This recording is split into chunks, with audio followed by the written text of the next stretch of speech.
Well, good morning, everybody. Councillor Monroe hasn't joined us as yet, but hopefully she will in the course of the next few minutes. We'll start the meeting.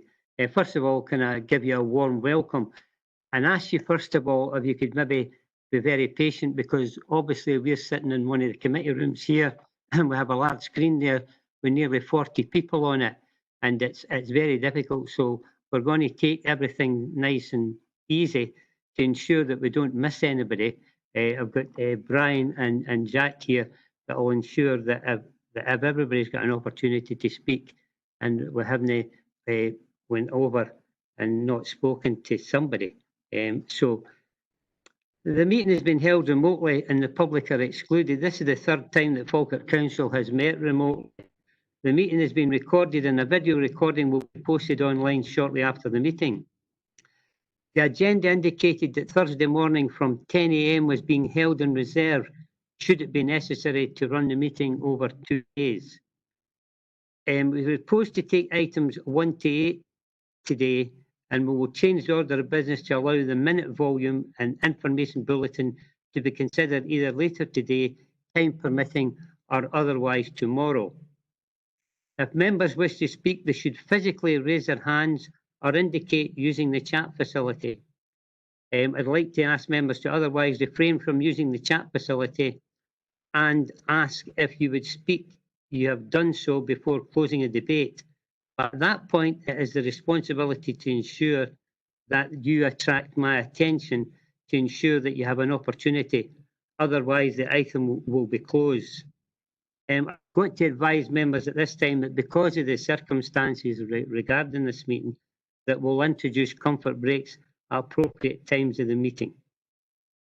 So first of all, we'll go to Colin and ask for Colin to take the sediment role. Thank you, Colin. Thank you, Provost. Provost Buchanan. Present. Deputy Provost Ritchie. Present. Councillor H. Here. Alexander. Present. Councillor Balfour. Present. Councillor Binney. Present. Councillor Bissett. Present. Councillor Black. Councillor Blackwood. Present. Councillor Bowes. Present. Councillor Coleman. Present. Councillor Colley. Present. Councillor Coombs. Here. Councillor Flynn. Councillor Garner. Present. Councillor Goldie.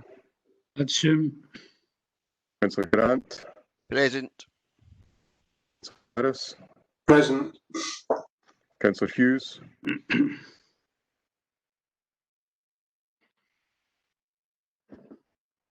Present. Yep. Councillor Kerr. Yep. Councillor McHugh.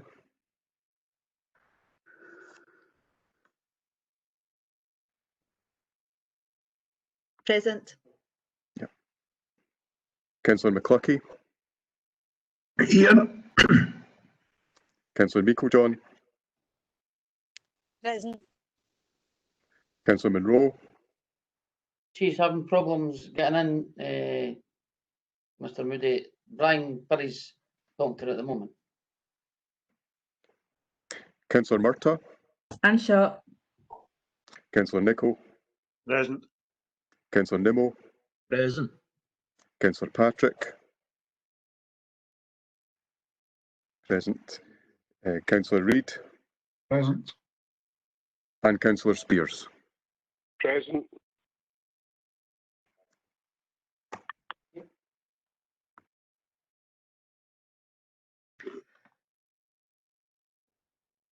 That now takes us on to item 2, which is a declaration of interest. And just for clarity, I'll read this out. Members should declare any financial and non-financial interest they have in any item of business at the meeting, identifying the relevant agenda item and the nature of the interest. At this time, have we any declarations of interest?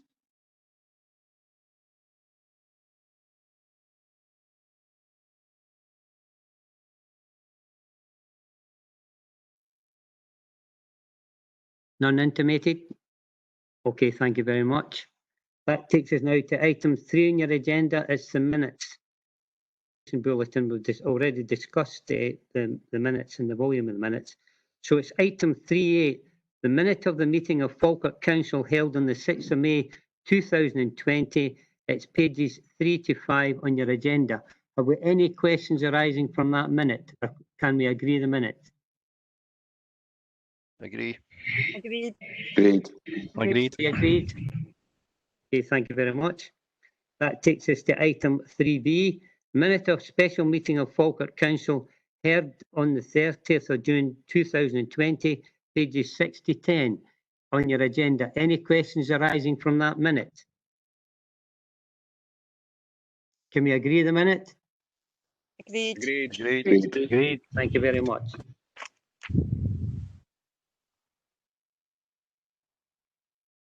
As we've said previously, the volume of minutes and the information bulletin will take either later today or tomorrow.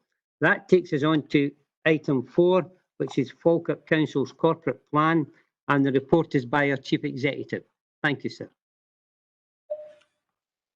Thank you, Provost, and good morning. Good morning to all of you. The starting point for this corporate plan report is inevitably COVID-19.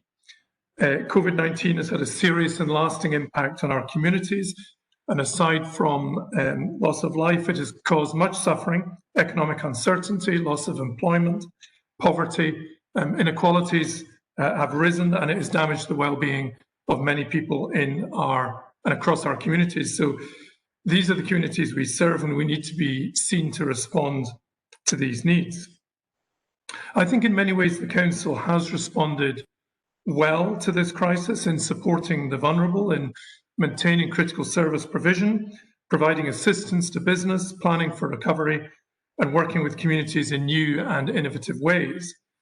And the community response itself has been exceptional, and you'll all be familiar with work done by the community and voluntary sector in your own wards, which has made a huge difference during this most recent period. Within the Council and with its partners, joint working has improved, barriers and silos have been removed, and much has been achieved, albeit there have been significant challenges along the way. There has been learning, and there are things that we would do differently on another occasion. But the challenge for us now is how we secure and build on these changes to support our communities and economy in a time of great need, how we pick up the pace of change, how we transform the organisation to support and work with communities whilst dealing with the very substantial financial challenges which lie ahead of us, and in doing that also fund our priorities through our revenue and capital budgets, and reviewing and updating the corporate plan, identifying our immediate priorities is a clear starting point for this. But what we have on the agenda today, Provost, is a series of linked reports. So we have the priorities we're seeking agreement on as part of the corporate plan. They link directly to the reshaped business plan, and in the context of both the financial overview and the capital programme reports, we're seeking early decisions in terms of financial support to confirm and get behind priorities that sit within the corporate plan. And indeed, in relation to item 8, the HQ and Arts Centre report, that links directly to the action we have in the corporate plan to reimagine our town centres, to make them vibrant places to live, meet. On my laptop. I think I think that's Councillor Moore trying to get in. If you just hold on to we just sort this out. Is that it? Okay, Chief Executive, carry on, thank you. Thank you, Provost. I was making the point about the linked reports on today's agenda, the fact there's a link through centre report, not just in terms of the specific actions set out in the priorities, but also, I guess, our broader ambitions in terms of community and enterprise and innovation, which are the themes which have emerged through the corporate plan. So on the 14th of May, and that was when we had the first emergency executive following the break we'd had in any sort of councillor meetings, a report was requested to come forward to a future meeting, setting out a clear link between the council's vision and aspirations and our existing commitments to tackling poverty, inequalities and supporting economic development. Since then, there have been a series of reports that have come forward in relation to our recovery plans, which came to the Emergency Executive in June, and other reports covering digital strategy, SPR, the Economic Recovery Plan, the Anytime Anywhere report in relation to future working arrangements. And at our next meeting of the Executive, we'll have the Enable Communities report, which includes the participatory budgeting and dealing with the 3 million capital previously allocated through the capital programme. And my point today is that all of these are linked. There is a common narrative that runs through these. And in terms of responding to the needs of our communities, these come together in the shape of the corporate plan document. I suppose the other thing which is important to say is that, of course, we're aware that COVID-19 is not something which is simply behind us. There is a risk of a serious second wave. And indeed, since the report which is in front of you was completed, there is increasing evidence of the seriousness and likely impact of that. So the Council does need to be flexible and adaptable to respond to any resurgence and reflect its impact in our plans and priorities going forward. So we both need to act now in terms of the crisis and the challenge which has been caused by COVID-19, but also retain that flexibility in terms of our future response as COVID-19 re-emerges. In terms of the corporate plan itself, we had a report to the 11th of June Emergency Executive which set out a straw man vision. We had a number of workshops with elected members after that, as a result of which a number of changes were made. And we agreed a vision framework at the Emergency Executive on the 25th of June as a basis for taking forward both the corporate plan and the business plan. We then started a relatively brief 4-week consultation, which involved a survey which was open to all members of the public and a series of community conversations or focus groups.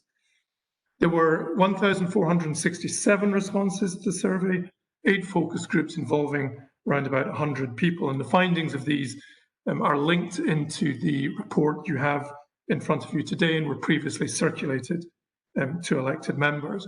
There's some high-level results from the engagement set out in the report, and probably the more interesting aspects of these are some of the qualitative results that came forward, both from comments that people made in the survey itself and also from the focus groups. And people were talking about simplifying priorities, enabling people to live their best lives, treating people equally across all communities, sustainability, helping business get back on track, and also the theme that came out that people do not expect perfection from the council, but they do expect greater innovation, and they do expect a reduction in our bureaucratic ways of working. And all these findings have fed into the corporate plan report, which is back in front of you today. We had a series of additional workshops also with elected members that have been part of that. And I'd perhaps just say at this stage, Provost, I'm very grateful to elected members for that many of you spent quite a lot of time in these workshops talking about the emerging priorities and the issues associated with COVID. And both myself and my fellow officers greatly appreciate that. On the basis of all of this, we have proposed the vision and priorities set out at section 4.1 of your report today. The 3 priorities are simply stated in the corporate plan as communities, enterprise and innovation. And as I say, that also has shaped the business plan you'll look at item 5. There are a series of proposed high-level actions under each of these, which flow from the work done over recent months. I suppose another critical element that was really emphasised by all of this is the importance of continuing engaging and joint working with our communities, which we have done during the COVID period, and we need to continue. And the report includes proposals to engage in relation to the key Council of the Future programmes, and that is also outlined in the corporate plan itself, which is set out at Appendix 1. And I make the point in the report at 4.7 that in order to make against this developing plan, we will need a suite of corporate plan indicators, and that is under development and will be brought forward in due course. So overall, the report sets out the Council's approach to engagement to set a new set of Council priorities. These priorities are the foundation of the corporate plan moving forward and will act as a guide and framework for resource allocation. It is really clear that what we cannot do is just simply go back to how we were as a council in advance of COVID. Much has changed. We need to build on that change, and we need to be responsive and proactive and energetic in terms of meeting the needs of the communities that they now face. And part of that is that continuing commitment to engagement as we move forward. The recommendations are set out at 2.1 in the report. I'm happy to deal with questions that elected members may wish to ask. Thank you. Thank you, Chief Executive. I'll now go to the Leader of the Council, Councillor Meiklejohn, to speak and move the recommendation. Thank you.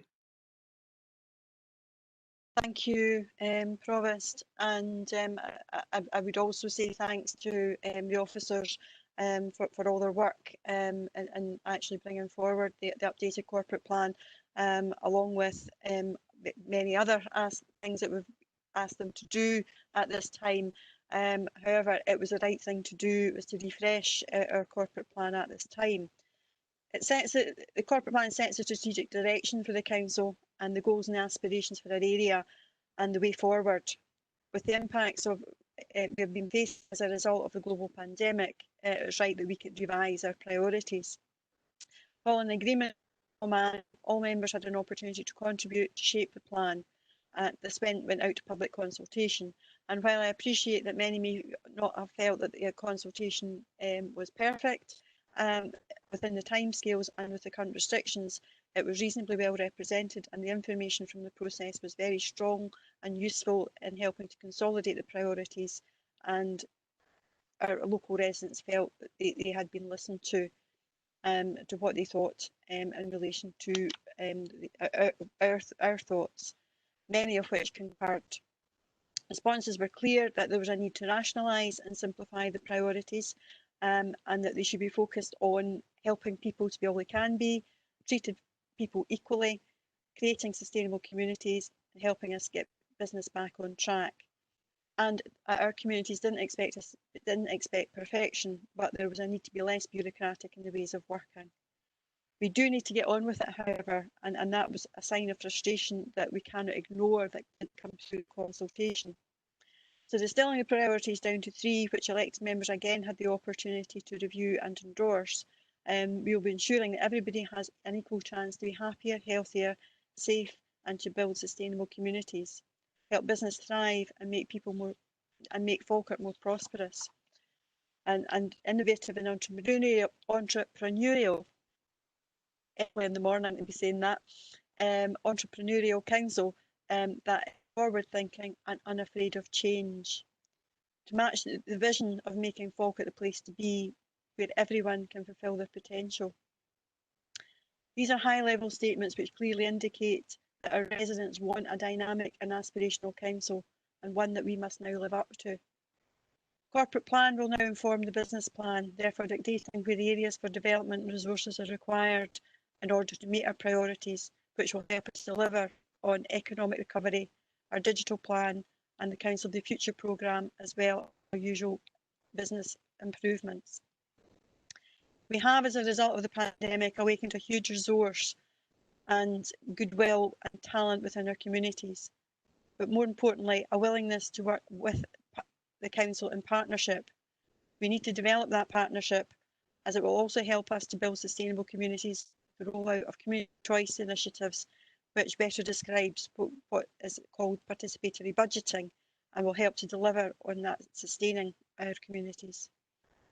What is also featured very heavily in the response from our consultation is a drive to address and redress the impacts of climate change, and that will also need to be reflected in our business plan.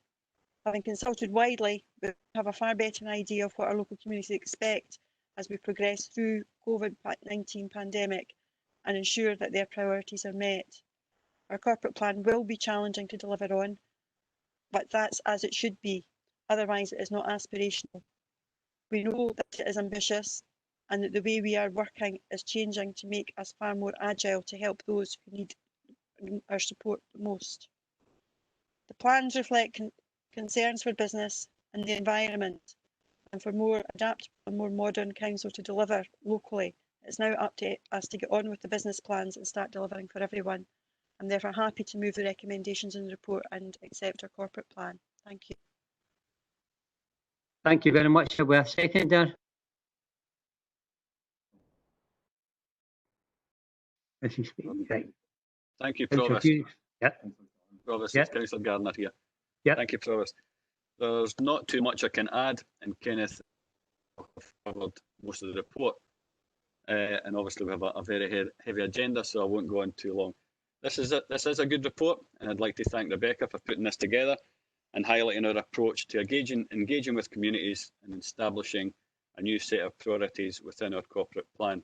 We need to be flexible and able to adapt. The priorities, as stated, are bold but achievable if we all work together, something that will be tested later on in the agenda. We've all witnessed in the past and very recently how our communities can pull together, work with us, and under real adversity achieve great things. If we can deliver on the 3 council priorities along with our communities, we can make Falkirk the place to be where everyone can fill their potential. Happy to second the recommendations. Thank you, Councillor Gardner. I'll move over now to Councillor Bissett to find out if he has any amendment, his group coming forward. Councillor Bissett? No amendment, Provost. I'd just like to make a couple of comments, if that's okay. That's fine. We discussed this report at Council of the Future before executive, and it's been discussed at various forums, so there's been a fair bit of engagement. So we don't disagree with the recommendations and the way forward. The 3 council priorities sort of enable and empower communities and help businesses and become innovative and entrepreneurial. I'm certainly very much of empowering communities. I think the triangle where the powers at the top and the people at the bottom didn't have a great deal of input to the decision-making process should be changed, and we should be devolving power downwards to these communities and giving them every opportunity to engage. Now, in the report, it says, that we had 1,467 responses, which is 1% of the population.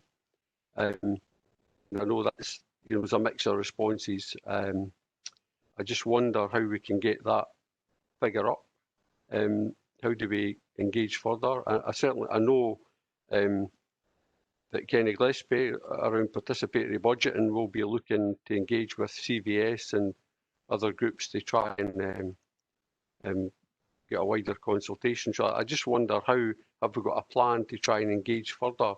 So it's not just 1% of the population that we're taking cognizance of, it's a wider group. And regarding participatory budgeting, do we have a timeline for that? Will that be in place this year?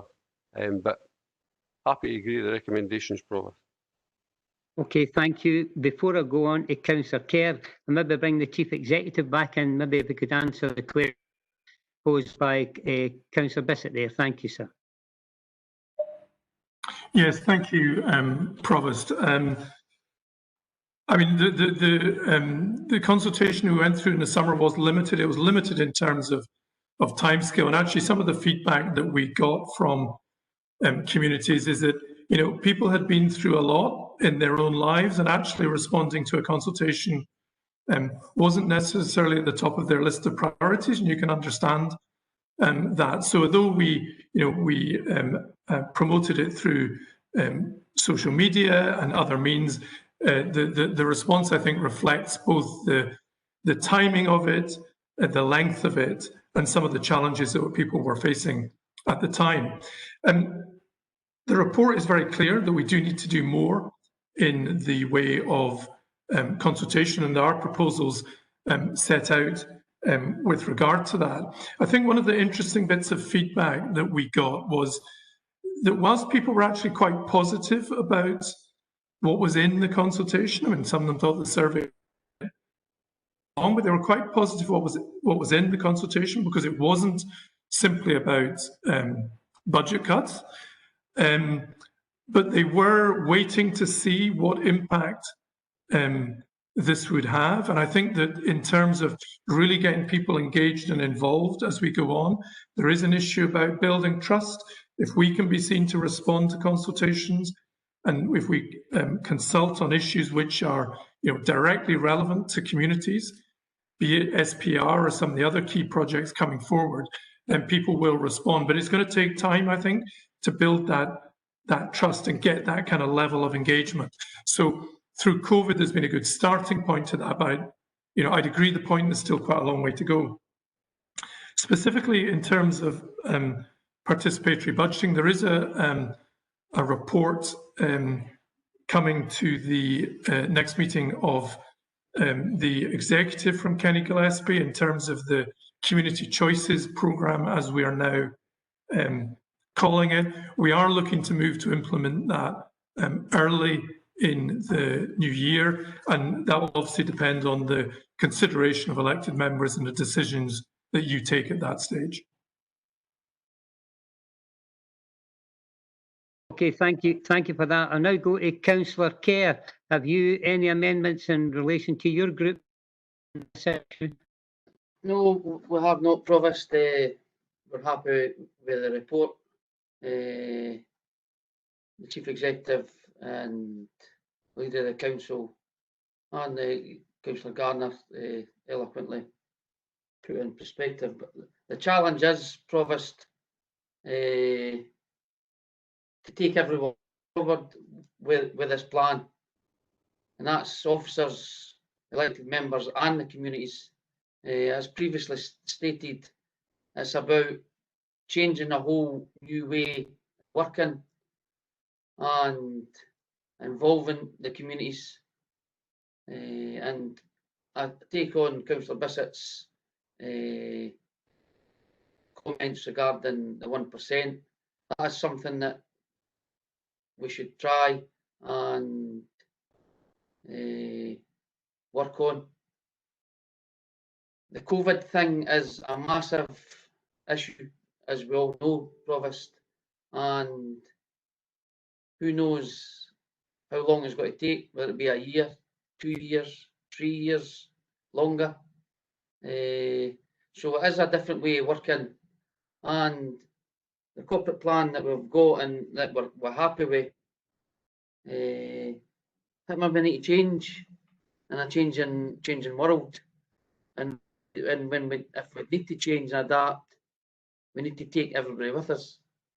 Thank you, Provost. Thank you. I'm sure I've seen Councillor Gordon Hughes' hand up. Councillor Hughes, would you like to come in? Thank you, Provost. I just wanted to say a few words in support of the corporate plan. I'm happy to support this report as it sets out a clear framework which identifies key priorities driven by an ambitious vision which is realistic and achievable. It is essentially a strategic document which has as its emphasis the creation of a greener and more economically vibrant area with healthier, stronger and more prosperous communities that are digitally enabled and empowered to make key decisions for themselves. This strategic approach has been shaped following consultation with communities, and it has 4 pillars which sets parameters underpinning this excellent document, which are to be responsive, innovative, trusted and ambitious in the pursuit of creating sustainable services which will have a positive impact on people's lives. The key vision set out is that our area is the place to be, and the aims of equal opportunity, sustainable economic recovery, coupled to an innovative entrepreneurial council, reinforces our desire that everyone can fulfil their potential. Today, let us embrace change and give, through our corporate plan, quality leadership to all of our communities. Thank you, Provost. Thank you, Councillor. Councillor Nimmo had his hand up, I believe. Yeah, thanks very much, Provost. I'll be quick, so don't worry. The Chief Executive's quite right. A lot has changed due to the COVID situation, but unfortunately, not when it comes to the consultation and the amount of returns we get from the public. It's not just about the consultation. We need to ensure that we get a higher rate of returns. The council leader stated initially that she thought this was a reasonable return and a reasonable representation from the public. But I don't know how you can come to that conclusion when over 99% of the public in Falkirk didn't actually submit a reply. I think the process needs to be looked at afresh, totally, and we need to come up with further ways, other ways to try and identify how we can increase the returns from the public. The sample's just not good enough. I know officers have their own opinion regarding the 1% return. They think it's adequate to deal with. I don't share that opinion. I think we need to do something seriously about this and take it forward as soon as possible. Thanks, Provost. Thank you. Thank you for that. Could I just trawl through everybody, because it's unfortunate we can't get everybody. Is there anybody else would like to speak? Councillor Munro. Thank you, Provost. I think this was an interesting series of workshops, and it's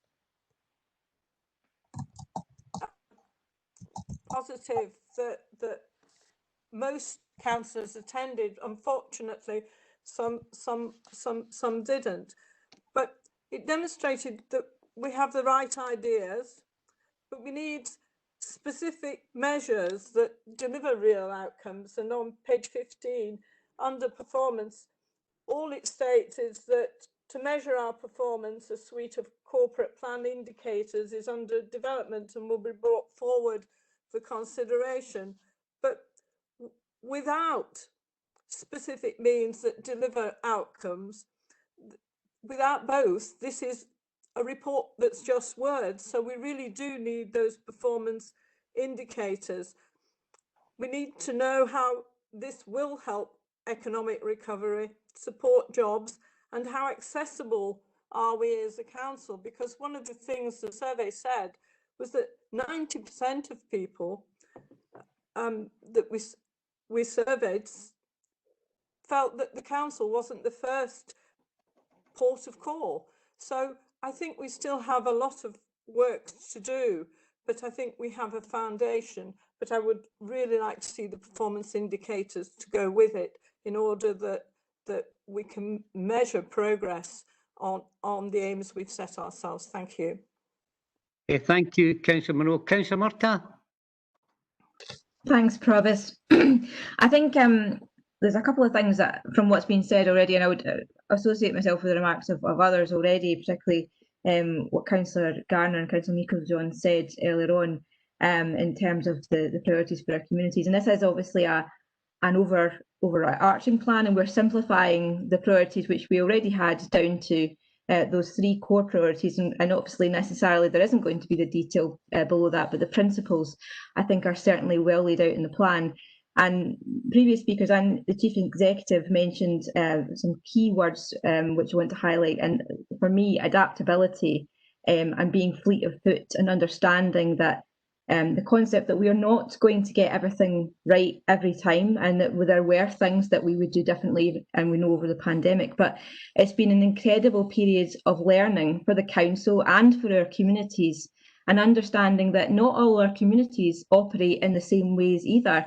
And they've gone on a journey of learning together how to cooperate and interact together through, whether it's been through coming together through CVS or in other ways. And, you know, I think one thing that we need to be clear about is that where we're not looking at perfection, we are looking at the importance of changing quickly and adapting to circumstances which none of us are in control of.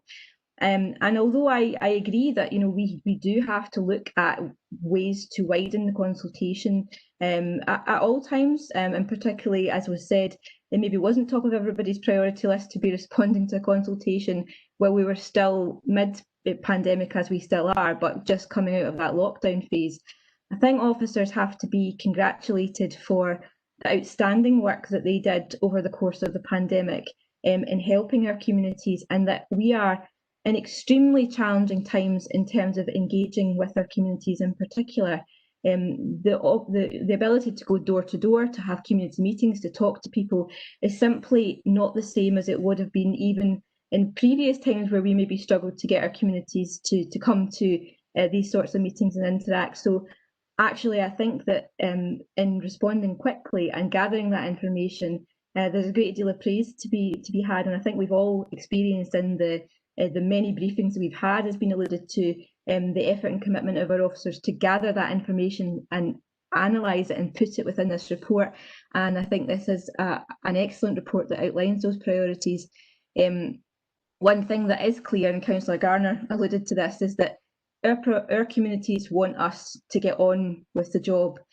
We've all had to learn, not just politically, but in general in life over the past 6 months, what is important to us all, the essential priorities that we have, and perhaps have to reevaluate some things. And what's happened in the past is necessarily not quite as relevant as what it is to going forward in the future. And as Councillor Meikle-John said, our communities have been quite clear. They expect us to get on with the priorities that are best for the people of Falkirk. And I'm very much hoping that we can continue to go on in both today in this agenda with some of the challenging decisions we've got to make, but also as we head further on into the committee reports and the committee cycles, because that's the message that I'm taking forward from our quite heroic community action, that they'll match us, but they expect us to get on with the job. Thank you, Councillor. I'm just going to troll through everybody just to make sure that nobody's missed for the debate. Is there anybody else like to come in before we agree to the recommendation? Councillor Reid, did you want to come in? Yes, thank you, Provost. Fine. I just wanted a bit of scrutiny, Provost. Page 20, and there's a sub-heading under "We will use our procurement power to help rebuild the local economy and support sustainable local supply chains." We had a very good report at the last executive on procurement from a very fine team of officers whom I know very well. My question is on what's called community wealth building. There are several examples down in England, especially Lancashire and Preston, where the local economy has prospered from a very strong procurement policy. We've certainly increased ours over the years, but they're talking about figures of 60 or 70% being spent in some of the local authorities. The Scottish Government has seconded a gentleman from the Centre for Local Economic Strategies, and I believe there are examples in Ayrshire, for example, that are being explored. I just wondered if we had been asked if we could take part in that. Dave, maybe bring Mr. Ritchie into this.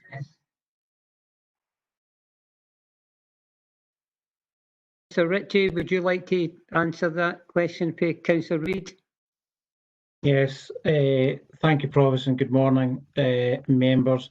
Maybe I can answer the front end of Councillor Reid's question, and then Douglas can come in at the back end of, because I think a lot of it is related to the economic recovery plan that the council has. So As Councillor Reid quite rightly remarked, we are well placed in terms of the relationship that the council has with its local suppliers. On a national table, we rate 8th in Scotland in terms of the amount of contracts that the council provides to local companies.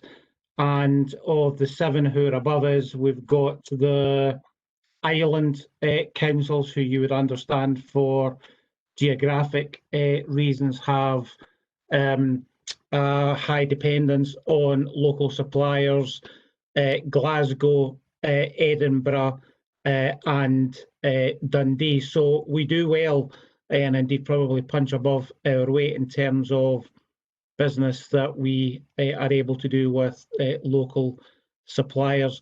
We've also got Meet the Buyer events, which is something that's organised by Douglas's team, but our procurement team go along and try and provide advice and support to local companies so that they are tender ready, not only for Falkirk Council contracts, but the local government, family in Scotland contracts, and these have been successful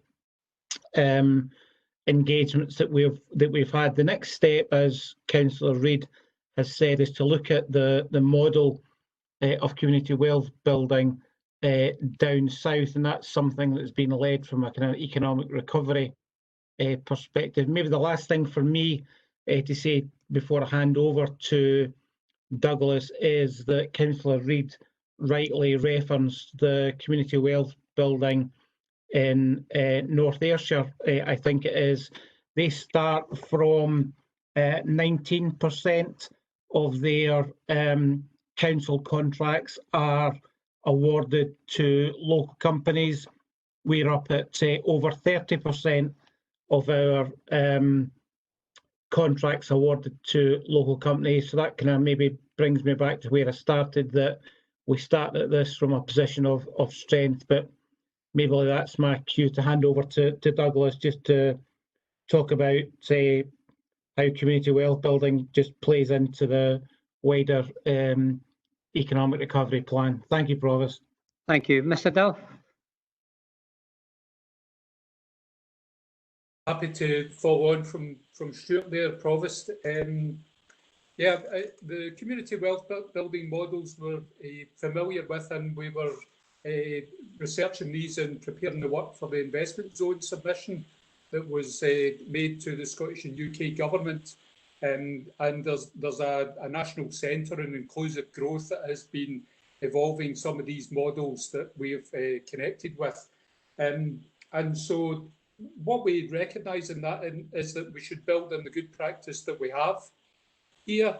And the community wealth models involve, as Stuart has pointed out, the procurement method, but looking towards the kind of practice that we have and promoting that to some of our partners, including those in private industry. And we have been having conversations with some of the major employers about how they might evolve some meet the buyer and local employment initiatives that could aid meeting their needs, but could also show some community benefit. And the likes of the jobs fairs that we held recently with INEOS and with the developers of the energy from waste plant down at Callachem are examples of that kind of model. But I think importantly what we see is the need to bolster the kind of activities that we have there, particularly on employability, and the economic recovery plan points to the need to do that. There are measures contained in the investment zone package that address these points and look to augment the provision that we have. Clearly with the investment zone we got less money than we bid for, but we are looking at how we can make the most of the allocation that we have, build on what we have currently, attract in some of the new funding that's coming through economic recovery, and create our own wealth building model that is robust and relevant to the needs of our communities. That's something we'll very much be looking to take forward in the next few months. Okay, thank you. Councillor Reid, did you want to come back in there?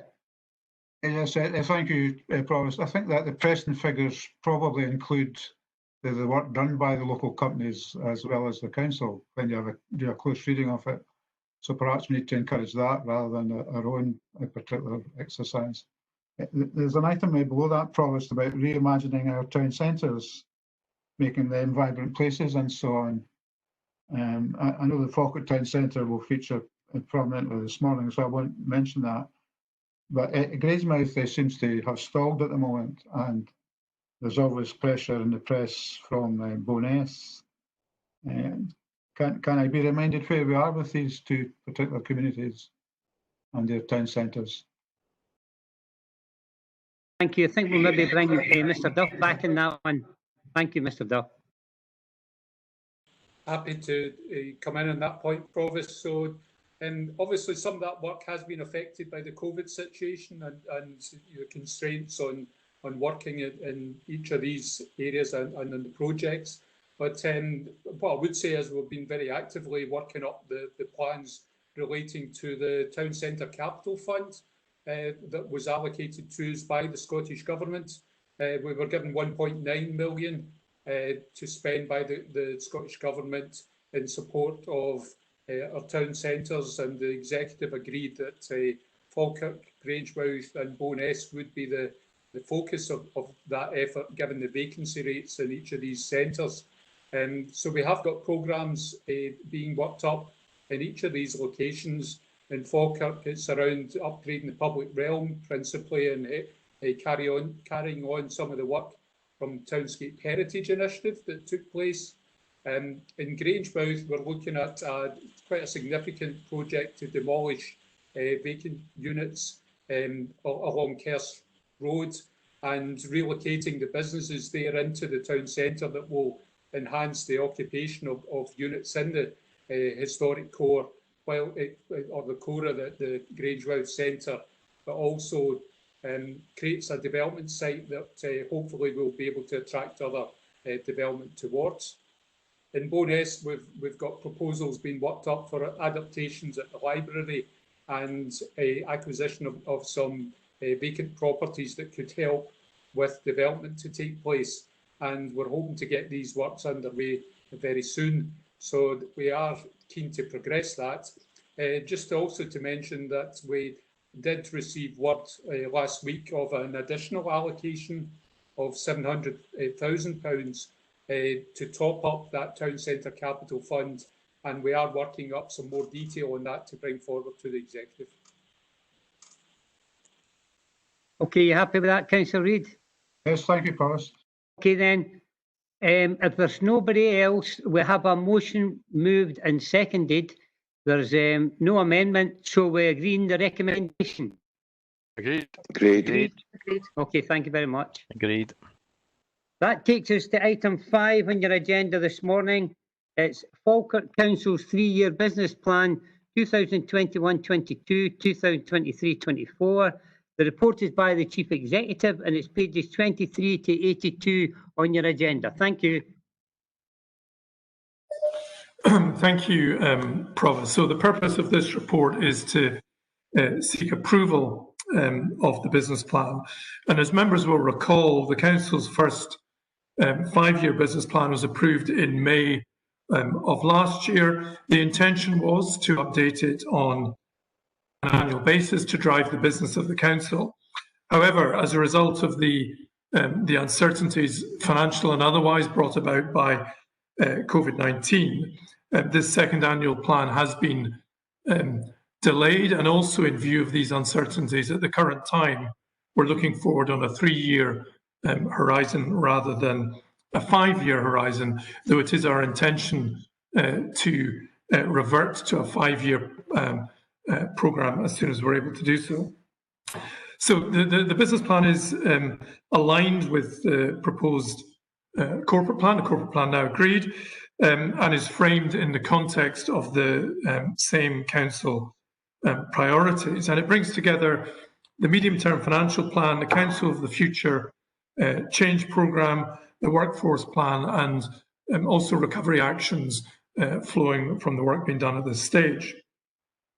And the aim of this is to capitalise on the synergies that sit across these various pieces of work, and to manage through the governance processes that complexity and ensure that we are driving forward that business in a positive way. Over the course of the last number of months, there has been a self-evaluation exercise undertaken by services to ascertain the required transformation and the changes in the light of COVID-19, and additional activities to be included within the business plan. And that exercise necessarily included analysis of our ability to deliver previously identified transformational savings in the context of COVID-19. And there is no doubt that there has been a significant impact, and probably particularly, and I think understandably, in the context of some of the key children's services projects. So we are in a position now whereby the budget gap for the next 3 years is estimated at close to £29 million. And at this stage, the transformation projects set out account for approximately 1/4 of that, with the remainder of savings to be determined and sitting alongside savings brought forward by the Integration Joint Board and the Falkirk Community Trust. So there is a significant volume of savings to be identified for 2021-22, as this is the year with the largest projected gap. And some of the anticipated savings from the projects that were set against 2021-22 are now deferred to later years for the reasons that I touched on earlier. Section 3.6 of the Financial Overview Report sets out an approach to moving forward on these savings. But I just think it's really important at this stage to underpin the challenge that lies ahead of us. In that regard, it's going to be an exceptionally difficult budget year ahead, partly because of the fact we're still dealing with COVID, and partly because of the inevitable impact on our existing savings plans.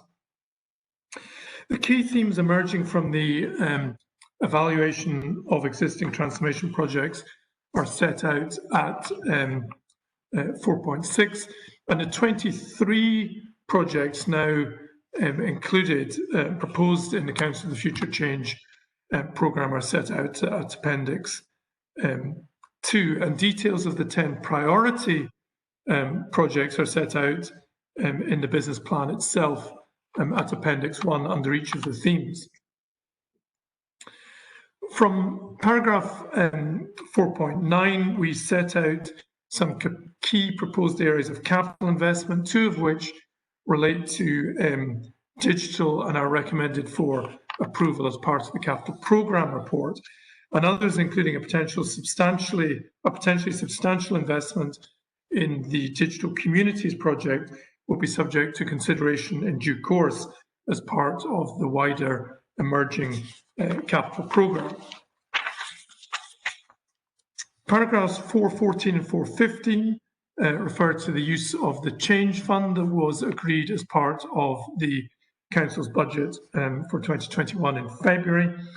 And in paragraphs 14, 16 and 17, we set out the intention to move from the 5 to 3 governance work streams, lining up with the priorities of communities, enterprise and innovation. And I think in a small way, this also reflects the requirement and the wish to reduce levels of bureaucracy within the Council.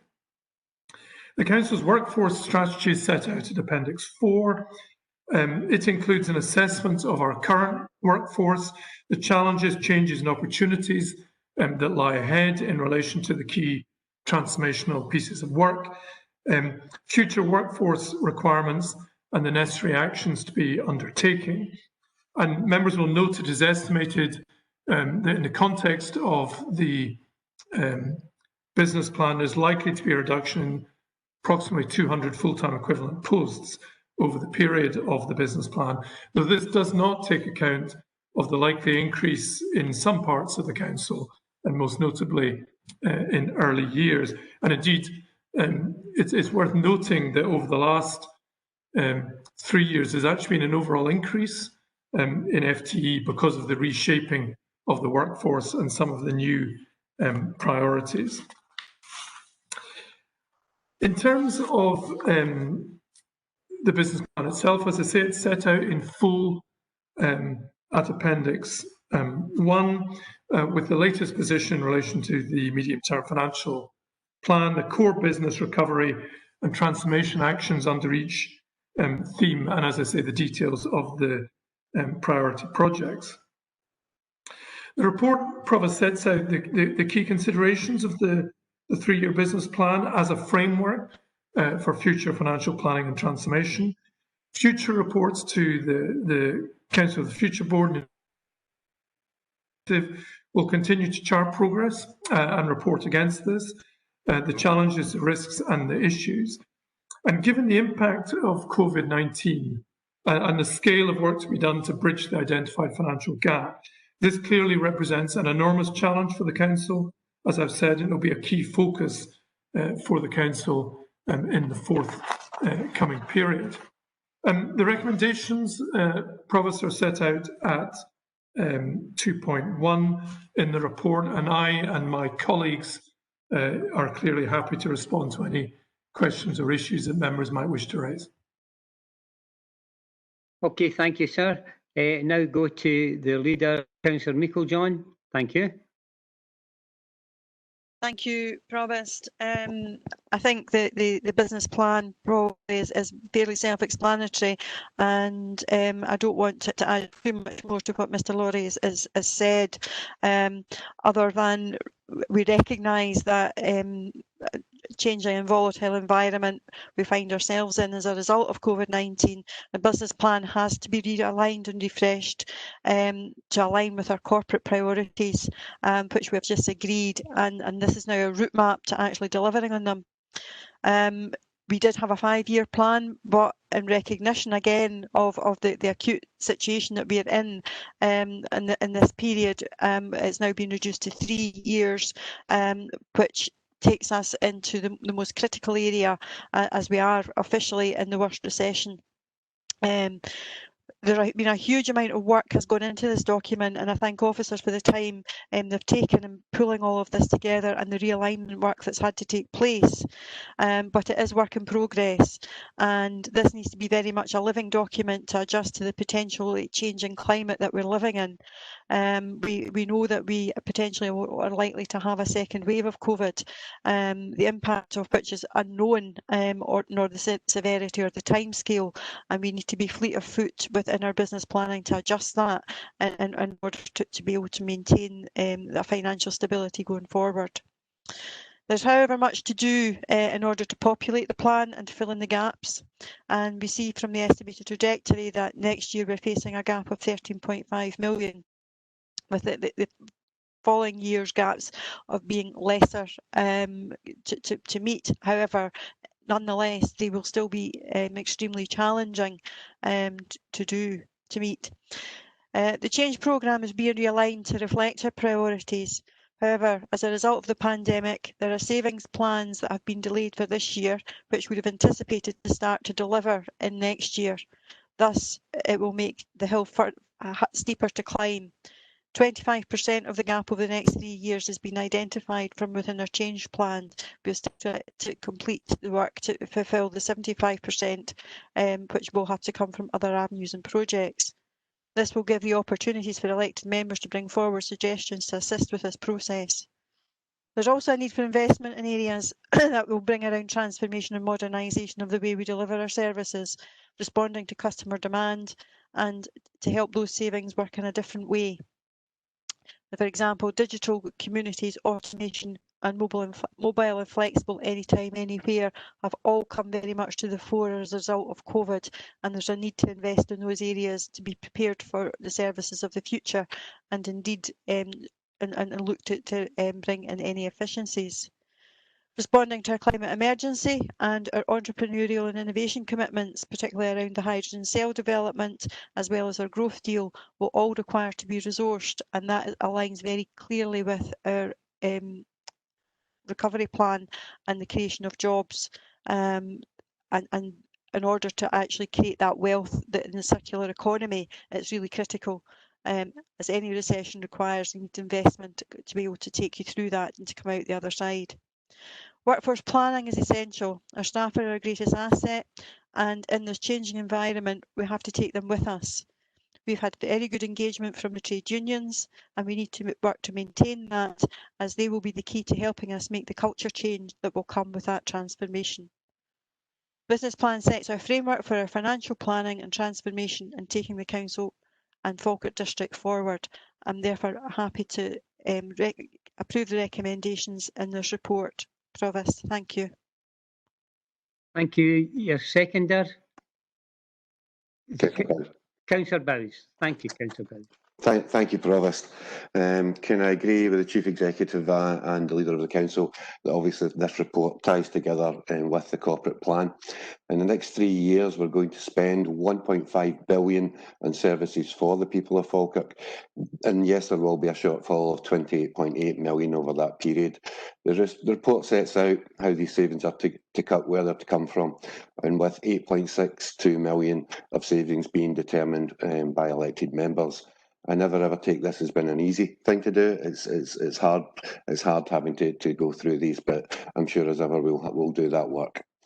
Importantly, as been stated, 25% of the savings will come from the Council of the Future Change programme, and a number of these projects are identified in the report. On the workforce plan, there's obviously, as again the Chief Executive has stated, there's 200 jobs which look to be shed over the next 3 years. However, as laid out on page 68, there are already 33 voluntary severances agreed, with another 60 applications pending, and an additional 60 flexible retirement requests for approval. It's also important to note that, again, as the Chief Executive had covered, that in particular the early years programme will add employees to the Council. However, when looking at the age profile of the staff within the Council, there is a potential loss of experience that could result. I'm therefore very pleased to see the items noted throughout the workforce plan, noting that upskilling of our staff, succession planning, to become a normal in this Council. This is an extremely good and modern approach to this, and that I think is very important as we all move, as everything moves on. The plan notes the effects of novel COVID-19 and the potential increase of home working, but does ring the bell of caution in that we do not know the full impact of this ongoing pandemic. I commend the message from the Chief Executive, and I agree that if we work together, we can create a greener, vibrant, healthier, happier and more prosperous Falkirk for all our communities. The business plan is a good foundation to operate this Council from. Flexibility is built in, and it takes cognizance of all the important interested parties. It truly is a good base to continue our journey to becoming the Council of the future, and as it is saying, the place to be. I'm happy to second the report. Thank you. Councillor, thank you, Councillor. I'll now move over to Councillor Bissett to find out whether he has an amendment that he's going to bring forward. Councillor Bissett. Thanks, Provost. We do have an amendment. I'll just speak to it first of all. The corporate plan is the strategy, and the business plan is the financial implementation side, if you like. We've had a good discussion about this in the group, and we feel the 3-year business plan is a bit premature due to currently being in the middle of a pandemic, the uncertainty of a second wave and all the social, and we also have the uncertainty around Brexit and the real problems that poses. We'll still to take decisions on the strategic property review, the HQ, which might be resolved later on, who knows, the trust and the investment zone. So we're asking that a refresh report be brought forward in 3 months. So I'll just read through our amendment. Council notes the recommended 3-year business plan, but continues item for 3 months when the outcome of the SPR consultation will be known, and there will be a more realistic understanding of the economic and social consequences of the COVID-19 crisis. Thank you, Provost.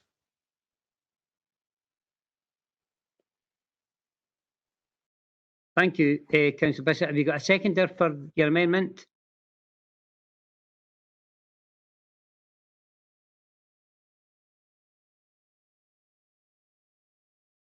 Leave Councillor Nimmo seconding that. Is it Councillor Nimmo? Fine. That certainly wasn't my understanding, but I'm happy to second it, Provost. Yeah, fine. Okay, thank you. Okay, then, if we just give us a minute, we're just going to check and see the best technical way to ensure that everybody can see this amendment first. I'll go to Mr. Perry.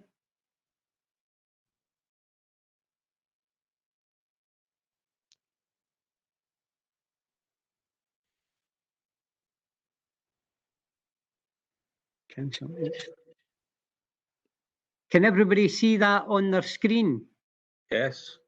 Yes, Everybody? Yes.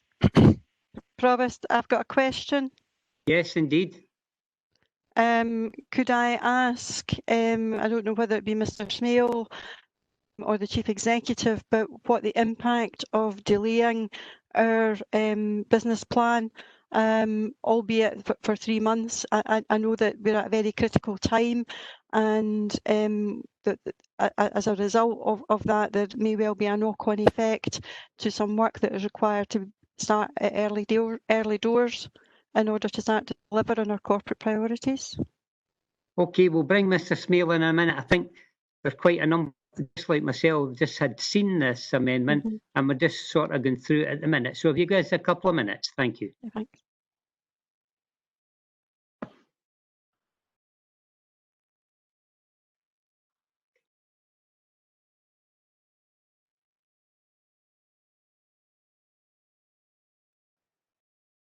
Is everybody an opportunity to see the amendment there? Yes, Provost. Everybody? Okay, thank you. I think we'll bring in the Chief Executive maybe on that one, Councillor Meikle-John, maybe more appropriate. If you like to come in, Chief Executive, in relation to the question that was brought forward by Councillor Meikle-John in relation to the 3-month period. Yes, thank you, Provost. I mean, the business plan is a dynamic document.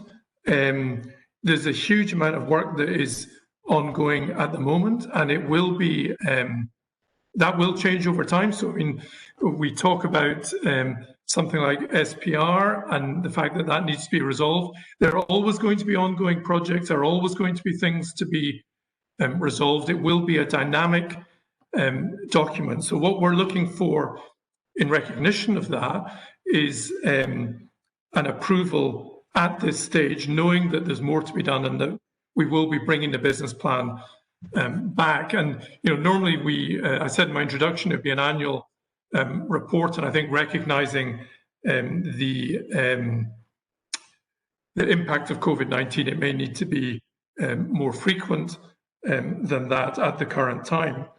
I suppose my comments would be that delaying the business plan at this stage, I think, will create a negative view with our external auditors who are expecting us to move on and deliver and get on with stuff. I think also, employees and teams right across the organisation have been engaged and involved in moving this on to the next stage and will continue to be involved. And I think the risk is about creating a sense of uncertainty at a time when we're trying to the greatest possible extent, move forward with these key projects that will help us deliver transformation and deliver the gap. Brian may wish to add to that from a financial viewpoint, but that would be my initial reaction, Provost. Thank you. We'll bring Brian in for his contribution. Thank you, Brian. Thank you, Provost. I would just essentially echo and reaffirm the comments made by the Chief Executive. Clearly, we have a clear line from the approval of the corporate plan and the priorities flowing through to the business plan. The business plan gives us a framework to progress in a clear and explicit manner, gives us a structure. And the challenge that has already been alluded to in terms of the forthcoming budget gap means we don't have time to to lose. We really need to progress with momentum to get to where we need to be. The comment on the view that our external auditors would take, I think, is entirely justified, particularly against the backcloth of a best value review. I indeed have a meeting requested by our external auditors with the partner on Monday, and I have no doubt that a big part of his engagement will be to go through what's been discussed on the agenda today, given the significance of so many items on this agenda. And maybe just to conclude on the point of rolling uncertainty, that's always been the case, but much more in our current environment. And in 3 months, probably the biggest variable of all, our grant, we won't know that. We probably won't know that till late January, February. So a key component isn't going to be resolved within 3 months anyway. And I think it just further illustrates the dynamic and turbulent environment that we work within. And having a corporate plan and a business plan gives us a framework to function within that turbulent and dynamic environment. I'll stop there, Provost. Thank you. Okay. I see you, Councillor Coombs, but we'll go back to the question. The question was posed by the leader, Councillor Meiklejohn, and then we'll bring you in, Councillor Coombs. Thank you. Councillor Meiklejohn, coming back to you. Okay, thank you. Provost, if I can just respond to that, it gives me cause for concern that having just agreed our corporate priorities and taking notice of what our communities have said, particularly that they want us to actually get on with things. They recognise that we're not going to be perfect, but we do need to make progress and move forward. We're at a very critical time within our recovery plan, and we are being looked to for leadership in the council, and our business plan should be part of the reflection of that leadership. While people round this table, or this virtual table, or this chamber, may not see that the best value review and what the auditors are saying as being significant, I think externally investors that are looking towards Falkirk and looking at potentially investing in the Falkirk district will indeed take cognizance of our auditors' views on our financial governance and financial management.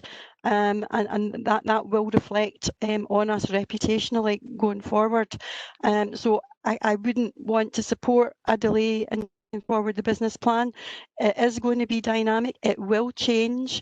We have been in a process around our strategic property review since 2016, and it will only be taken forward in an incremental way. I'm not sure that it's going to have a massive impact on the business plan. It is a 3-year as opposed to a 5-year business plan to reflect the particularly critical time that we're in. And I'm quite disappointed that the Labour group want to see that delayed going forward. And perhaps there isn't enough detail that they have understood in the business plan, and that's really disappointing. But I could not support a delay in the business plan. Okay, thank you. Councillor Coombs. Thanks, Provost.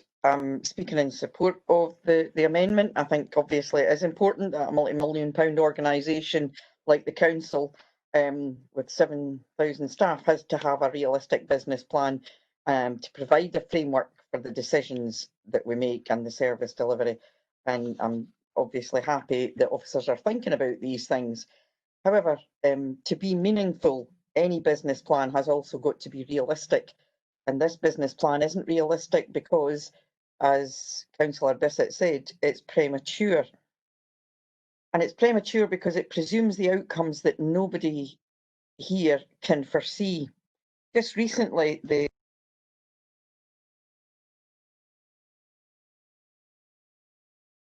that meeting, the administration described the SPR as indicating a general direction of travel and having a conversation with our communities, and that's right and proper for a council. We've discussed this already, if we want to build sustainable communities.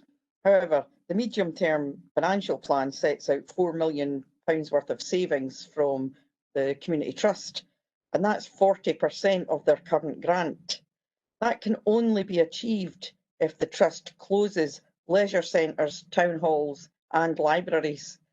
We can't have, on the one hand, a genuine consultation with communities about these facilities, and then on the other hand, approve 40% cuts to the Trust, which can only be achieved if there are significant closures.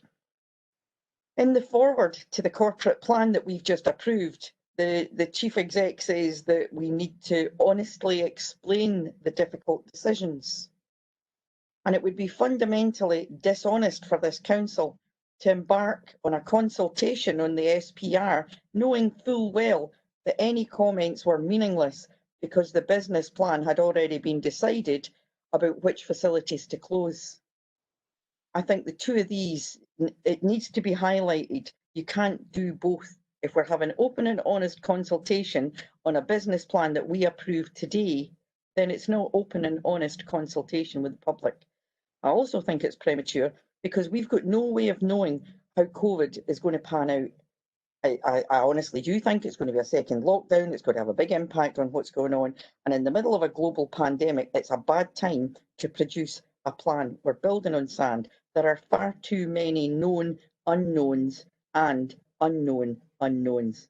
And finally, if the rumours are true that I'm hearing, there's every possibility that this business plan would be the shortest living 3-year business plan and may not last 3 days, because there's a further item coming on this agenda that would blow a massive hole in the officers' financial assumptions. So I'll be supporting the amendment, and it's not to do with holding up progress. I agree we absolutely do need to move on, but there's no point in building on sand. Thanks, Provost. Thank you. Councillor Kerr, I'm coming to you now. Thank you, Provost. There's a big factor in both reports. And on page 28, Provost, at 4.20, the workforce plan includes a proposal for management review that will be reported to the Executive in December 2020, which is a bearing factor. Provost, that will take some time to discuss with my group the amendment, if possible. So you're asking for a recess? Yes. Councillor Kerr? You're asking for a recess? Yes, Provost. Right, hold on, and we'll bring Mr. Perry in, who's going to explain the process of having a recess when we're doing a remote meeting. Mr. Perry? Thanks, Provost. The way we're going to do this is that each individual group has had a team meeting set up. So if members want to leave and join the Teams meeting, they should switch their video off and their microphone off. It was very that for us to have that recess, and we're quite happy with what we spoke about, Provost. So any our group would like to talk on for or behalf of the amendment or proposal, that's what's going to happen, Provost.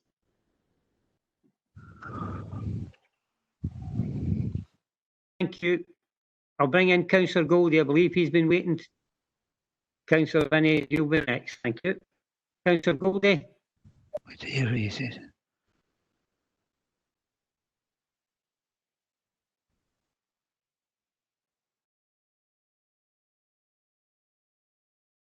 Can you hear me, Provost?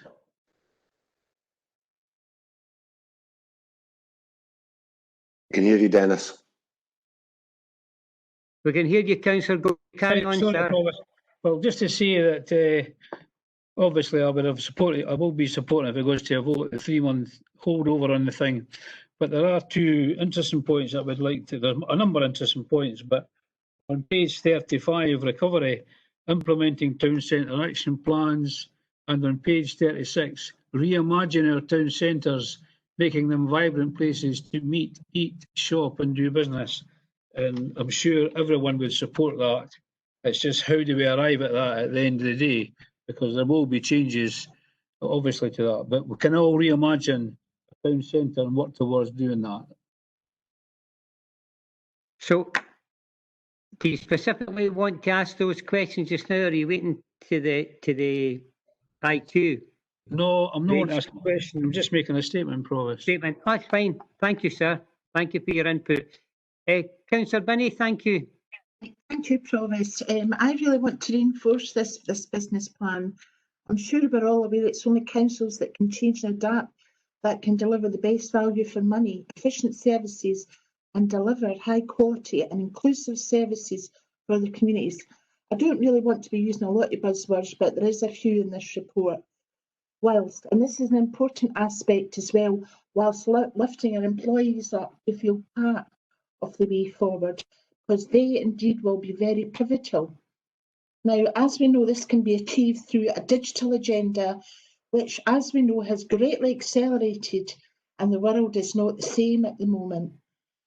Obviously, in the report, it talks about the workforce strategy. This allows for continuous learning to maximise their skills whilst embracing an inclusive leadership culture and everyone, because everyone being a leader in the council is very, very important for us to go forward. Council Future is here and will continue to improve all the lives of peoples in our communities aligned with the corporate plan. The key has been the consultation, and I take on board a lot of people have said that the snapshot of responses hasn't been enough, but please remember we can still consult, and consulting again and consulting in a continuous way is very important because it's the communities that matter. We all know from our communities the message is clear. We know we want the best for them. Only working together, all of us, all the people, all the employees, all the councillors and all their communities. And also being transparent and honest in our business, that is vitally important. But more important is being innovative. The world has changed. We can all make this happen too, but don't be mistaken, as our Chief Executive says, there's challenges now and there will be great challenges in the future because of COVID-19. We don't know the outcome, but you know, we must be optimistic and enabling, and only with this plan an inclusive vision of transformation and inclusion of our communities and our workforce. We really must move this 3-year business plan on. Godspeed. Thank you. Thank you. Councillor Colley, I believe you're waiting to speak. Thank you very much. Thank you, Provost. I had some information that some things written down around the business plan itself, and I think they're still important to say in relation to the amendment, because part of the priorities of this plan are helping people to live their best lives. And I think if we seek to pause some of the transformational activity, and I want to touch on a couple of those, then we're not helping people to live their best lives. A couple of examples might be closer to home. It remains a significant priority. There can't be more important work than supporting our most vulnerable children, young people and their families. There's been some really excellent work that's already going on, and we've all heard about it. But the idea that things in 3 months will be different and we can make different plans seems to be a little strange. The Health and Social Care Partnership, as you know, the decisions around the Health and Social Care Partnership are made at the Integrated Joint Board. I wanted to highlight some of the critical interdependencies around the Council's business plan and the Integrated Joint Board. As you know, you'll all have seen the business plan, that the recovery plan that Patricia Cassidy brought to the Council and has discussed in great depth with elected members. And this is about running and working more effectively with our communities and delivering support in a different way.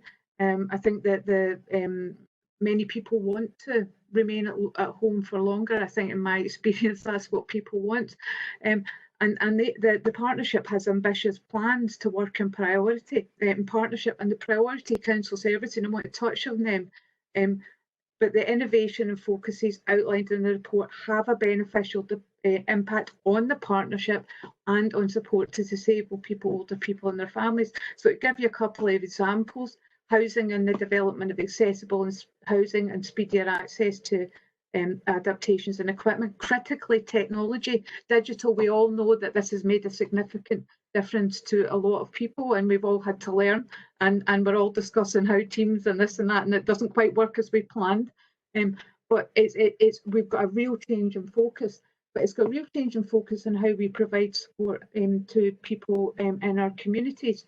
We all know about community alarms and our excellent next service, but technology and the activity that is working within the council and trying to develop that has great opportunities around support and assessment, about supporting people to self-manage conditions, which are really important, particularly just now, enabling people to access appointments for their health conditions, but also particularly social connections.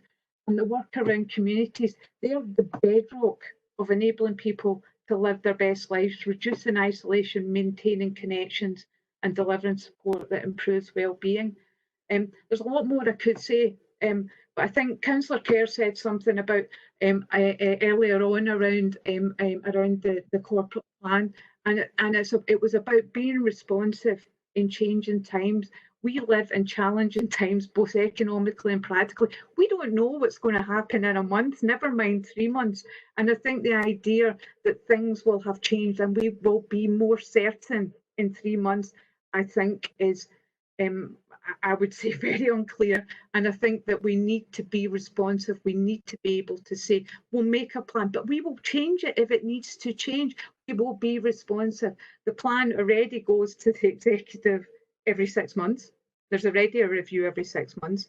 The reports go around finances to every executive. So there are opportunities to try and amend and respond to change as it happens. But I think what we need to say, as councillors, as council, we've got a duty to be leaders. We've got a duty not to sit in our hands and go, it's really too difficult, it's too uncertain just now. We don't really know what's going to happen in 3 months. We've got a duty to say, well, we're going to seize the initiative and move forward. And if we need to change, we will, because that's the environment we live in. Thank you. Thanks for your input. Councillor Alexander.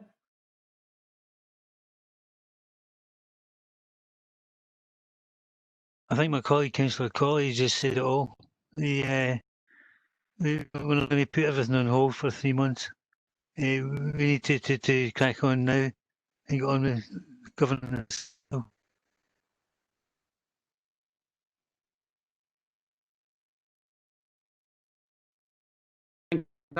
Is there anything else like to come in before we go back to the leader to sum up? First. Provost, I've been leaving here for about, obviously almost got the teams here.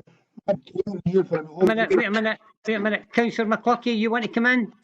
Yes, please, if it's okay with you, Provost. And I say sorry with this, I only see the 440s in the teams at the moment. Sometimes it's only myself, so maybe you can't see me. Obviously, I think that the Councillor Teams has explained the Labour view very well, very eloquently, and I'll be supporting that. But under scrutiny, I would like to look at page 27.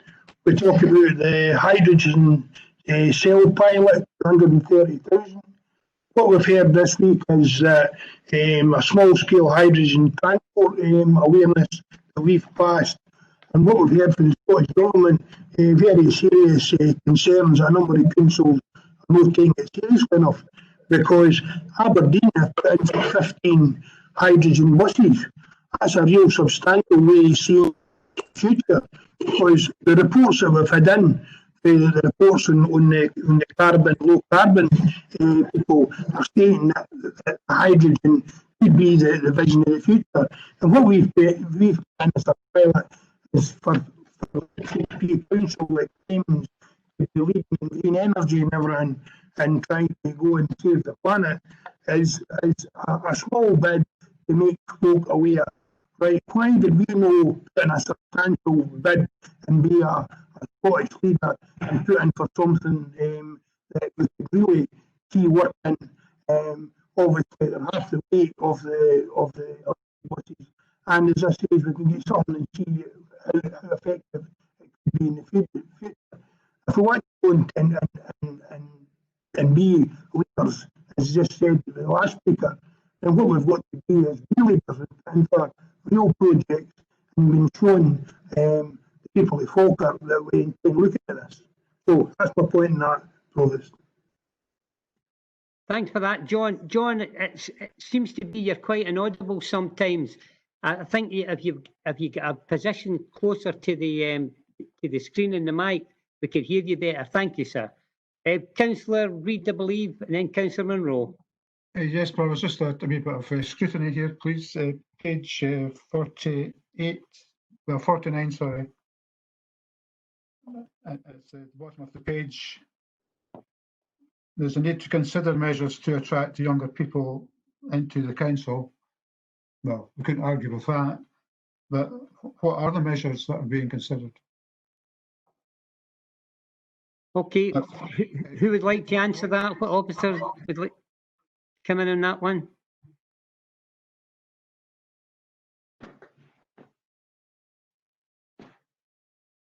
Mr. Duff, thank you, sir. Yeah, there's long-standing arrangements for modern apprenticeship programmes in the council, which the ETU have operated.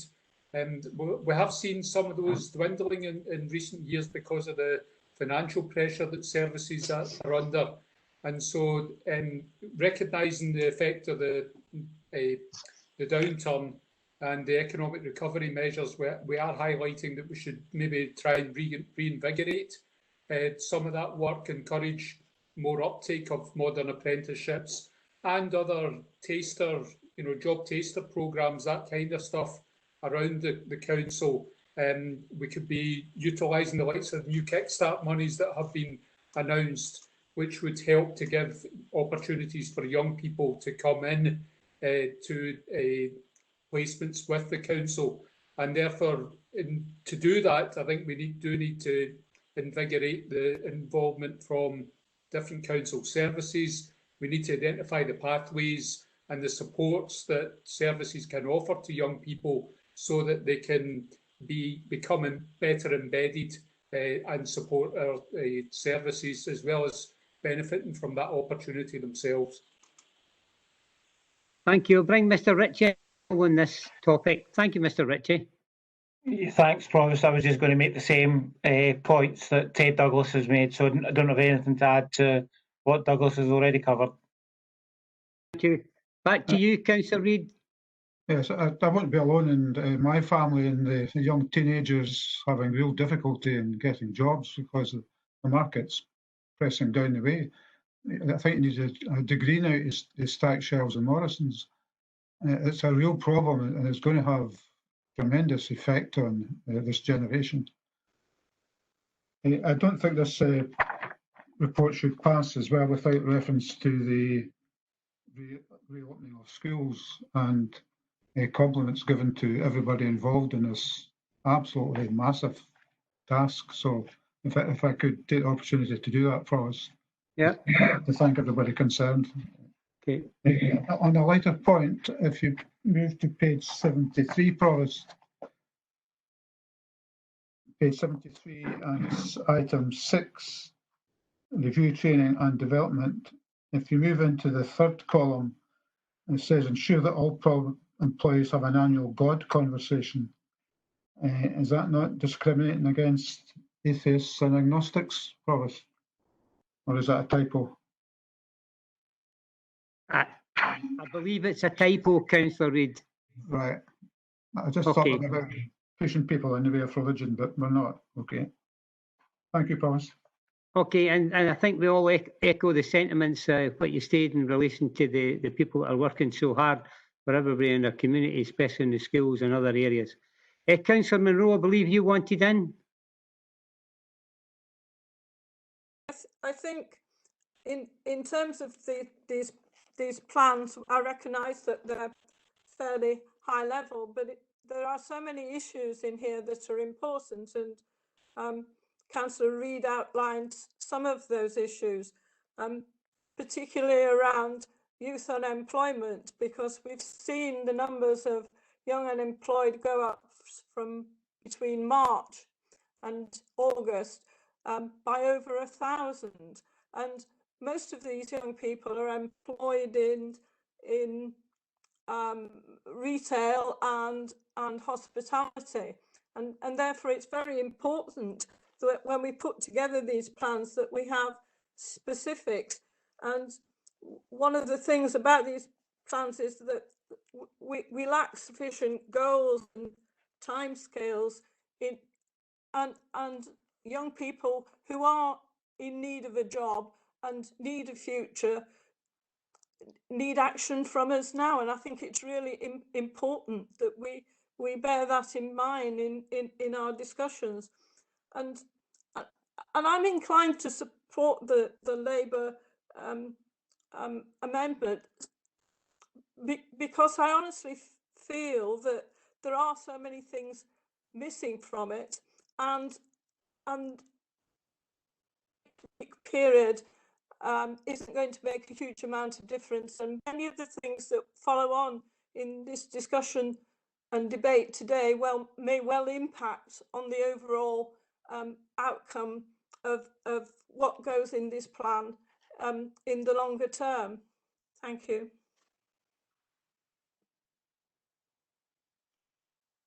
Anybody else wants to come in?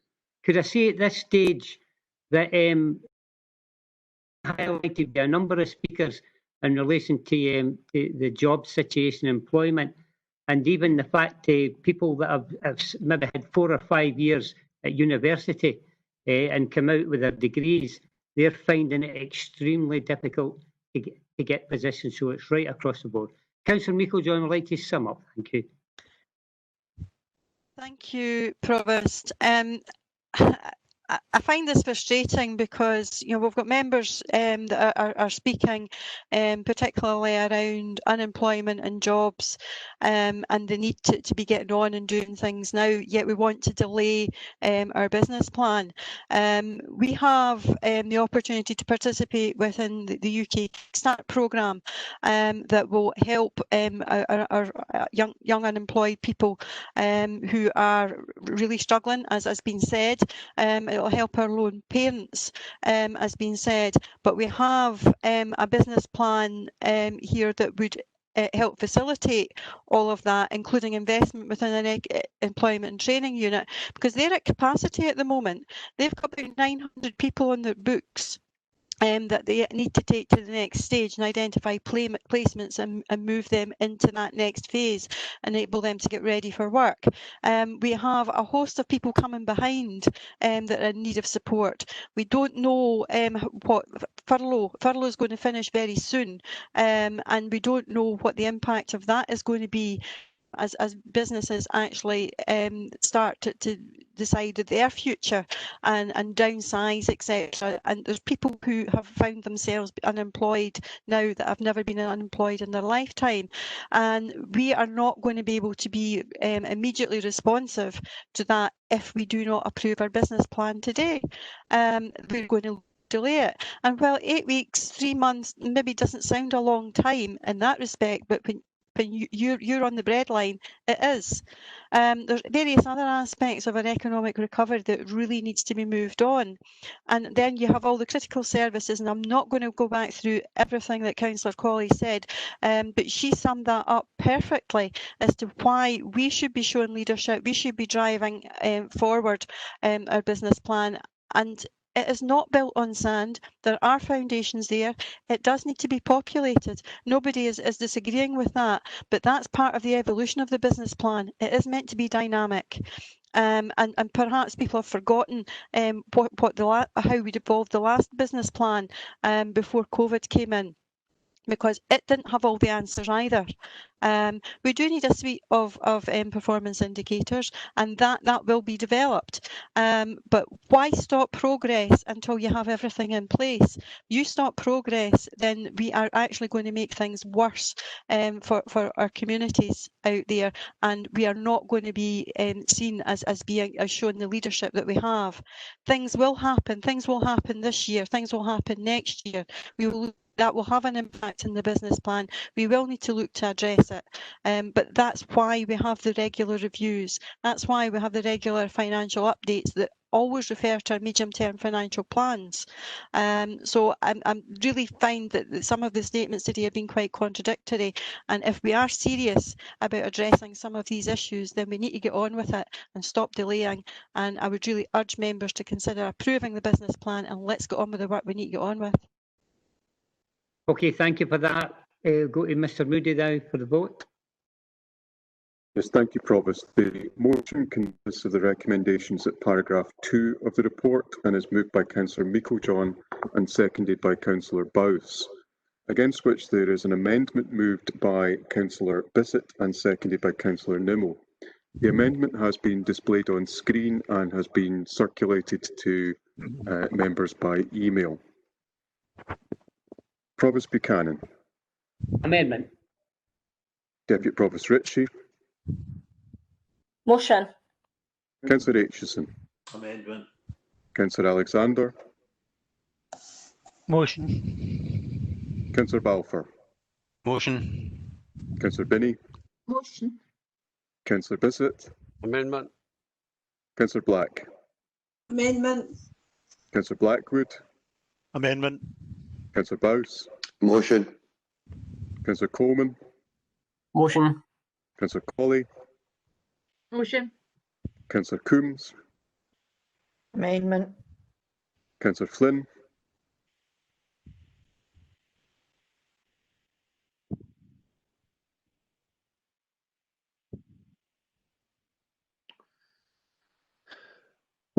Councillor Flynn.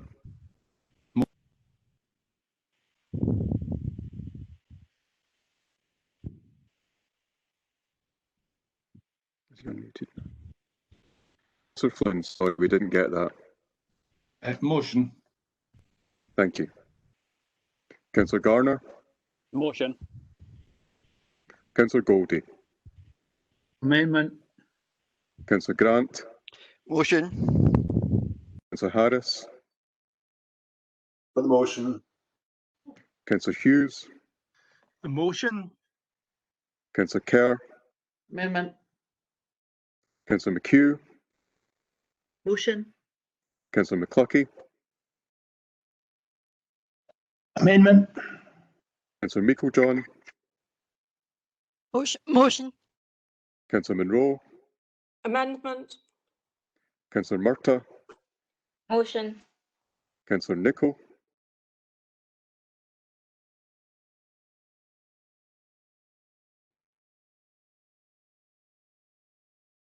Councillor Nicholl.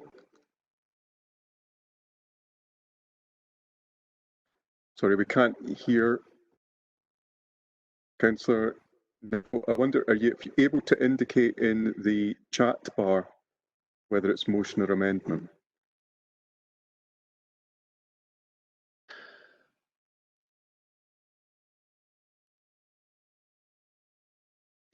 I'm hearing you saying, or I can see you saying motion, if you can not indicate that that's correct. Okay, thank you. Councillor Nimmo. Amendment. Councillor Patrick. Motion. Councillor Reid.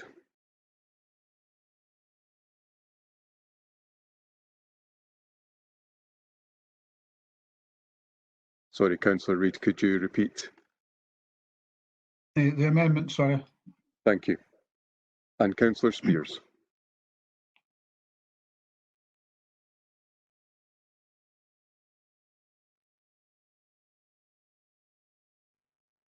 Number 4. Sorry, Councillor Spears. Motion. Thank you.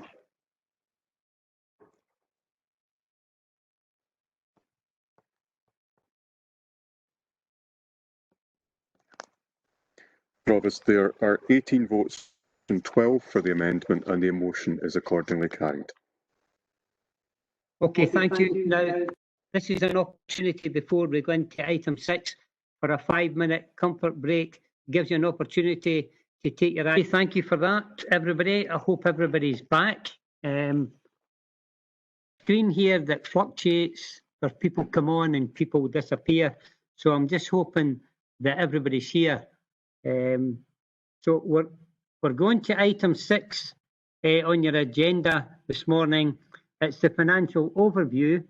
The report is by Brian Smale, and it's pages 83 to 107 on your agenda papers. Thank you, Mr. Smale. Thank you, Provost. So this report provides an updated financial position and indeed shows a somewhat dramatically improved position from that which was first reported back in June. And we're projecting a year-end deficit now in the order of circa £1 million, which I think takes us into the realms of a figure that is manageable. I think the movement in that relatively short period of time just demonstrates the turbulent and uncertain operating environment that we're functioning with, echoing somewhat the points made in the previous agenda item. The reasons for the change are really a range of variables, once moving in the right direction, most notably continuing government support, and also, as time's gone on, the impact of COVID on both expenditure and income. Our projections have been dampened somewhat, so all to the good. In terms of the body of the report, from para 3.1.4, we provide details of the position for each service.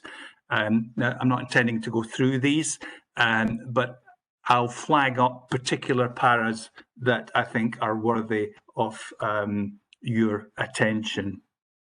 So the first one relating to children's services is at 319, where the proposal is for further spend to support the school meals for children during the October holiday period at a cost of 180,000. And this simply replicates what members previously agreed for both the Easter and the summer holidays, so it's consistency of treatment there. If we jump on to 3112 under the services, and very much chiming with the priorities that you have already agreed under the corporate plan, there is a proposal to inject a further 300,000 in for economic development purposes to help with those priorities and get more on the front foot and proactive in meeting the evident challenges facing us in that area. Under the trust at 3.1.21, you'll see that the trust board, I think for reasonable governance purposes, are seeking a formal confirmation from the council that the projected deficit for the trust, entirely attributable to COVID, which is in the order of 1.4 million, would be covered by the trust. It's implied that it would be, but the board are just seeking the formal confirmation from the council that that indeed is the case. And you'll see as an appendix the actual letter from the trust to that end. There are a couple of significant areas of potential government support that are in play at the moment, but not yet confirmed. And paras 3.1, 25 and 26, there's mention of the income loss scheme. Now that's already in operation in England, and work is well underway in Scotland involving COSLA and relevant Scottish Government officials to work up a Scottish version. One significant difference is that in Scotland we're looking to extend the reach of that scheme to cover both the ALIOs, such as the trust, and also lost income from commercial properties. So it remains to be seen just where we end up there, but that's work in progress. And also picking up in the letter from the Cabinet Secretary appended to the report, the request for fiscal flexibilities that will give us more ammunition to help deal with the unique pressures that we're under at the moment. The sooner we know just what's available and what the rules are, clearly, the better. But that's sitting with the Treasury at the moment, and hopefully we'll get a relatively prompt response that will allow that to be progressed, which will be a considerable boost to managing the financial position. You'll see at the table at para 331 another impact of COVID, and that's it's a detrimental impact on services' ability to deliver savings that were agreed in the February budget, and that's an important part of the overall picture.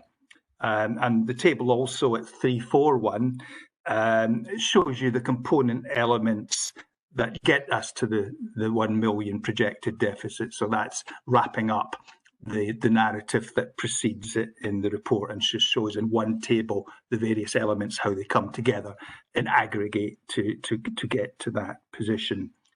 And para 342 picks up on our reserves position, and worth highlighting there that I think, as is generally recognised, COVID and the impact of COVID isn't a 2021 problem.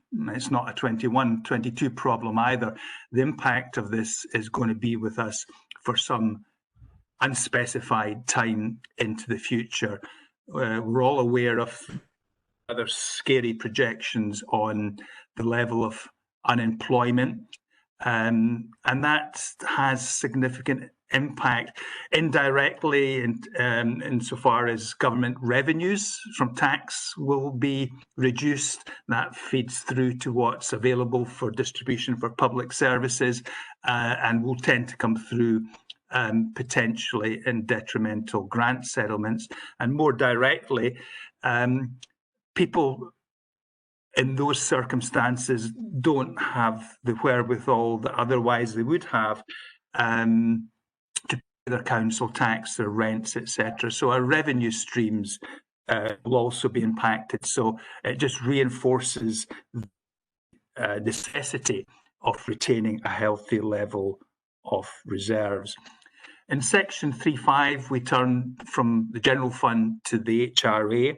And essentially the position there is a projected underspend of close to 2.5 million, and that will be added to the specific HRA reserve and is available for application for council housing where it's ring-fenced in future years.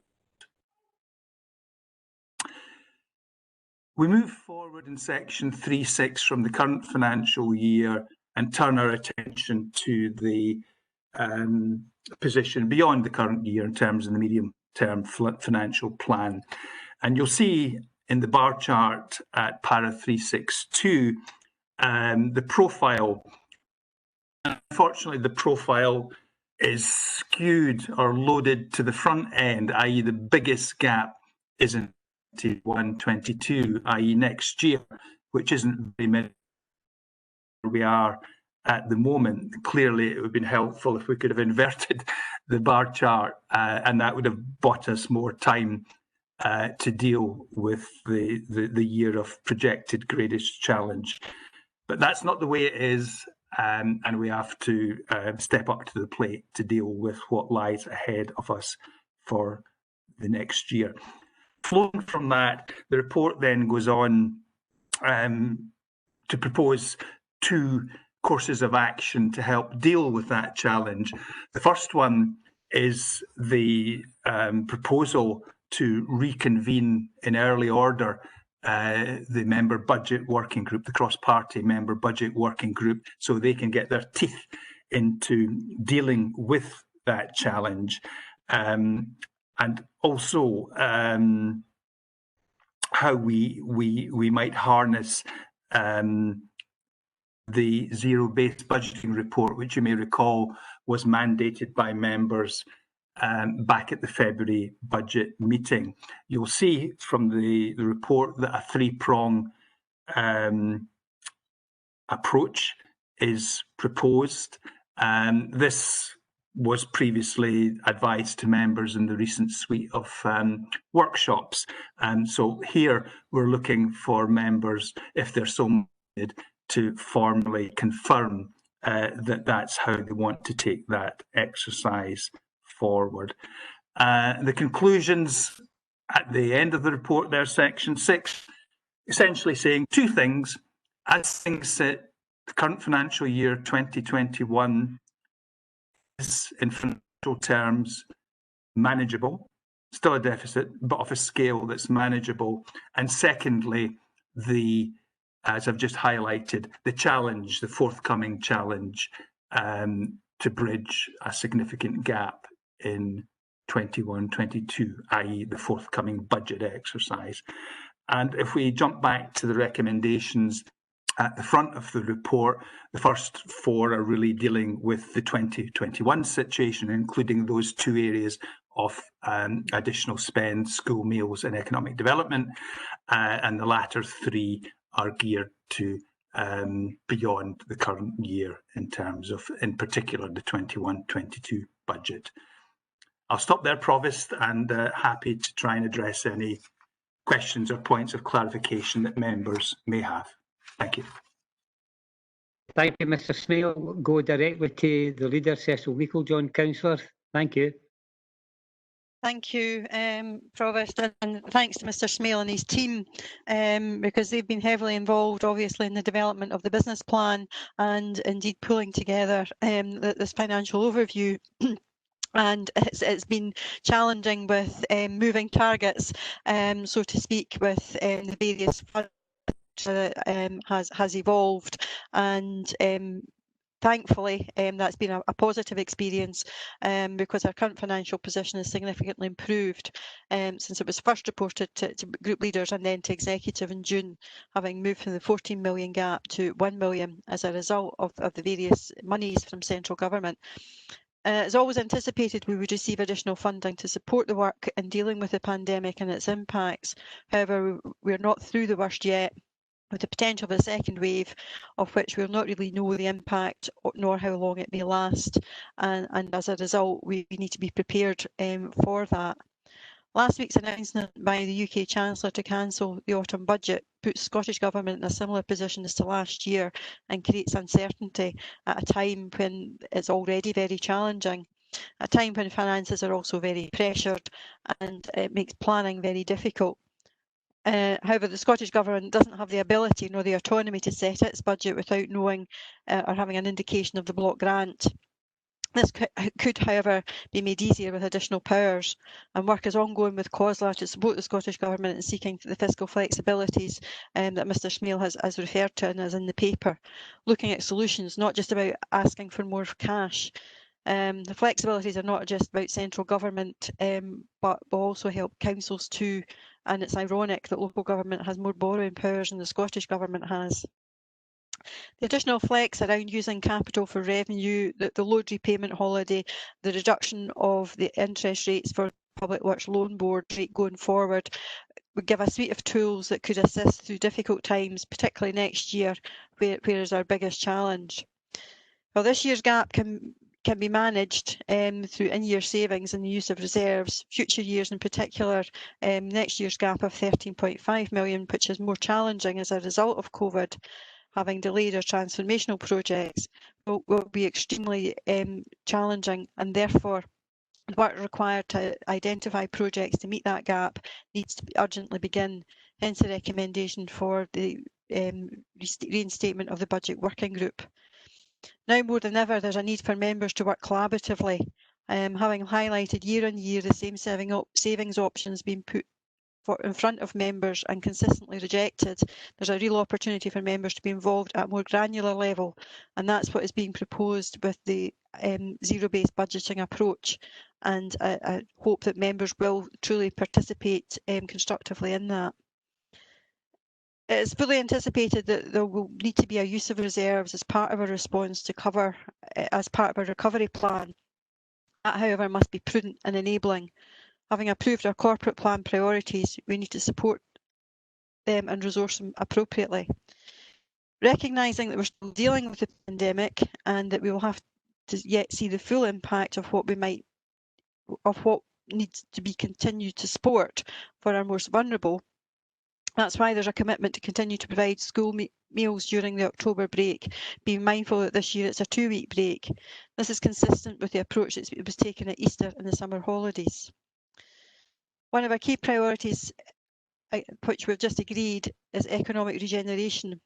And I've already referred to this, but investment is required to develop the detailed business case around the growth deal to get to heads of terms.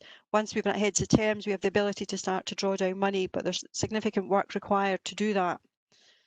This is about enabling an innovative development, attracting new business, which will create jobs for local people, and therefore it's imperative to get us to the next stage. In addition, we have an excellent training programme with the Employment and Training Unit, who during the pandemic have continued to work with just under 1,000 people who are now ready to move to the next stage into work placements when the recession is eased. When the restrictions are eased, sorry. It's going to be a wee while before the recession's eased. The UK Employability Programme Kickstart will also provide opportunities for young people who have been disproportionately affected as a result of COVID and we need to find a way of dealing with the influx, and therefore there's a need to support that resource. So far there's been a great interest in the scheme with over 300 businesses, and there's also a need to support business itself with our small and medium-sized enterprises and self-employed. So it's right that we look to resource that allocation, start to resort that allocation now, but be mindful of the continuing work that is going to have to be done over the next 2 years. Hence the reason there's a commitment to an allocation over the next 2 financial years. Falkirk Community Trust has also been disproportionately hit as a result of COVID, and we do not know what the future holds for the facilities the Trust manages. It is also the largest area of the Council's discretionary spend, and while not statutory, provides very valued services, particularly in addressing health inequalities. It has been and will continue to be challenging for the Trust to meet its targeted budget savings, particularly with the loss of income. While it's the right thing to do and to underwrite the deficit for this year, we do recognise that there will be challenging financial circumstances that the Council is working with. Therefore, I would wish to add the following addendum. Recognising the challenging financial circumstances the Council is working with and the potential benefits of bringing the Trust back in-house, such as 1, decisions be taken by the Council as a single decision maker in line with its agreed priorities. 2, a more integrated and streamlined approach of facilities, resource and transformational project work. And 3, return of public services to direct democratically accountability. It is requested that the Chief Executive, having consulted with the Trust, prepares a report to the December meeting of Council outlining the process, the work and any risk factors that would be involved should a decision be taken by the Council to bring the Trust back in-house, the advantages and disadvantages that would result should the Trust be brought back in-house, addressing the issues noted above and including finance, workforce and governance implications, and what the anticipated timescales would be. I would seek to add that as a recommendation in relation to the underwriting of the Trust finances, which I think we agree with, but I think there's an opportunity here to look at the Trust and the future of the Trust facilities in more detail, and I would therefore ask members to support that and move the recommendations with the addendum just outlined. Have you got a seconder there? Councillor Bowes. Thank you, Provost. It's with pleasure, if not a certain amount of relief, that I second this report. The position in June obviously was a lot worse. I welcome the additional spend, which has been noted with regards to food for the schools and the £300 for economic development. I also entirely agree with the addendum which the Leader of the Council has put on. In previous financial reports, the words financial flexibility have been used without any significant detail. This report lays out the work, and credit has to go to Brian Smale for this, because I understand the Chief Financial Officers, COSLA and Scottish Government have worked on this. I refer you to the letter from the Cabinet Secretary to the Chancellor. This looks not only to address the current shortfall, but looks to the future and any potential shortfalls in the medium term. And by medium term, I don't, as Brian had laid out, it's not just next year, it's a number of years following on from there. She writes that the Cabinet Secretary writes to the Chancellor for approval of one measure as she's looking to adjust the settlement deal. She further advises the Chancellor that we are proposing 3 other potential measures which are within the remit of Scottish Government ministers. So capital grant borrowing, moving capital spend to the revenue funding. This is important because it has a nil effect in the UK Treasury. So that hopefully is something that they'll be quite comfortable with. There's capital receipts, the use of capital receipts for the next 2 years for revenue purposes as opposed to retaining them for capital spend. Credit arrangements. The credit arrangements, this is an interesting one, is that it moves leases, or the potential to move leases from revenue to capital, and therefore extend the cost of buildings over the lifetime of the buildings. This has possibilities with the not-for-profit distribution scheme schools that were built. I think it's got less possibilities with PFI. The loan fund repayment holiday, I think, is almost self-explanatory, and you get a break in paying for your loans. However, they will still have to be paid within a 20-year period going forward. As ever, the full details of what to happen will still to come forward, but it's likely to be tied into the impacts of COVID, of the current pandemic. We know the current impact through this report as it stands today, but there are a number of other factors that will come to surface over the coming years, which will result as a result of this pandemic. Not least the paying for the support that has already been received, the effects of any recession as we go forward, the loss of income tax, loss of tax income, both domestic and non-domestic. I repeat, I'm happy to second this report and the addendum as laid out by the Leader of the Council. Okay, thank you. Well, obviously, this is just the first opportunity to see the addendum. I'm going to go to Bissett because there will be an opportunity for a recess. Just to ask you first, Councillor Bissett, have you got an amendment to the recommendation? Thanks, Provost. We do have there's Councillor Coombs wanting to come in first. You should maybe take her question first. All right, fine. Is she going to be moving? Yes. I do have an amendment, and Councillor Coombs will be moving it. Okay, we'll go to Councillor Coombs then. Thank you for that. Councillor Coombs. Thanks, Provost. I don't know if you want me to speak to it just now and have the recess after when we've actually moved the amendment. To do, if you could maybe just go through the basics here, and then we'll have a recess. So that's an opportunity for you to look at the addendum, and it's an opportunity for the administration to look, and then we can bring you back in, we can set a debate up.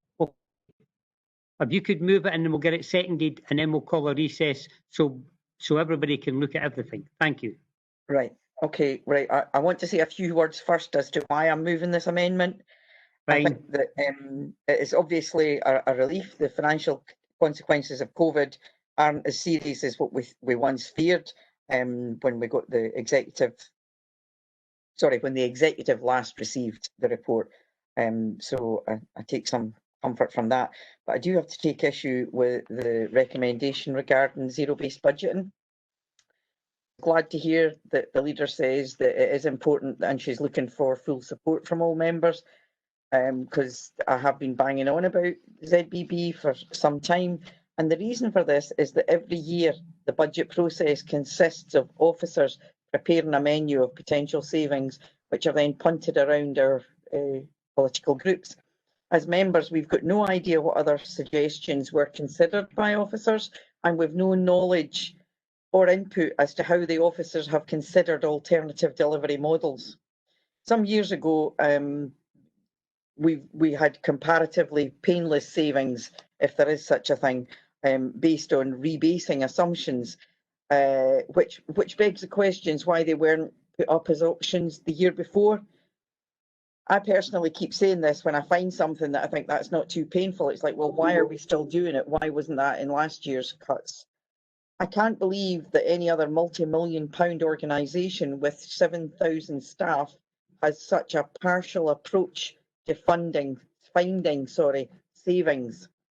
The whole point of ZBB is that instead of starting from last year's budget and trying to find savings, we should be starting from zero and justifying the expenditure that we need. Because people seem to have different interpretations as to what ZBB is, but that's my understanding. You start from zero and you justify exactly everything that is being spent. This isn't our money, it's the public's money. The officer's recommendation, therefore, is very, very disappointing because it only covers 2 areas of activity, as if ZBB was just a different way of carrying out the best value review. I see no reason whatsoever as to why zero-based budgeting can't be applied to every team in the council. I accept that this needs careful thought, but officers need to go away and think again and come up with a meaningful process that can help us to achieve real efficiencies. So as members, that we can then give proper political direction rather than a pick and mix budgeting where our only choices are either no flower beds or no school crossings. So that's my rant about ZBB. I also have a bit of an issue with bringing the trust in-house. I think this is a mad, bad and irresponsible proposal. The reason the trust was created in the first place that was as a charitable organisation, it can be more tax efficient than the council. It can access funds that would not be available to the council. Since the trust was created, obviously before COVID, it had seen a 28% increase in customer income and a 29% increase in participation by young people. It has reduced its reliance on council funding, despite a significant year-on-year reduction in council funding. On average, it has secured additional funding of over £800,000 over the last 4 years. There are many trusts in the UK, and that story has been the same every time. No organisation is perfect. I'm more than happy to admit that there are issues with the trusts, and I know that members, but it's half full or half empty. And no doubt the trust can do better, but it has done a lot better than it did do as a part of the council. However, the inevitable consequences of this amendment is that officers will report back that it'll cost the council at least another £1.5 million every year. And that's ignoring all the time and loss of focus involved in yet another reorganisation, just when any leisure organisation will be trying to recover from the implications of the COVID crisis. Any in-house organisation will not be able to do any better, and it just means that we'll have to have more cuts. In practice, this means closing more facilities that at the moment are being managed by the Trust on behalf of the Council. I urge members to reject the administration's silly amendment. Thanks, Provost. Okay, could you have a seconder there? Councillor Bishop. Provost, I think Councillor Coombs is still to read out our amendment on ZBB. Well, what's happening is, what happened is, if you say you're moving it, then Brian is going to send it to everybody the same as he sent the addendum. and then we'll have a recess for 15 minutes so that everybody can look at both issues. So, Robert, if you just want to second it, Brian, have you sent it? Do I not need to say it? No, you don't need to say it at this stage. It's been sent. Brian, you sent it through to members. So, Robert, are you just officially moving and seconding the amendment? Well, would it not be better if Councillor Coombs read it out before we share it? And then I'll second it. Yeah, we'll do that then. I think that would be helpful, Provost. That would be fine. Thank you. Right, Councillor Coombs. Okay. Thanks, Provost. The amendment is to agree the recommendations with the exception of item 6 on the ZBB approach. Oh, this thing's just died on me, sorry. We can hear you. Recommendations with the exception of item 6 on the ZBB approach, and in place of the current recommendation in item 6, agree that a wider approach to zero-based budgeting be taken, encompassing all of the council services, that this be aligned with the work of the budget working group to allow members the fullest understanding of the budgets, and that it aims to move the council away from the current deficit model of identifying savings options. And Brian has just sent that out. Fine. Councillor Bissett, you seconding? Happy to second that, Provost. And you've got an opportunity to come back in once the debate starts. So we're going to have a 15-minute break to allow all parties to look at the addendum and also the amendment. So what time is it just now? A 15:15, so back at 1:30. Okay, thank you, everybody. Mr. Moody, you're just going to clarify the issue that Councillor Reid brought up, just to ensure that we're aware of what that was. Mr. Moody? Thank you, Provost. And it's simply to clarify that the motion before the Council, as moved by the leader, consists of the recommendations within the report and the addition of the addendum at item 4 in the recommendations. So that's the motion. And against that, we have the amendment moved by Councillor Coombs, which consists of the recommendations, but not incorporating the adjustment made by the leader. So it would be recommendation 4 as it currently stands, but with her addition of the new recommendation 6. So that to clarify what the effects of the motion and the amendment are. Thanks for that, Mr. Moody. Now, to ensure that we don't start a debate and we've got to stop halfway, depending on how long it goes, I'm just going to stop the meeting just now, and we'll have a 45-minute break. So look forward to seeing you back in 45 minutes after lunch. Thank you very much, everybody. So I'm going to go back at this stage to the leader, Councillor Meiklejohn, to give us her views on what came before from the Labour administration. Thank you. Thank you, Provost. Before I give a view, I was looking for of information, and I think it would be useful for everybody to hear what's said rather than doing it in private. Is perhaps Mr. Smale could give his thoughts about actually implementing ZBB in its entirety across the council service, and to what how he thinks that might have an impact going forward.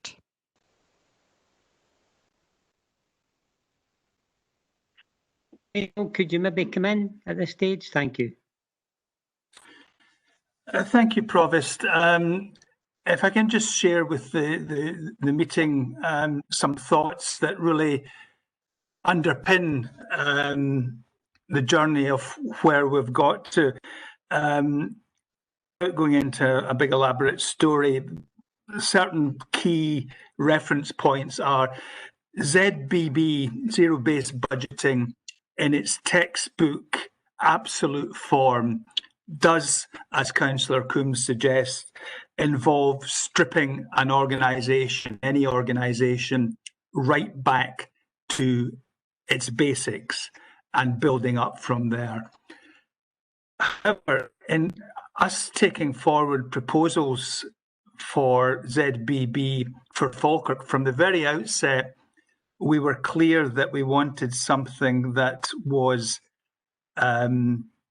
practical, streamlined, not bureaucratic, had regard to resource requirements, and worked in our particular operating environment, not something that was slavishly taken from say, a commercial environment, which is indeed where ZBB started in the mid-70s with Texas Instruments. It was then taken into central government by Jimmy Carter as president, first in Georgia as state governor, and then into the White House when he became president. So it does cover both private and public sectors.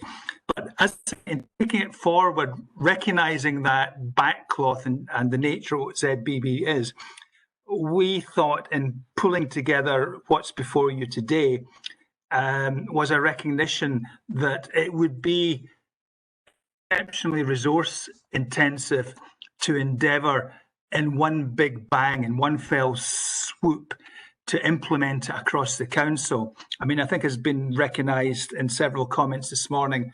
We are a organisation, 7,000 staff. And actually, if you gross up expenditure include capital, we're not all that far off $1 billion a year organisation. So, and we're multi-service. So there's a lot in the mix. So the approach was recognising the underlying principles of ZBB, which is to critically appraise everything you do at the moment and how you do it and build up from that point, that we would look to do it in more manageable steps. And I think the point Councillor Coombs makes about being relevant to the whole council, absolutely no issue with that. But the thinking was we would do it in a staged basis that would be more manageable, and lessons learned from implementing as we went along we could harness and apply for future steps. So that essentially was or is the backcloth to what sits before you at this meeting today. I'm happy to supplement that or ask any questions that may flow from what I've said, but I'll stop there, Provost. Okay, thank you. Again, back to the leader in relation to the amendment that's came forward before we open up for debate. Thank you. Thanks, Provost. I think that's what Mr. Snail said. Is what gives me concern, in that we have agreed to implement ZBB, but to do it in a managed way. That by doing it wholesale right across the council service is something that we have to work towards, and I don't disagree with that. But by doing it all at the same time, I think we could get ourselves in a bit of a pickle. We may not be able to do it in a managed and robust way. I think we may end up having to rush aspects of it and not actually get the best outcomes at the other side. So I think well, I appreciate what's been proposed. I don't think I could support the rollout of the ZBB right across the council estate at this time. I think the proposed approach with the three-pronged approach, because there's elements within the three-pronged approach that will look at the discretionary, it will look at our transformation, and it will look at ZBB, and it will allow members to be able to actually get to know the granular detail within the particular areas proposed around primary education and transport. And I think that could then be extended as we move forward into the following year into further service areas within the council, and help us then to actually use the knowledge that we have gained in there. But I think by rolling it out across the council, without an agreed resource, that's the other aspect. It's the time that it will take from officers' time to be able to do this, and nonetheless member time, and that would be a significant commitment from members. And I'm fine with that, but I'm not sure that every member would be able to give that level of time that we're talking about going forward. So I think a phased approach would be far more preferable, but we're not against ZBB as Councillor Coombs has asked for. I hope that she's able to hear, because she's gone green. That's maybe quite appropriate for her, and I don't mean that in a nasty way. I mean as in her environmental credentials, so to speak. But she's gone green, so I would be continuing to support the proposals in the paper, including the addenda. Okay. Thank you for that Thank clarification. There is quite a number. I think the first elected member will go to Councillor Coleman's been wanting to come in this one, so we'll go to Councillor Coleman first. Thank you. Thank you, Provost. Excuse me. I'm specifically wanting to talk to the addendum as opposed to the Labour amendment. So is that okay to do that just now, or do you want to take it at a different time?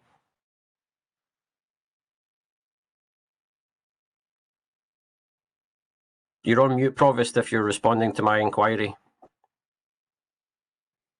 Unless I'm on mute and no one can hear me. No, we can hear you. We're happy grand. with that.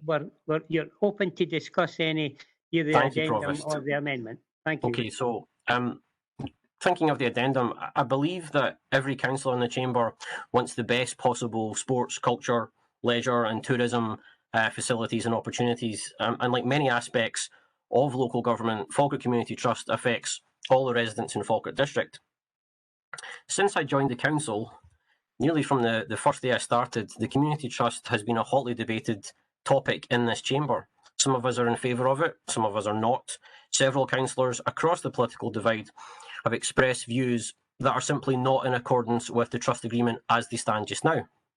And it seems to me that most of us would like some aspect of change of the Trust's operations. So I think it would be fair to say that no councillor is 100% happy with Falkirk Community Trust in its current form. So this mix of views that's coming out of the chamber has a negative impact, and this impact is felt by the Trust Board.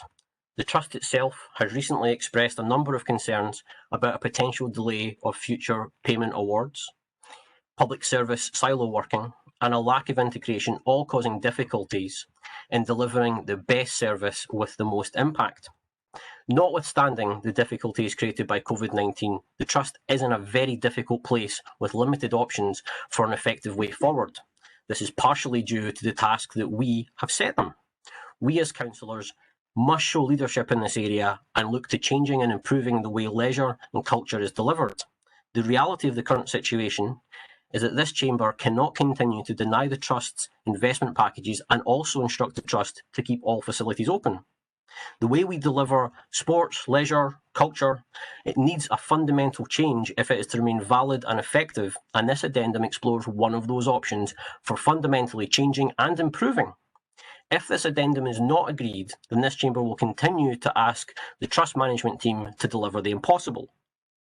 Turning to the addendum itself, I think it's reasonable that the administration have set out a point of view in point 1 and 2. But the substantive part of this addendum is in fact point 3, where it requests that the Chief Executive prepares a report on the advantages or disadvantages, and the disadvantages in bringing the Trust back in-house.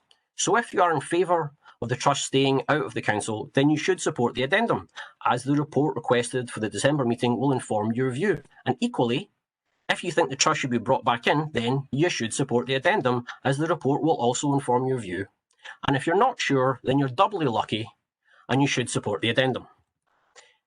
It is past time that we put this issue to bed one way or the other. By agreeing the addendum, all the Council is asking is for information. It is the clearest way forward to improving and delivering these services and facilities, and it is the right thing to do, and I'd ask all members in the chamber to support it. Thank you. Thank you for your input, Councillor Coleman. Is Councillor Blackwood wanting to see his hand up? Yeah, thanks, Provost. Just a couple of questions. One on the ZBB. Are we talking now for next year's budget being a two-tier budget? Part of the departments on ZBB and other in the old system. My second point was a point that the council leader made, which we don't want to rush it. But we've known about this since early in the year when it was passed at council. We should be approaching a ZBB budget for 2021. So where's the rush? We've obviously done nothing about it since it was agreed at council back in February. So that's why we're forced to rush it now. That's the question I've got, Provost. Okay, we'll get the first question answered by Mr. Smale, and I think that your second question in relation to the leader, I think you can maybe answer that during the summing up. That's okay. Mr. Smale, question for Mr. Blackwood. Thank you, Provost. Thank you. I mean, I think essentially having worked up a way forward, and obviously the introduction of COVID has cut across many work streams detrimentally.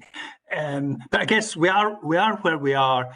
There is a proposal that has been discussed at CMT, and for the reasons I touched on a moment or two back, are reflected in the proposition that you have before you today.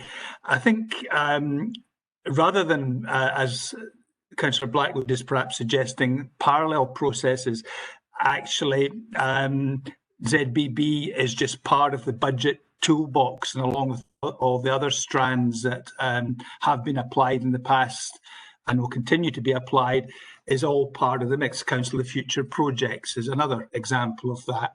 They're all geared to plough particular furrows with the objective of both looking to improve the effectiveness of service delivery, but also to identify options, underlined options, of possible savings that then can come before members. And maybe just to supplement that and linking it with a couple of points that have been made already with respect to the very important member budget working group, I think the option of that group meeting early and then taking each service in turn and drilling down to that service is a useful way into this overall exercise of better understanding what happens within a service, and perhaps taking each service in turn for a dedicated session, so that there's sufficient time for the cross-party members on that group, if indeed that's the route that you wanted to harness for this exercise, to deep dive into the service and have a better understanding.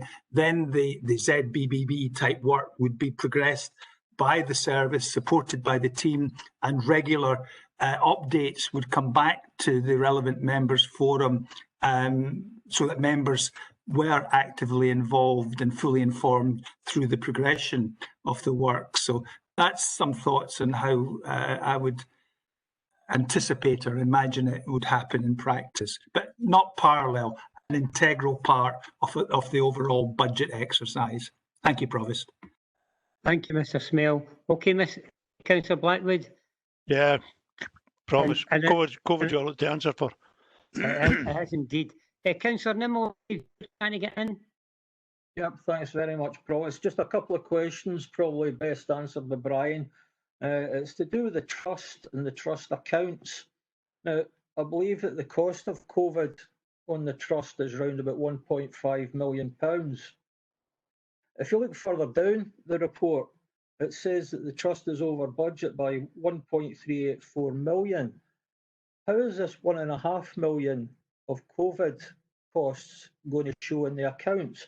Or should we really have an over budget figure of 2.884 million? That's my first question, Provost.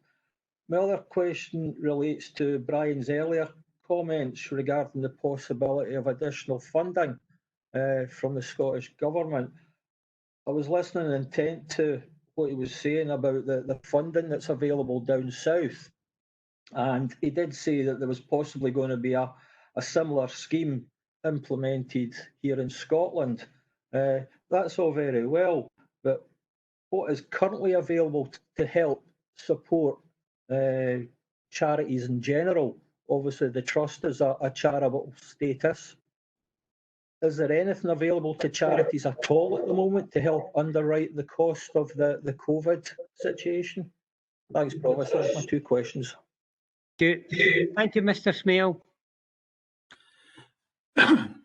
Thank you, Provost. So, dealing with the first question first, the 1.5 million is a rounded figure, so it's one in the same figure as the 1.3 or 1.4, whatever specifically mentioned in the report. So there's not a doubling up. That's precise figure or rounded to 1.5 million, and that really is the net contribution or the net impact in the round of COVID. I think, as we're all aware, the trust has been materially impacted through the loss of income. It's primarily an income-generating entity, so it hasn't expenditure as we all have with PPE and cleaning and the likes, but the biggest impact has been the loss of income. So it's everything in the round leading to that projected, and we're only halfway through the financial year, projected deficit of circa 1.5 million at the year end. And just bearing in mind the trust, as is the case with the council, in its budget back at the start of the financial year, was budgeted to break even. So the change in the financial picture is COVID driven. Otherwise, all things being equal, both organisations, the council and the trust, would be heading towards its planned balanced position. There's a strong linkage in what I've just said with the second question with respect to funding. And the immediate link is the significance of the furlough scheme. Had that not been available, we would have been in a very much more challenging financial position with respect to the trust. And the council isn't able to access furlough. But the community trust can, does and did.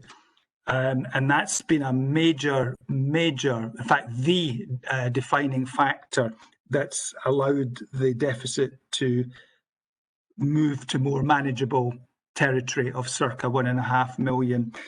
I mentioned earlier that there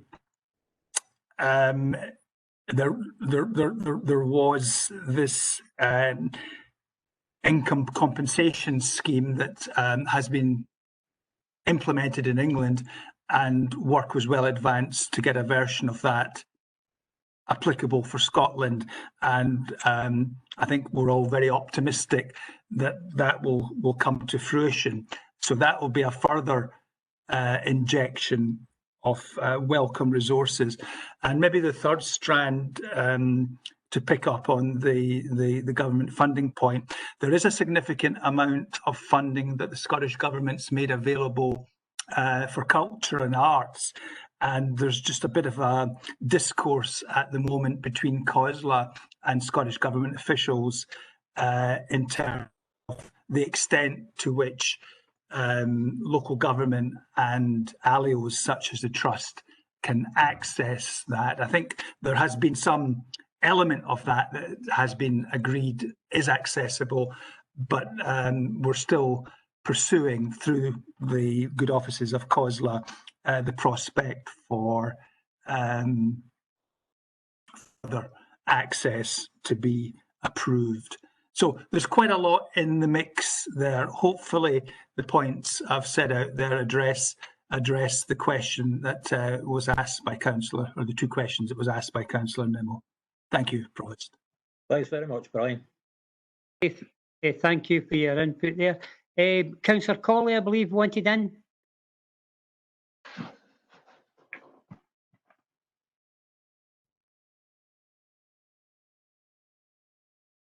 You're on mute, Fiona. I'm having some problems with my Wi-Fi, so I'm just trying to connect by data. So I think that's why it's going off mute. So I didn't. We can hear you. That's we can good. hear you. That's good. No, I didn't want to come in. I think that's what was happening there. Okay, thank you. Okay, thank you very much. Okay, is there anybody else want to come in at this stage before Councillor Kerr? Right, fine. Councillor Thank you, Kerr? Provost. Yeah, just try to get the meat off, Provost. Provost, regarding the addendum, their group welcomes the addendum to look at, even if it's just to look at, and Councillor Coleman, summing up, highlighted exactly what we were thinking, that it's at the point where it says whether you're for it or against it, it's getting the information whether it's been good or whether it be bad. So we welcome the addendum, and I would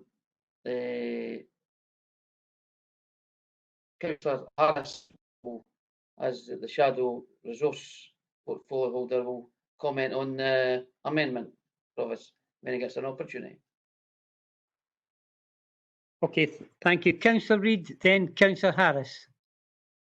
I was going to be quite happy to defer to Councillor Harris, but I don't want to seem like Cassandra, but the world is moving at such a fast pace that although our finances don't look too bad at the moment, wait until we start to pay back the money we've borrowed. I don't know if for example, there's been a reply to Ms Forbes from the Chancellor. That's my first question. That's the Appendix 3. I don't know if anybody's aware of the response. Provost, is that you, Brian? Yes, sorry, Provost. Yes, if I can simply answer that. No, there's not yet been a response, which I guess is a little bit disappointing, because the sooner we know what the position is, we can react to that and manage the situation. But just having it drift is unhelpful all round. So no answer as of yet, but hopefully that will be remedied soon. Right. I think the fact that the Chancellor has postponed the budget says a lot. We're trillions in debt in both parliaments. The only two solutions in the broadest sense is to increase tax or cut public spending, or a mixture of both. I just wonder if we have any inkling of which direction we're heading, because next year could be a really, really tough year, and the subsequent years as well. Crystal ball, Brian. Indeed, crystal ball stuff. I mean, the taxation. Sorry, a bit of an echo there. Taxation and reducing public expenditure are two in the mix. The third is increased borrowing, but obviously that's already at exceptional levels. You would think there's limited scope there. The government at Westminster made certain commitments on those fronts going into the election in terms of its manifesto. So one would assume, notwithstanding the new dynamics of COVID, would colour assessments as to what the combination from those three elements in the mix would be. Had there been a budget, which, as you quite rightly say, there's not going to be now, albeit the spending review, at least to some extent, seems to be progressing, we would have a more rounded picture. So it's we're in a bit of a void at the moment in terms of what's happening. I think it's just focusing and trying to manage the current situation and the uncertainties with COVID, unfortunately looking as if it's going the wrong way in the current months, and just trying to deal with that. And maybe March, when hitherto we tended to get a budget, might be we might have to wait till then before there's a conventional budget that deals with both sides of the equation, spend, but also the means by which the spend's financed, including taxation and the other two elements I've mentioned. Thank you, Provost. Okay, thank you, Provost. Sorry to be depressing. Well, I think we're all well aware of the situation. Councillor Harris, thank you, and then Councillor McCluskey. Thanks, Provost. It was just on the zero-based budgeting, the comments I was going to make, Brian has actually covered in a sense. I would say that in terms of the amendment, I do agree that we ideally, in an ideal world, we would want all council services subject to zero-based budgeting. But I recognise what Brian says, that we've got to walk before we start to run, and it is a very complex process. My view was that it is therefore that the approach to the zero-based budgeting is as in the motion, and I was going to say that we should progress this through the cross-party budget working group. And I think, again, Brian's comments about drilling down into parts of the three services is the way to go, and therefore I feel that the motion on zero-based budgeting as it stands is the way forward, rather than the amendment trying to cover the whole lot at one go. Thanks, Paul. Thank you for your input. Councillor McCluskey.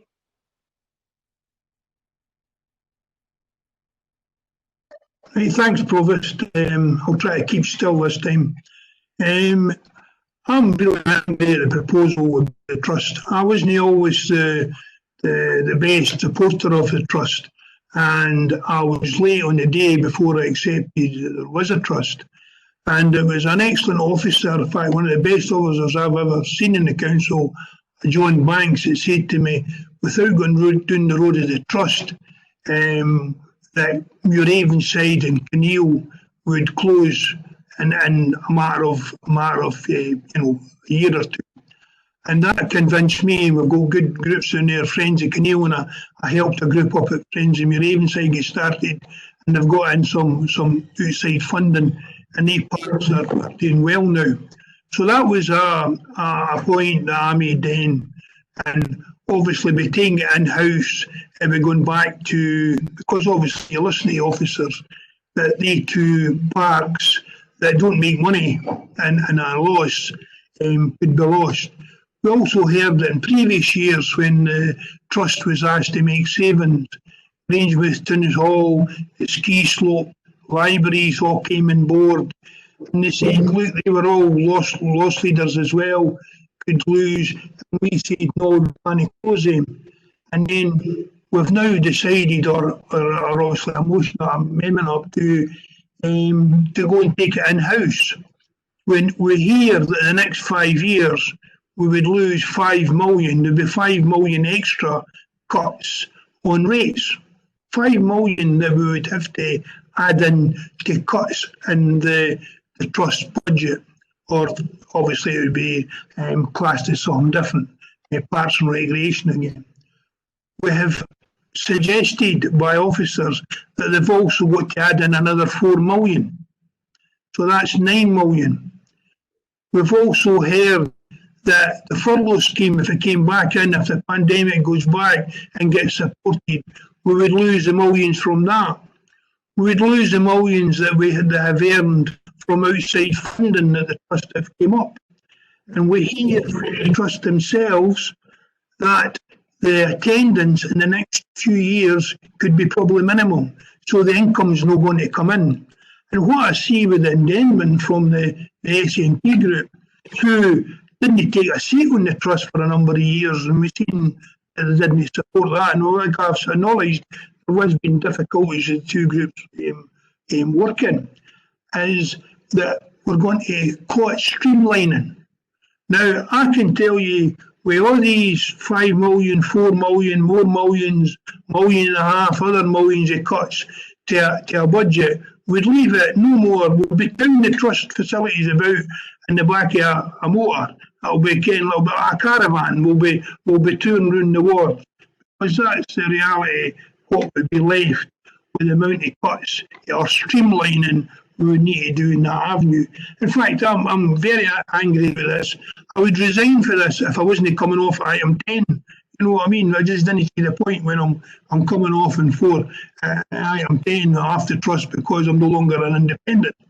But obviously, you know, things need to be better working, and I understand that. But we have been refusing, or the administration has been refusing, to come out and say that places are going to close. And the reality is that the trust cannot make the cuts without shutting down the services that we value that do not make money. And they also have to turn around and accept that the people's not going to go into them. So that's what the future goes. So there isn't going to be a trust. And then we're going to go later on today and discuss looking at a new modern town hall to promote the arts, which is a trust which loses money as well. So what's the point of having a town hall when you wouldn't have a service to utilise it? That's my view. So I've got a lot of concerns. Although, as I say, I recognise there have always been issues with the working between the council and the trust, and I'm not saying I've always been happy with that. Okay, thanks for your contribution. Before we go back to Councillor Meikle-John, I believe that Councillor Colley wanted in, did she? Yes, I did this time. I apologise for earlier on. I said on some connection problems. No apologies required. Thank you. I'd just like to very briefly just come in the back of what Councillor Coleman has said. This isn't about making a decision at this point. This is about ensuring that we have all of the information in front of us so that we can make a decision that's an informed decision. The trust is in a very difficult position, but I think that one of the things that's really important is to recognise the integral position of the trust in a number of different services that the council provides. For example, libraries are critical to things like reducing isolation, work with schools and work with reading, etc. So there's a wide range of things that our libraries do that are critical to our communities. Our leisure services, and I know from the Integrated Joint Board, we've been trying to work with the Trust in terms of how we can support people to improve their health and to recover after things like surgery and illness. And there's already the Active Fourth programme, and there's a number of things that are possible. But I think there's that strong connection between the Trust services that are not necessarily income generating. And some of the really important things that the council does. So I think we really need to just have the conversation, find the information, and you know, I hear what John says, and I hear what Joan has said, and I think that you know, they're very clear on their views, but I think we need to have the information in front of us in order to make informed decisions. Okay, thank you for your input. We'll go back to the leader now to wind up. Thank you, Provost. I'm going to be very brief because I think this has been a good debate. People have had their say on both sides. I've said all I need to say, I think, around ZBB. Not against taking forward and through the budget. The member budget working group, but I think we need to do it in a managed and robust way, not run before we can walk. Make sure that we know and we can manage the workload around that and look to extend that and as one of the tools within the box in order to help shape our budget going forward. In relation to the amendment, I think Councillor Coleman was very eloquent and clearly detailed what the addendum was trying to do regards to trust, and my colleague Councillor Colley has just reiterated that particular aspect of it. What I do have a bit of concern with is Councillor McCluckie putting words in my mouth, words I did not say. I did not mention streamlining in anything that I actually said. And I would also highlight that he also said incorrectly that the administration are refused to bring forward proposals to close buildings. It's not up to the administration to make those decisions. It's up to all members. And I'm aware that there's been a number of things in front of members where they've chosen not to take those decisions, and they're every right to do that. But obviously there's consequences in relation to taking those decisions. What we have to stop doing is thinking narrowly. We need to think a wee bit out the box and need to think about the future.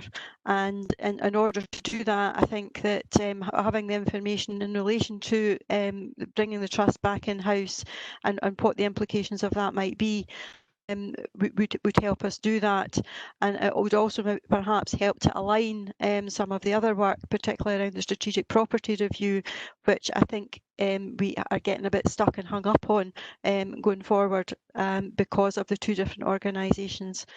So therefore I'm happy to move the motion with the addendum as I originally spoke to in the report, Provost. Thank you.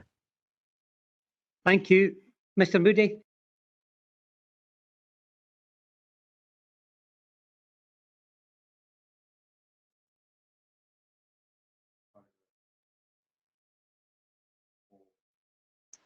Point 4 in the recommendations, and that motion is moved by Councillor Meiklejohn and seconded by Councillor Bowes, against which we have an amendment which consists of the recommendations but not as adjusted in number 4 by the administration's addendum, but instead of point 6 of the recommendations, the substituted version of point 6 on zero-based budgeting.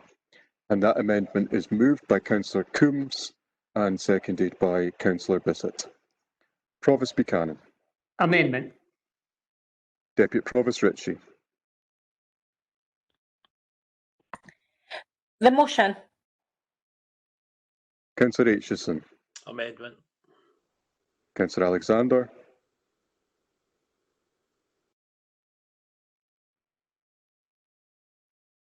Councillor Alexander. Motion. Councillor Baffer. Motion. Councillor Binney. Motion. Councillor Bissett. Amendment. Councillor Black. Amendment. Councillor Blackwood. Amendment. Councillor Bowes. Motion. Councillor Coleman. The motion. A motion. Councillor Coombs. The amendment. Councillor Flynn. Motion. Councillor Garner. The motion. Councillor Goldie.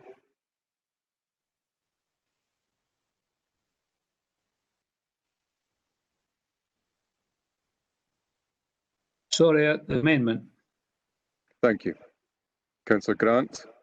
Motion. Councillor Harris. For the motion. Councillor Hughes. The motion. Thank you. Councillor Kerr. Motion. Councillor McHugh. Motion. Councillor McCluckie. Amendment and addendum C is streamlined. Councillor Meiklejohn. Motion. Councillor Monroe. The motion. Councillor Murtagh. The motion. Councillor Nicholl. The motion. Councillor Nimmo. Amendment. Councillor Patrick. The motion. Councillor Reid. Amendment as it relates to ZBB. And Councillor Spears. Motion.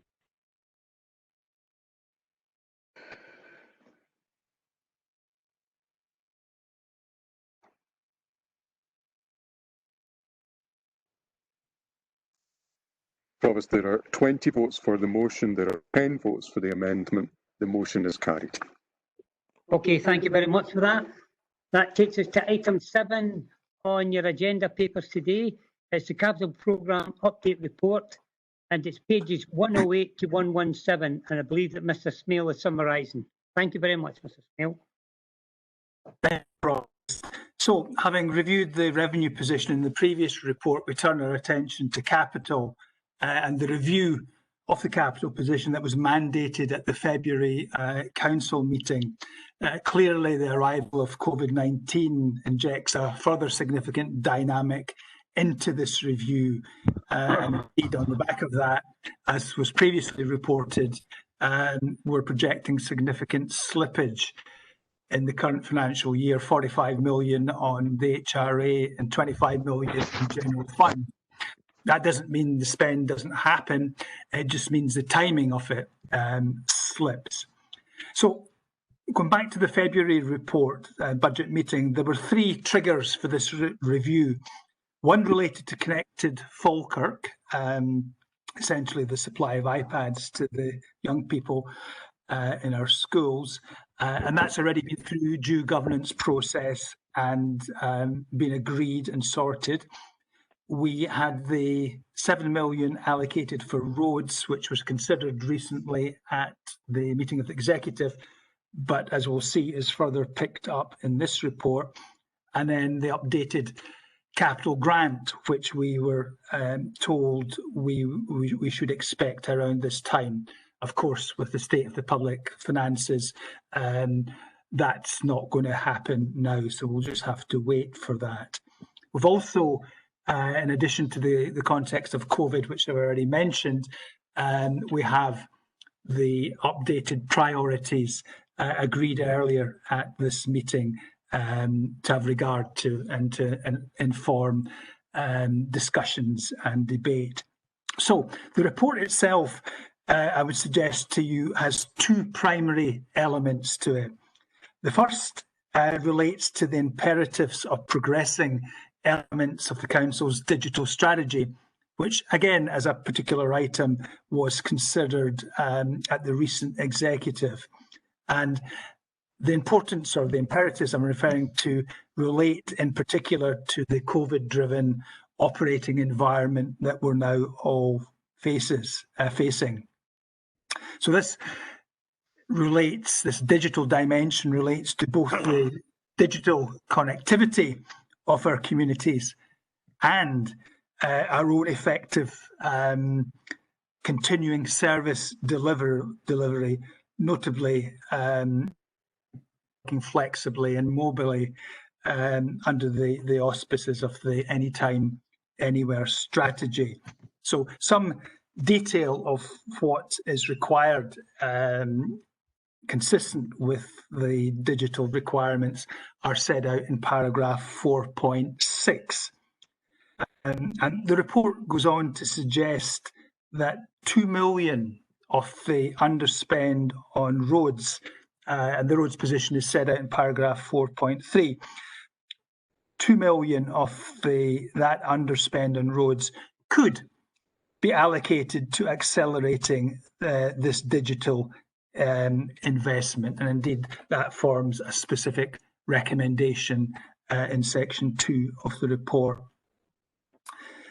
The second element essentially gives members today initial insight of major evolving projects which will emerge in the draft capital programme, which will come before members later in the year as part of the budget cycle. And similar to the position on the revenue budget, the need to balance those bids relative to finite resources, and of course with regard to the priorities I mentioned earlier. So in addition to the further digital investment as noted in paragraph 4.7, section 5 then goes on to pick up a set of significant projects that will form that mix within the emergent capital programme. And just very quickly naming them rather than running through them, we've got the climate change carbon reduction agenda. We've got the investment zone. We've got an award of 90 million, short of what we wanted, but still a significant sum. So how that then gets applied relative to what our original hopes were is something to be worked through.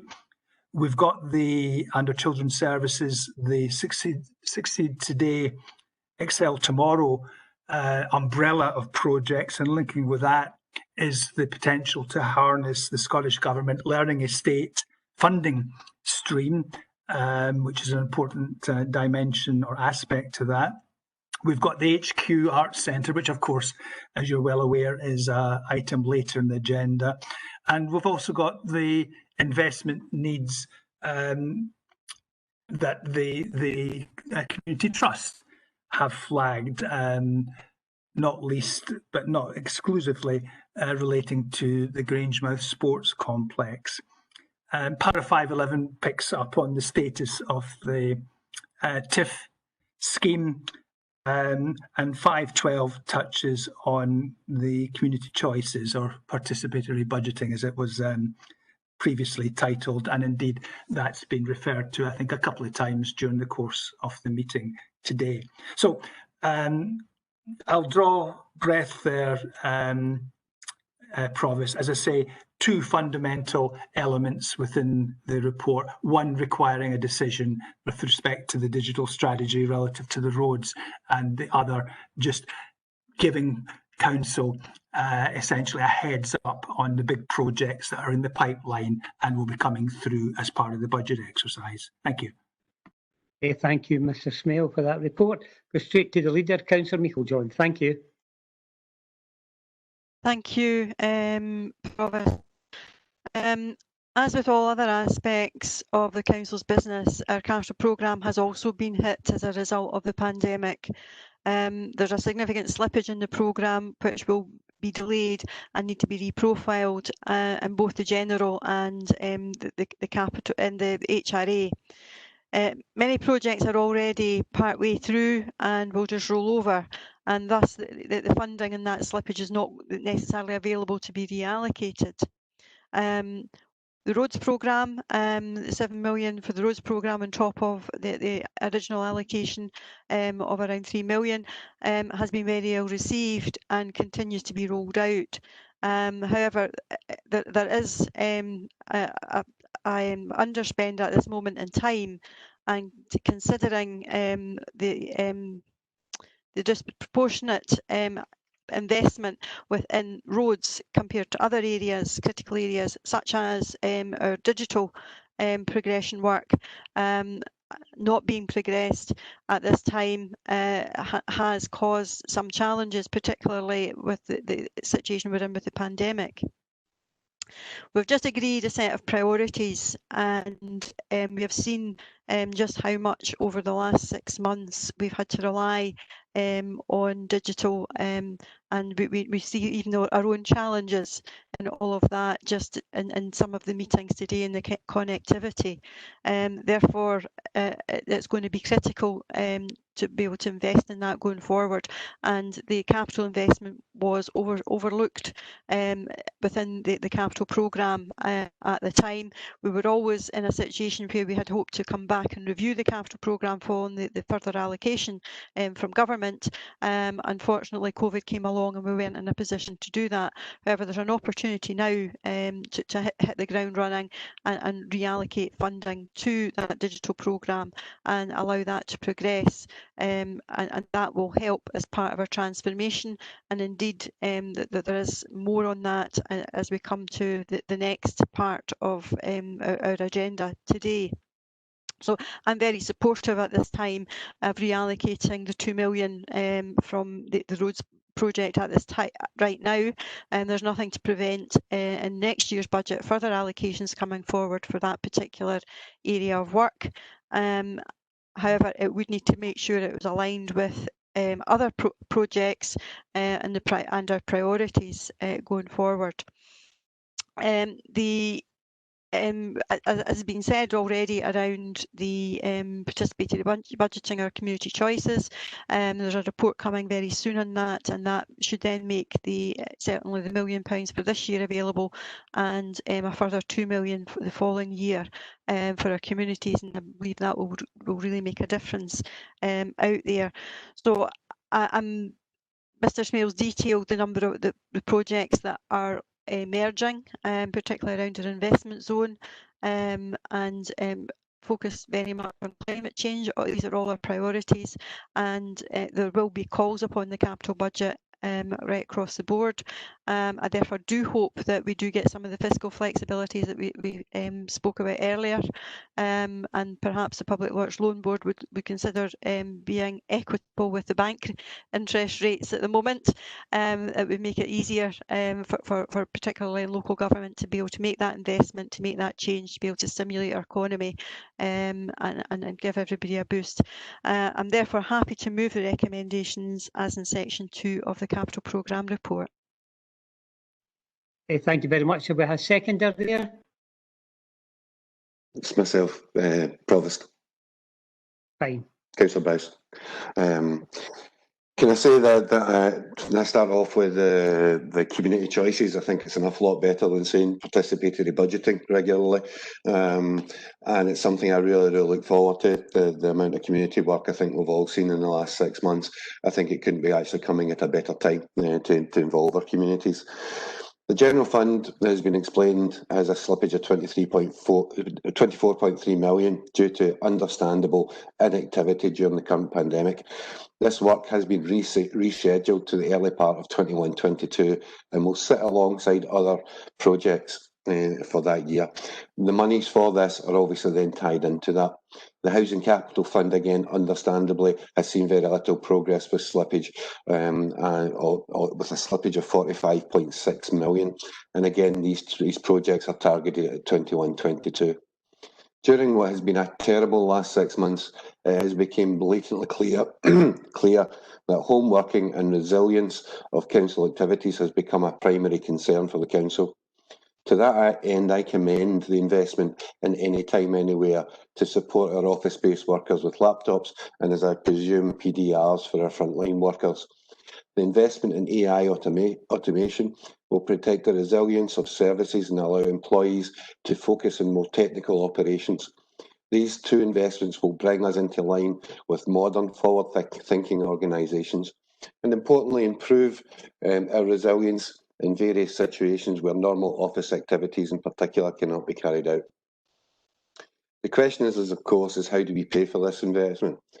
The slippage has already been mentioned, and to do an additional capital spend, you would have to look at increasing what is the current capital spend as we've got, and that I don't think it's the way to go forward, because you would then obviously have revenue consequentials going on, and that would unbalance the current capital programme. We do, however, as has been said, have an 11.2 million one-year roads investment, which is estimated to spend £8.7 million, which is dramatically more than the 3.8 million that was originally budgeted towards that area. And what, again, and I've got to say, has been very difficult operating circumstances for the Roads Department, and they've got to be congratulated for what they've managed to do so far. The 11.2 million is included in this year's budget, and therefore if we reprofile that 2 million of the balance to support our employees and the resilience of the council through the digital strategy, we will have no additional revenue consequentials. I see this as a fiscally prudent way to progress this vital investment, and I'm content to see it to second the Leader of the Council. Thank you.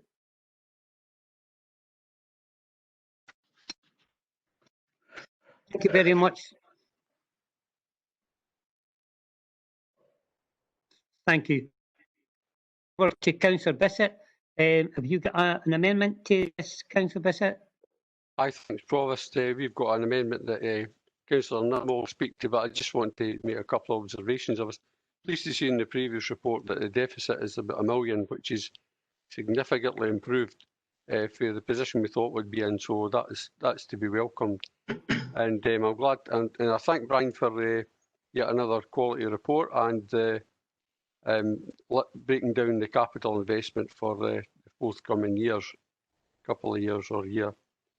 Also, I'd just like to say that the fiscal flexibilities may well come in handy and may help us out, because next year is going to be dire, to say the least.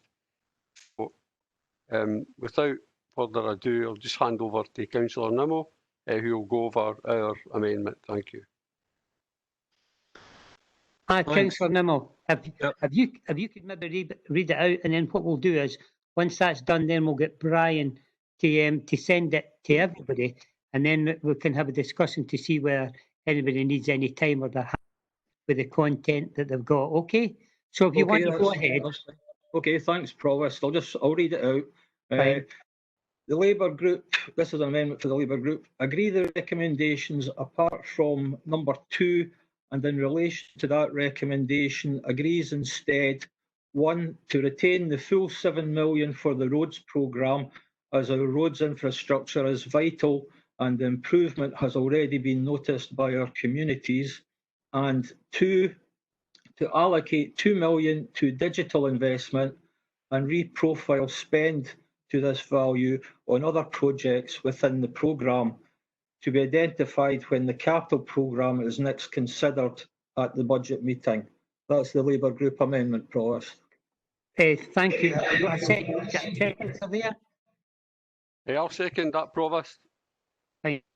Provost, I would obviously like to come back in and speak to the amendment as well at some point.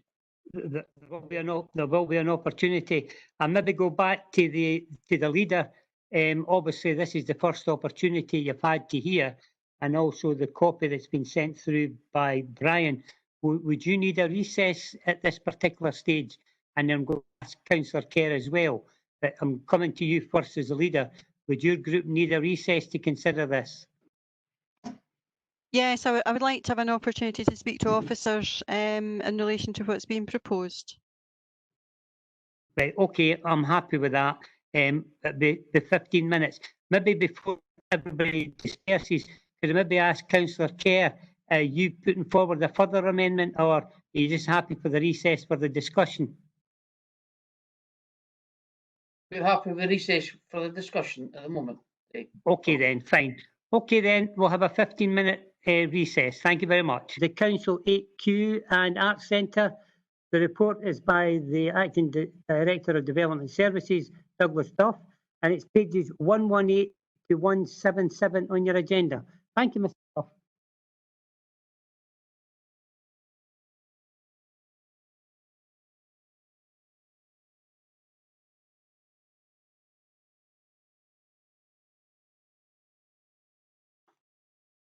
Thank you, Mr. Duff.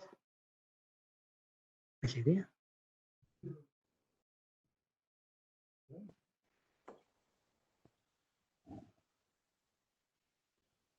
Agreed. We can move on to the next agenda item now. That'll do, mate. Sorry about that. Seconded. Too late. Not only on mute, but no camera. Okay, so... Okay, Douglas, just make your report. Thank you. Okay, if that's okay. So maybe just to say thanks, Provost, for the opportunity to give this report. And I was in mid-flow there saying what a privilege it is to present this report. It's probably the type of report that you only get in front of the council every 50 years. And therefore, it's important that we reach the right decision, and hopefully in a combination of the covering report that we've given in the background, update on the business case on this project, there's sufficient information for members to move this forward. And I'd like to say at the outset to thank members for the time that they've given to considering it at this meeting, and also in a lot of the lead-up work to this meeting, in the questions and so on, the interest that they've shown in the matter. There's been a lot of work by a team around the council in pulling this together, and so it's important that we see the right decision. And in preparing the report, we've had regard to the Treasury, who have a green book on appraisal and evaluation of capital projects, and so we're following that methodology, and we've tried to make sure that we are preparing this in a proper way that is open to scrutiny and audit when it comes to an important decision like this.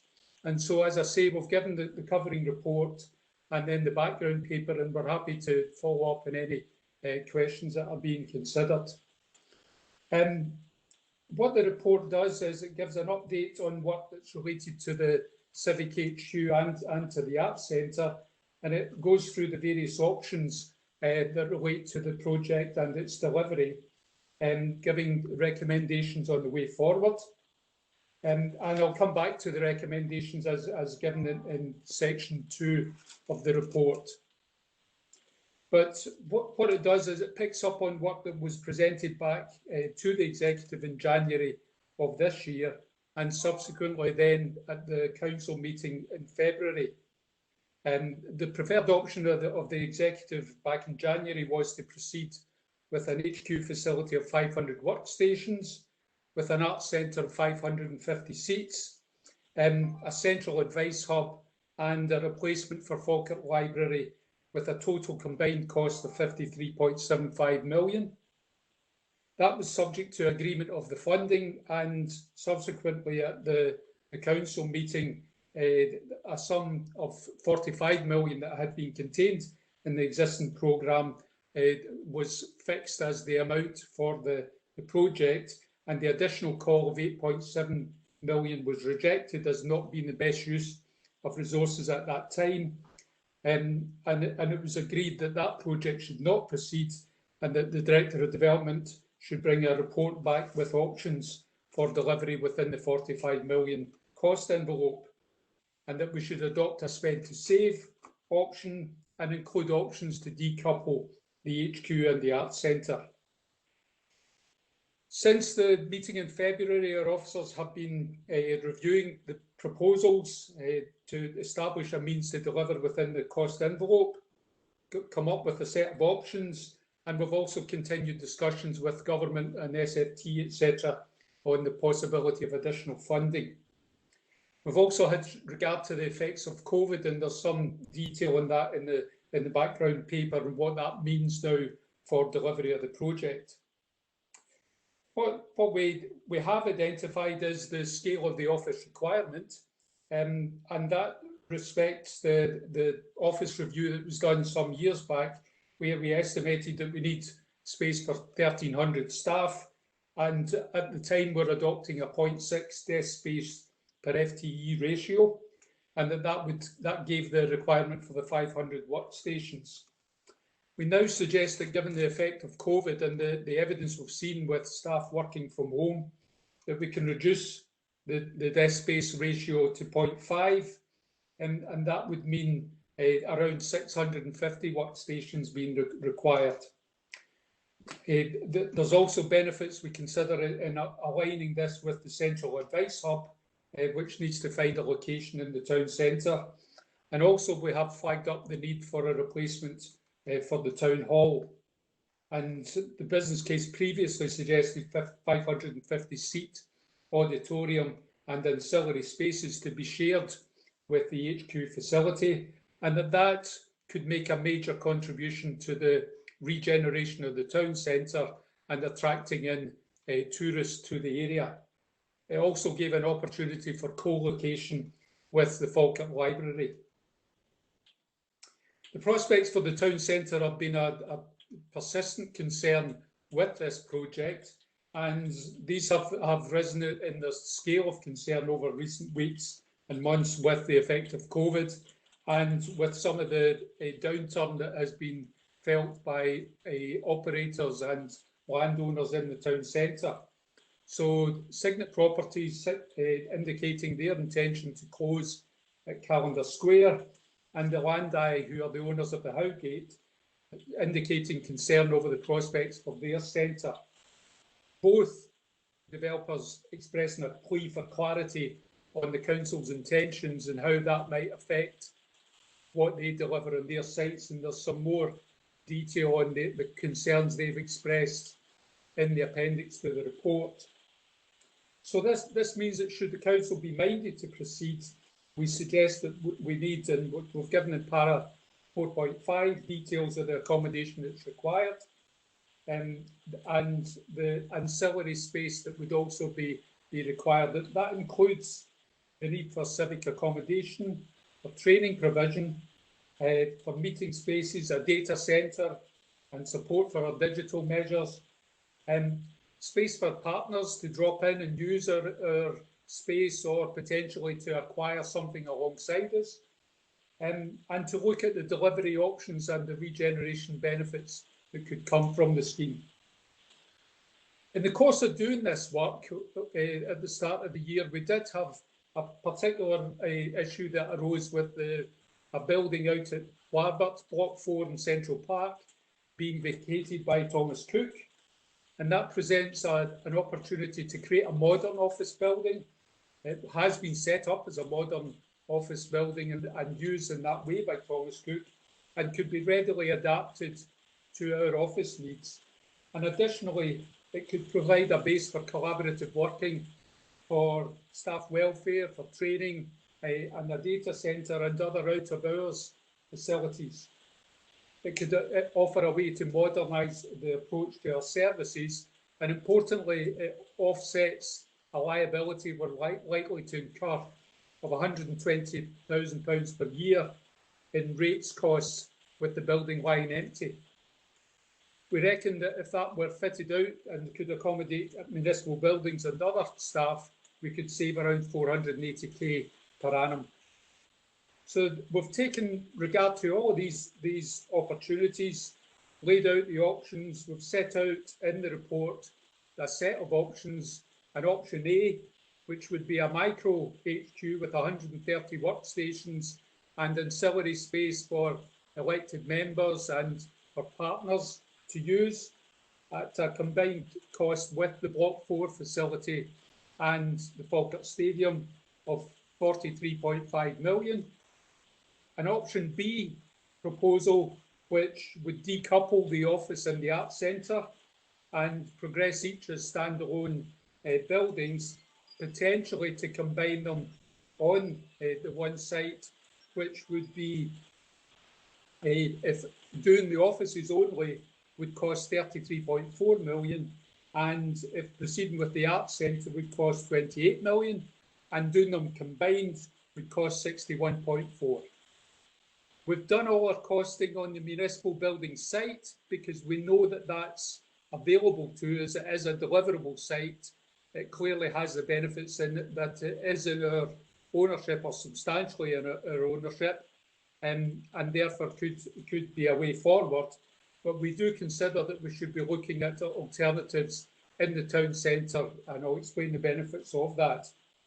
We have costed the projects for delivery at Block 4 in Warbert at 919,000 to provide the offices and ancillary accommodation there, and £1.5 million for fit out and refurbishment of the Falkirk Stadium, where we think that there's merit in completing that work with the occupation of a vacant floor in the building and doing some other remodelling to allow full use of that as a facility. We did make the offer to members, and several did come out to view those facilities last week to see what was possible there. What we would also reckon is that we should progress the prospect of an HQ in the town centre, and we consider that a workshop with developers and landowning interests in the town centre would make sense to do, to hear what their concerns are, but also the opportunities they see in moving forward and how that might align with their own thoughts.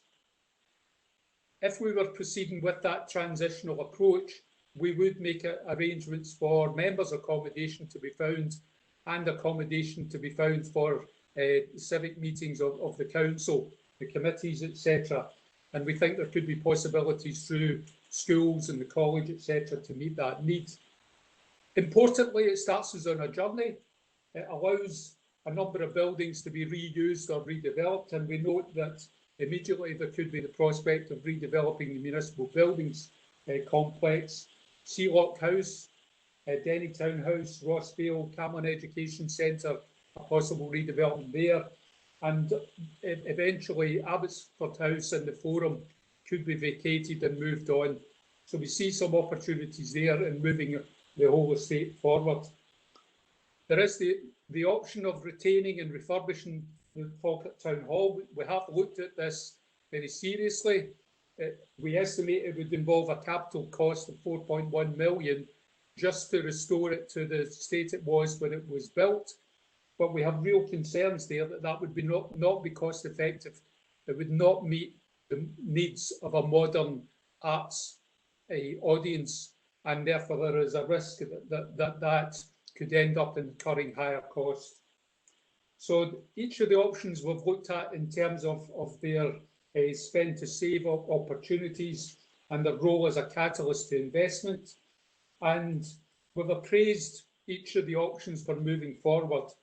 And ultimately, we're suggesting that we should move forward with option A, which is the provision of the micro HQ, 130 desks, plus member accommodation, plus scope for a flexible drop-in space for council staff and partners, in total about 200 desks there. That we should prepare Block 4 in the stadium as interim measures that would meet the council's interim office needs. And that in committing to the delivery of the HQ project, we should go and speak with the partners about, with the developers and landowners in the town centre about that possibility. So we recommend that would be the way forward.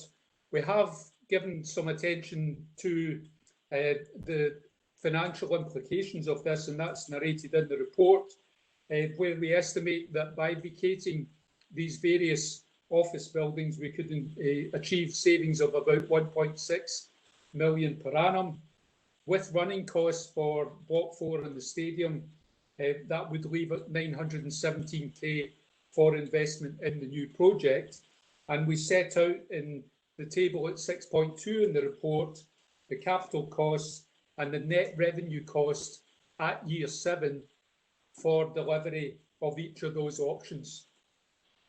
So what we have highlighted is that there is an opportunity to secure external funding to support delivery of this project, and we suggest that there is the scope to attract up to 6 million through the investment zone. We mentioned it earlier, we didn't achieve as much through the investment zone bid as we had anticipated, but we have included in that the request that there would be a contribution towards the Arts Centre.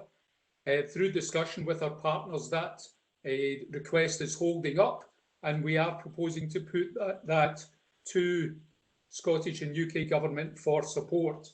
And we'd hope for a decision on that through the heads of terms, which have to be agreed before the end of this calendar year.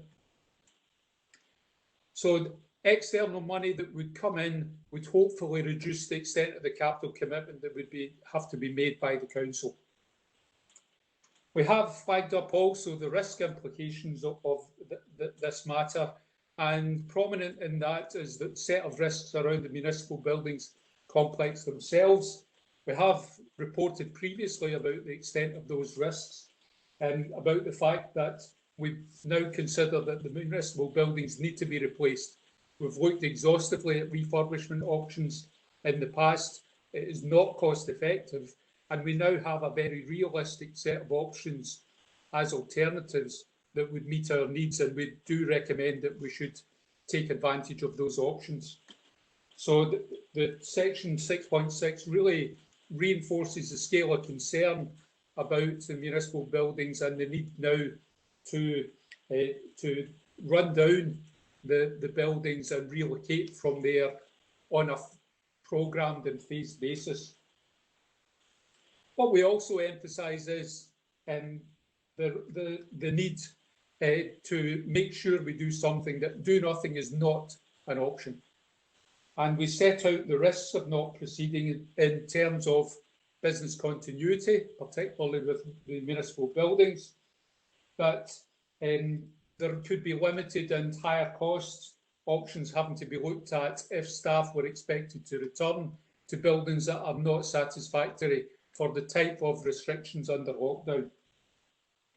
That it would impede delivery of our modern ways of working, as we've now agreed through the corporate plan and in the work in the business plan. We are trying as a council to move forward and modernise and overcome the silos that has been a significant concern to all of us. We need to attend to the risk of incurring that empty rates liability over at Larbert. That's a building that will cost us money every year unless we do something about it. And with the downturn, having it stay empty is a real risk, and therefore important that we come up with a solution. Importantly in this is the uncertainty and the risk of delay and what that means for our economy and for the regeneration of the town centre. There are people who are looking to get a sense from the council of the way forward for the area's economy, the way forward for the town centre, and looking to make the most of the opportunity that comes with this project that they can align themselves with, that they can invest alongside with, and can help turn around the fortunes of the town centre, create jobs, attract business, attract other investment that can help the overall health of the economy. And therefore, the concern would be that there would be any sense of a lack of decision or uncertainty, and the effect that that gives to the council and to the area reputationally. Other towns, other areas, other councils up and down the country are grappling with this, and they're getting on with it. And we feel now it's important that we get on with that too. What we also highlight here is the sustainability aspect to it, which is that we have made a commitment towards meeting climate change targets. We want to get to net zero. There is significant interest with Scottish Futures Trust in working with us on this building to create a net zero public building, an exemplar project that could show the way forward for other councils around the country. So they're keen to work with us, and there's the opportunity to take it forward through this work. So in conclusion, Provost, this report tries to capture the state of play with how we should move this forward now. We think there is a massive opportunity now to take a coherent and well thought through set of steps to meet our immediate needs, as well as coming up with a solution for our headquarters and that centre that can help to turn around the fortunes of the town centre, act as a catalyst for repurposing and revitalising the town centre, as well as transforming our services through the provision of office accommodation and helping with delivery of the Council of the Future objectives that we're seeking to achieve.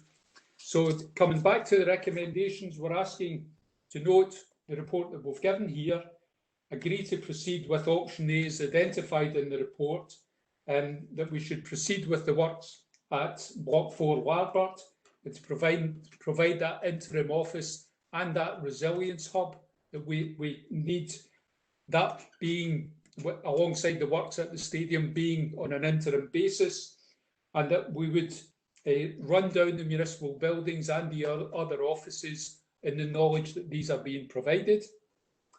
And that additionally, we should do further work to finalise the specification for the HQ and that centre, and we should discuss those with the developers and landowners at a workshop in the town centre to talk through how our proposals would align with theirs and see this as a way forward to transform the town.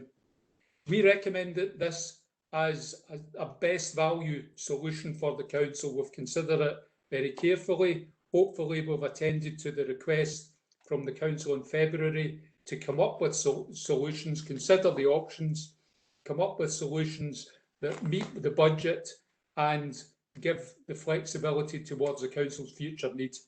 And I would want to recommend them to the council. Thanks very much.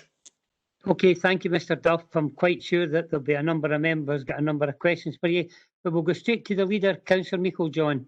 Thank you. Thank you, Provost. Can I first say thank you to Douglas and the whole team, Leslie and all the others that have been involved in this over a sustained period of time. I'm sure Douglas feels that he has been in this time warp since 2016 and going through this process, but there's been a huge amount of work put into this, and officers are our professional advisors. We don't always agree with them, but in this case, when we hear what they're saying, but what external professional advisors are saying, what governments are saying, and what's happening elsewhere, we really need to start to take notice and listen and take cognizance of what everybody's saying. Not everybody can be wrong, and that's the one thing I would ask members to just step back and think about everything that we're being told. I also want to make a heartfelt plea to members to set aside politics. This is bigger than politics. It's bigger than any one party. This is not about me, it's not about the SNP, it's not about the administration, it's about Falkirk Council and doing the right thing for the people of Falkirk. And that's how we should be taking it forward. We should be taking it forward collectively and doing the right thing here. Now, I absolutely understand people's anxieties. It's a big decision. It's one of the biggest and most important decisions that we will have been taking as a council for many a year. So I can understand the anxieties, but we are now on a cliff edge. We have to start to make decisions and be brave and bold about those decisions. We can either fall over the cliff or we can get back up the hill and actually make a difference by taking this forward. We need to move Falkirk forward. And that's where I would ask members to seriously think about what we're doing today. And we have just approved our corporate plan, our priorities. We quite clearly heard that we need to be getting on with things, and that's exactly how our communities are feeling. And while we are talking a lot about Falkirk Town Centre, we need to remember that there's people that work in Falkirk Town Centre from every part of this district, and they will be affected by the current economic climate within our town centre, and we need to ask ourselves, are we doing the best for them? We have a package in front of us today, an emblem for transformation that our community has, an emblem that our community has been asking for so long. And we really need to be taking cognizance of that. In February, Council was asked to go away and come back with a proposal within the 45 million cap. And that's exactly what has been done. And it's not even just solely around the town centre. It has allowed us to take forward transformation of our workforce and modernise the way the council operates. Opportunities with the Thomas Cook building came to us at the end of last year when the building closed, and I know that many people took the opportunity to go and visit, and I'm pleased that you did, because you get to see how the condition of the building, the location and the great potential for that building to enable mobile and flexible working and able to take us into that new working environment. An open plan that will allow breakdown of silos, cross-cutting work with various departments, something that we've been crying out for such a long time and haven't been able to effect. We have a real opportunity to do that with moving to the likes of Thomas Cook building and to the Falkirk Stadium. And Douglas has given you the figures around all of that here. By, if we don't use the buildings there's going to be rates incurred, and that's something that we cannot afford to do, is to just throw money down the drain. The Thomas Cook building is not going to be able to be marketed right now. The stadium, we have tried to market on so many occasions, but because it has not been kitted out, it has not been desirable.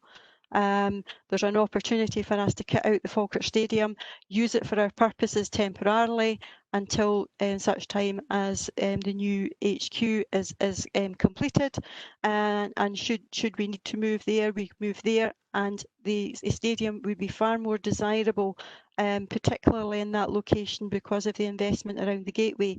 I think a tenant would be easily to be able to be found should that be come to pass.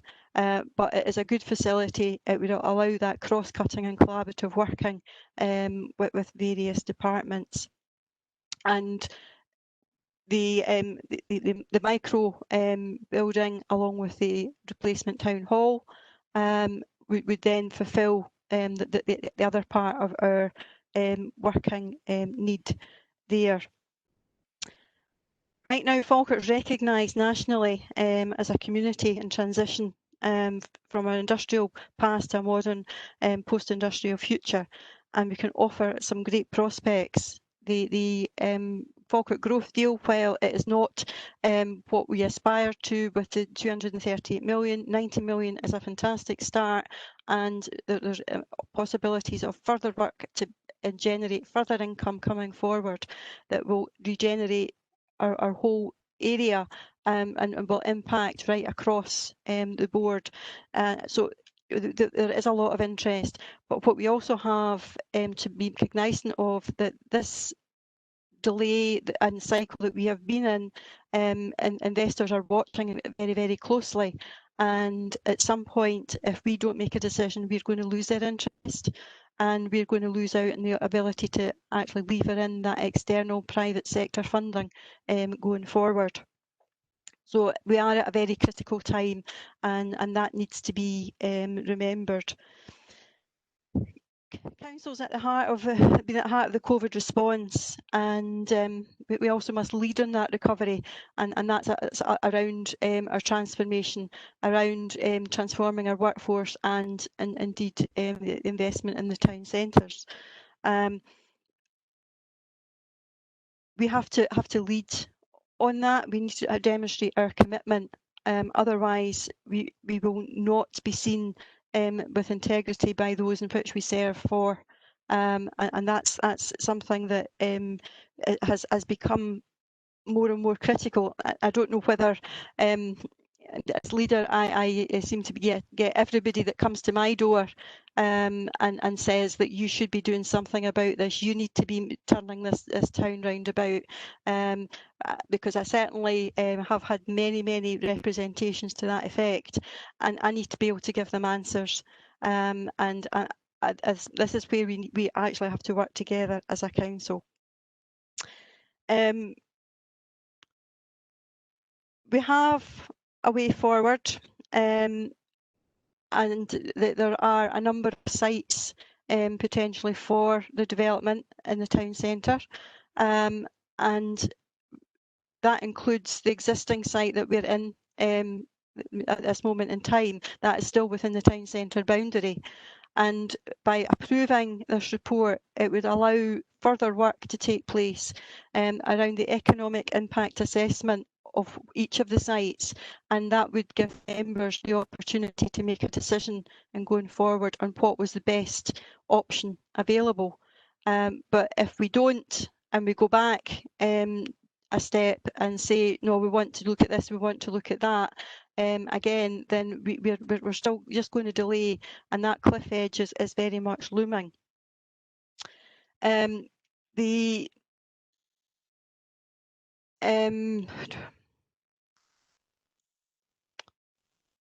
Apologies. The report notes that there are genuine risks to all our operations, our building operations, and the resilience of our buildings. The municipal buildings itself is not in a good condition. It's past its sell-by date. It's not good value, and therefore supporting the running down of the buildings while we identify alternative venues, particularly for members, would be something that I would be supportive of. It's not a good environment to bring staff into. They have had an opportunity to have a different working environment and working from home as a result of COVID. We are still restricted and will be for quite some time in bringing people back into an office environment. Therefore, we need to look to the future in a post-COVID situation, and municipal buildings and many other buildings will not be able to do that. Ironically, since the papers were issued and we have put out our proposals about our spend to save, and that by consolidating into 3 sites, being Thomas Cook Stadium and a micro HQ, and therefore releasing other properties. There's already been interest in some of those properties, so we know that there is a market out there, and that would help us finance any of the material changes that we require to make to the buildings in order to populate them, and then very quickly we would then start to see some of the savings, particularly around the running costs and the efficiency starting to come through. As I've said, the Block 4 and the stadium both could be an interim, or the stadium could be an interim with a micro HQ. We need to start to think about how we would want to phrase that and take that forward. I'm going to leave a lot to my colleagues to talk about the economics of Falkirk Town Centre, but I would really make a plea to just think about the impacts of not investing in the town centre and how catastrophic that would be. I'm also going to highlight that it's not just about Falkirk Town Centre, we have our other centres as well. Something that the officers have managed to do is to bring in the project under the £45 million, which leaves a surplus, and that surplus could be used to help support our other town centres. Similarly, the Town Centre Regeneration Fund, £275 million, gives opportunities to help some of the smaller town centres like Bowness, like Denny and Larbert and Stennismuir, to be able to actually combat some of the issues that they have around the economic downturn. Grangemouth has the opportunity to be transformed as part of the Falkirk Grangemouth growth deal monies. So it's not just all about Falkirk. There is potential there to use this as a stepping stone and a catalyst for others as well. But we need to be able to move on, and there's a potential there to use the external funds, as Douglas has said, to be able to do that. I think that this is a great package to put together. I think it would give confidence to external investors. It would give confidence to our town centre. It would give our staff a modernised way of working that they will embrace. As a result, I think that would increase productivity, and I think it would help to move Falkirk forward. We can't do nothing, as Douglas has said. We need to move forward, and that we have an opportunity to do that. If we agree in principle today, particularly around the office accommodation and the Arts Centre and the replacement town hall and the micro offices, it allows us to move forward and we can take it to the next stage. But we are in danger of going backwards if we don't. Provost, I'm happy to move the recommendations. Thank you. Could we have a seconder for you? Yeah, I formally second the Provost and reserve the right to come back in later on in the debate. Okay, thank you for that. We'll now move over to Councillor Bissett. Councillor Bissett, has your group got an amendment to the notice of motion? Thanks, Prof. For an amendment. I'd also like to say thanks to Mr. Duff and his team for the hard work that's gone on over the years to get this project to a stage at 2015 where it was nearly landed, and then it was decided not to go ahead with it for all sorts of different reasons, such as it was a vanity project, kind of Councillor's Palace, all kind of sort of stuff like that.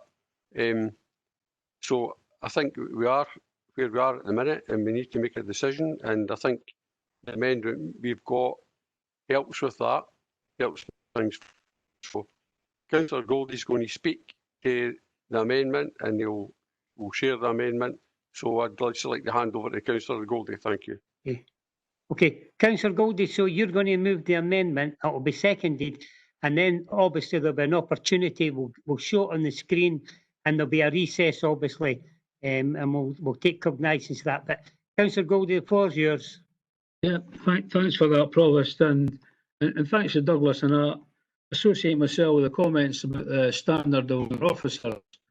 In fact, standard of our officers is so good that Douglas gave the same presentation virtually 5 years ago, but it was for this site.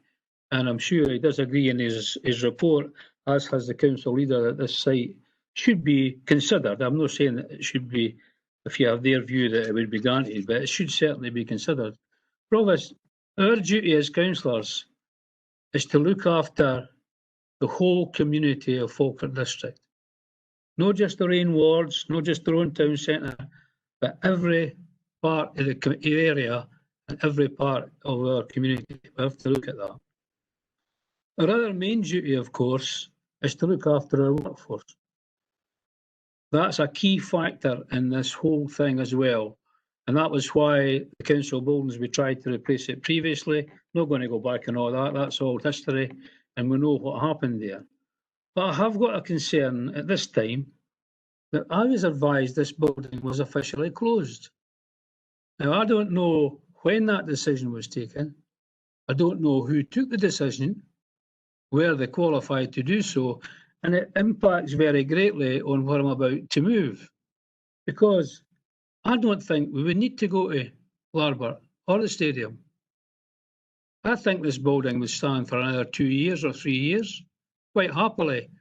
But it seems to be, it could well be, put it that way, that this has been thrown into the mix to make the case better. I don't know, but I'm sure we are all concerned about the safety of our building.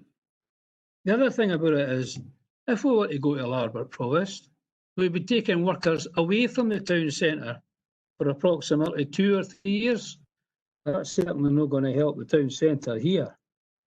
So what I would say, Provost, is when we take these decisions, these are massive decisions. Everybody knows it. We've been here before. The leader says the cliff edge. We've been to the cliff edge before, and we'll find ourselves back in this place.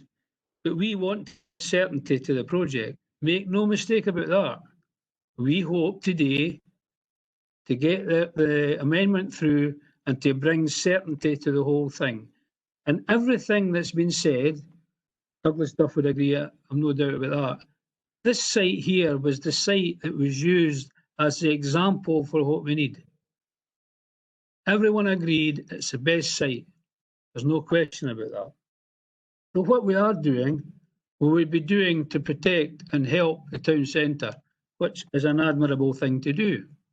And we hear stories of some of the shops closing, some of the developers coming to us and saying, look, I'll not name them obviously, but saying that if we didn't get something done up this high street and we don't spend the ratepayers' money in Falkirk High Street, then these premises will close.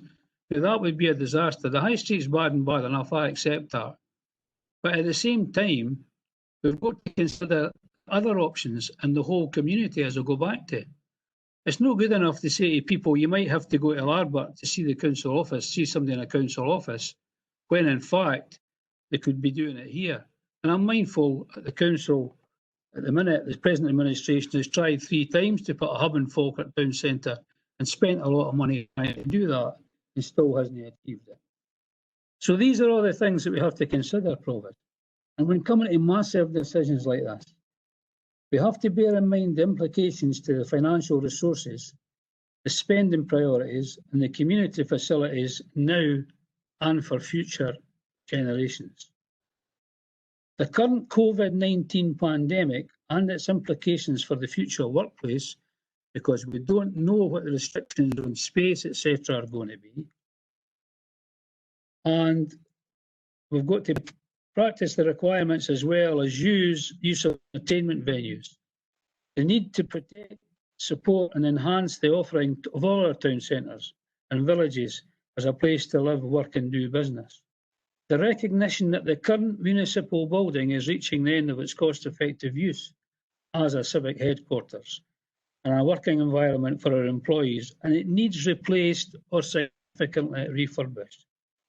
The recognition that Falkirk requires a modern arts and multi-purpose performance facility post-COVID. In so doing, Provost, I would ask that Council agrees this amendment, that the new headquarters building consisting of the Council's principal office and civic accommodation be built on the present site and that a report be presented on the options to pursue this to the next meeting of the Council, including costs and indicative timetable. 2. That costs for any spending on offices, civic headquarters, performance and arts venue are based on the 45 million previously agreed, and that this figure to be used in the procurement process for the entire project costs.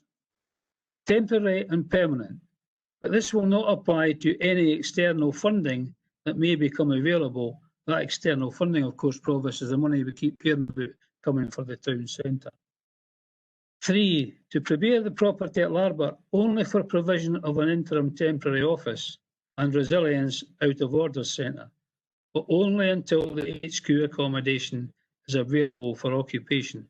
And as I say, well, I think after this, if we get this through, we can discuss with officers what the real need is there. 4. That a further report be prepared on the requirement post-COVID on the type of multi-purpose community facility for entertainment, performance exhibition space in the town centre. I would ask that Council also bring a further report be prepared on the support and enhancement of all the town centres in Falkirk Council area. I so move, Provost. Have we a seconder? Yeah, I'll second. Happy to second, Provost. There is an opportunity. I think that Mr. Turry has sent the amendment to everybody, but there's now an opportunity for a recess so that both groups that have just seen this, which would be the Conservative and the administration, have an opportunity. So how long are we looking for?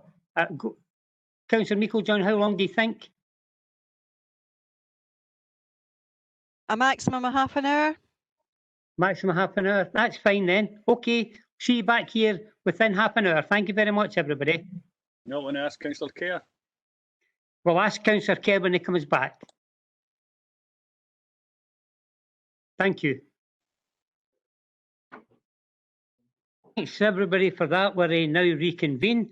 Before we go back to the leader, the council, to get our views on the Labour's amendment, maybe an opportunity to bring in Mr. Lawrie just to give us an overview for his perspective on the position, because obviously this is one of the most important decisions that this council will ever make, and I think it's imperative that we get views from everybody. Mr. Lawrie, carry on, sir. Thank you very much, Provost. I suppose I'm a relative newcomer to this debate and discussion, and yet even for me it seems as if we've been at this for quite a long time. There have been many reports, there have been significant officer resources from across the council, and the council has been one way and another on this, and I don't think that's reflected well on the council.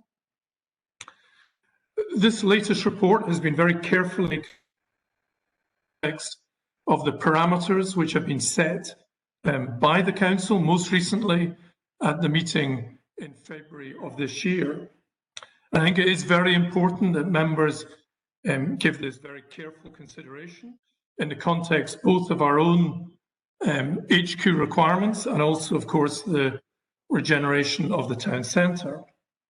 And you know, frankly speaking, it would be highly beneficial if the council could come together to deliver a positive solution on this. And that solution, I think, would need to act as a driver for town centre regeneration, and that's what other ambitious councils have done. It should seek to attract external funding wherever possible. We know that that is doable for the right sort of project, and it should seek to build confidence in the town centre and act as a catalyst for other town centre investments. I mean, these I think are all, I hope, fairly self-evident points. The other thing I would say from I suppose you might call it a best value perspective, is I do think it would be remiss of us not to fully consider the town centre options, that they may produce a more favourable option than we currently have known to us, or they may not. But if we don't consider what these options might be, then there is a risk, I think, from the council perspective that we aren't doing the options appraisal thing that would be expected of us, and we may be slipping up on a best value perspective. And of course, in all of this, there's a need to be very aware of the, as Douglas has said, to be fair, of the risk of accelerated decline in the town centre. So, I'd associate myself very strongly with this report. We have discussed it at a senior level amongst officers on a regular and ongoing basis as the parameters have changed and as the council has come forward with recommendations or proposals. So that would be my comment for the purposes of this report, Provost. Okay, thank you for your input, sir. We'll go back now to the leader. There's been a motion moved and seconded. There's been an amendment put forward. Everybody's had an opportunity to look at the amendment. I'm now coming back to Councillor Meiklejohn on her views. Thank you. Thank you, Provost. I'm disappointed in how this has come forward. It feels like Groundhog Day. We're going back to revisit options that have already been gone over and brought in front of members previously. There's a number of comments I would make just to highlight so that others maybe actually can see this. Essentially, taking the amendment, it aligns itself with option B within the papers, which would be a 650 workstation civic facility, and that equates to around 33 million.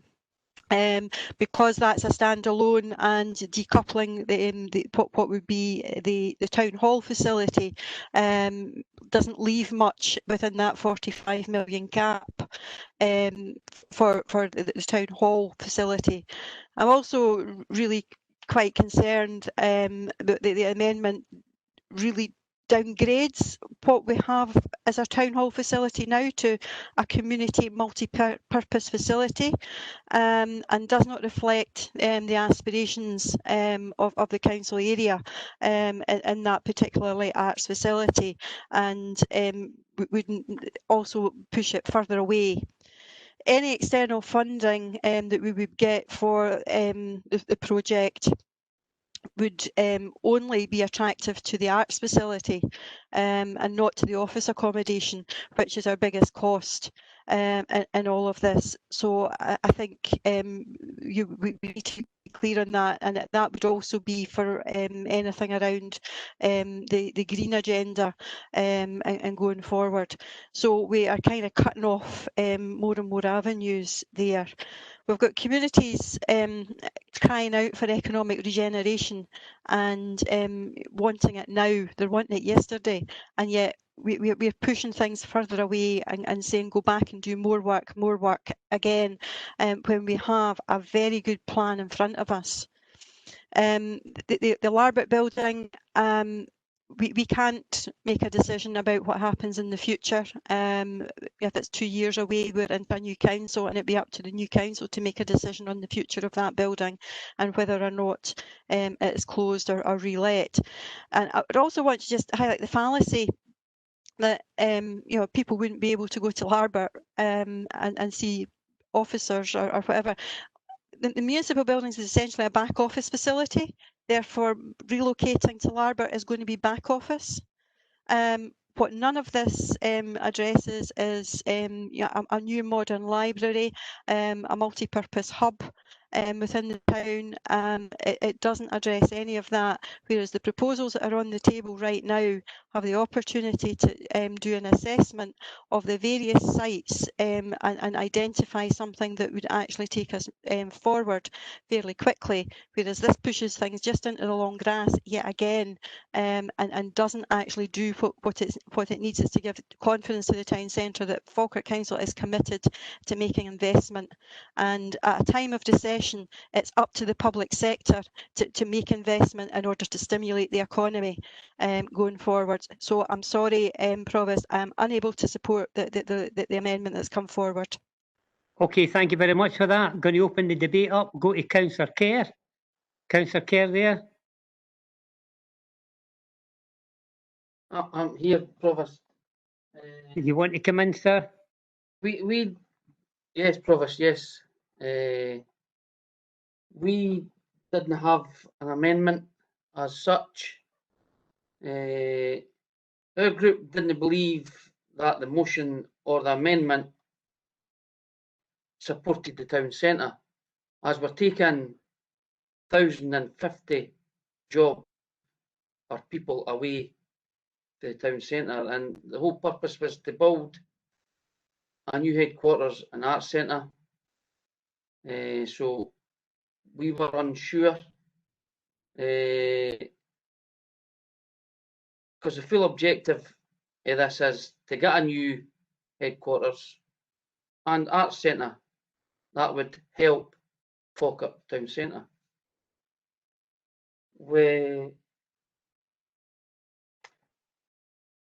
I think it was Mr. Duff says on page 126, uncertainty and delay in the regeneration of the town centre may lead to future blight and decline. Taking these people away will add to that, Provost. So we, as a group, are supporting the amendment, but we've got an addendum to that, Provost. Would you like to hear the addendum? Could you maybe read out what your addendum would be? I've sent it to Brad Perry to circulate it. And it's on part 5 of the Labour amendment, and it adds to the end of it, and that in particular consideration be given to the siting of the front face services, including the Central Hub, Library, the licensing, the Business Gateway and ATU in Falkirk High Street. That's to be considered with the other town centres in the Falkirk district, Provost, but in particular consideration be given to the siting of these front face offices in Falkirk High Street, thus helping the town centre in the regeneration. The library, I think I read there was 400,000 people visited last year. If 3 people can go and spend £1 in the town centre, we think that will help the rest of the town. Thank you, Provost. Okay, thank you. Now I'll go back to the mover of the amendment, which was Councillor Goldie. Councillor Goldie, in relation, this is obviously the first time that you've seen this addendum, the same as the rest. Will you want to take a recess to discuss this addendum with your colleagues to see if you're happy to include it in your amendment as an addendum? We'll need to have a short recess, Provost. Okay, 10 minutes, thank you. Yes, thanks very much.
First of all, we'll go straight back to Councillor Goldie in relation to the information given to him by the Conservative group to see whether we accept it into his amendment. Thank you, Councillor Goldie. Yes. Addendum. Can you hear me?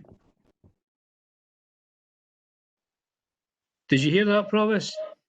No, could you maybe say it again? Yes, my apologies. We're happy to accept the addendum. Okay. Provost, have you just started this meeting without the SNP group?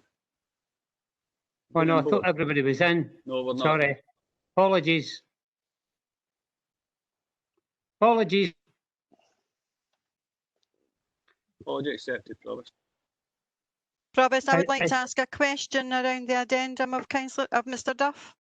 Well, if you could maybe hold on to make sure that all your group's back, because just been informed by Councillor Garner that you all aren't in position yet. So if you could intimate to me when everybody's back, then you can come in with your question. Thank you.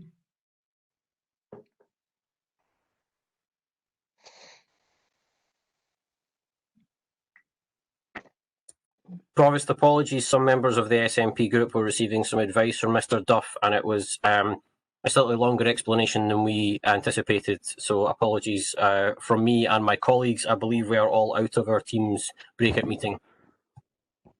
Thank you. No apologies necessary. All information is vital. Is that everybody back then in situ? Thank you. Okay, we'll go back to the leader. She's got a question in relation to Mr. Duff. Thank you, Councillor Meikle-John. Thank you. I'll try and pull it all together. So I put it in number of questions into one.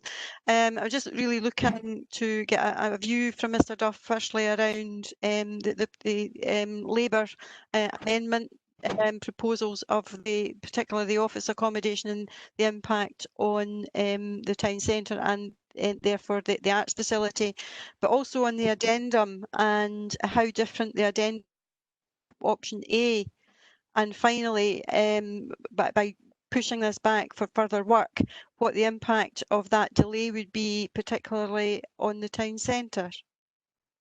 Sorry, Douglas, I've kind of thrown all that at you. Thank you, Douglas. That's fine, Provost, and happy to come back on the points that Councillor Meikle-John's looking for clarity on. I suppose immediately we're assuming from the amendment that's been given by Councillor Goldie that would be the option B proposal in the report. So assuming that were the case, then that's all. I can't clarify that. It relates similar to option B, but as it says in the amendment, we'd have urgent talks with officers because we've no idea what COVID's going to do to the size of the building. And we don't know how many people are going to be here. So we'll be having talks on that, and that would relate to the cost, Douglas. Right, okay. So what you're looking at there is that the cost of the office provision in option B is for all of the offices, the office requirement to be met in that scheme. You could, through the discussion that Councillor Goldie is referring to, you might look at a different option. You might come up with something different arising from what we learned from COVID and whether there's any leeway around giving up the Block 4 building or the stadium, or both, whether they would continue. So there might be a bit of shuffling about there with the numbers. But the main point is that that proposal does commit to delivery of the office on the municipal building site. So that clearly is the intent of that. And that takes it out of the proposal that we have in option A, which is to do that jointly with the Arts Centre and to consider if a site is possible to be delivered in the town centre. And as a Chief Executive has noted, that does limit us from consideration of whether those options could be available to us. And we have a concern that just taking that step without testing out those options might not be in the best interest of the council. So I think we see that there are risks there with committing to delivering of all the office on that site, and also there is the impact that it has on the capacity to deliver the arts centre. So we have highlighted that if you decouple and at a later stage choose to bring on the arts centre as part of that scheme on the municipal building site, then you incur additional cost. And we estimate that up to the total cost of 61.8 million. So that is a risk with that scheme. And also you don't know if it's possible to deliver that in the town centre.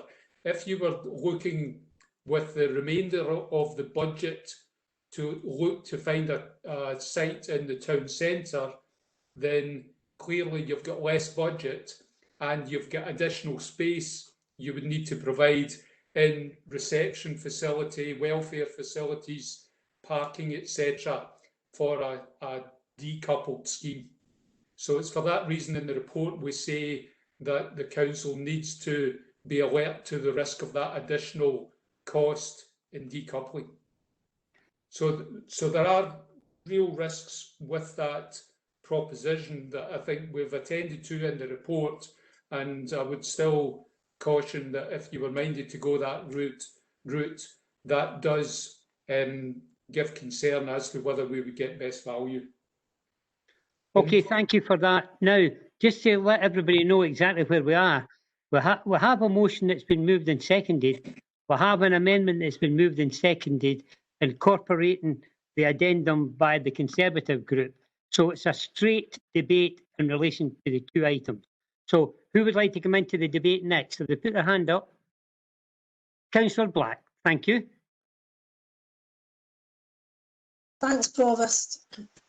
This is a time of change and there are opportunities to do things differently. And this report, as has been said already, is one of the most important ever to come before Council. We've been collectively sitting on this for over a decade. And I wish party politics had been kept out of it in 2016, because if it had, then we now would have our town hall, and that 5 million might have been getting spent on something else. The Labour group knew in February that the budget for the project had to be brought under control, and the report before us does that. It has the highest vacancy rates in Scotland, with the businesses and public desperate for it to do better. We do have developers who are doing their best to change the dynamics of the town centre by bringing in more housing and smaller retail units, and their efforts should be supported and encouraged. In recent months, I've met with the Federation of Small Businesses and other stakeholders.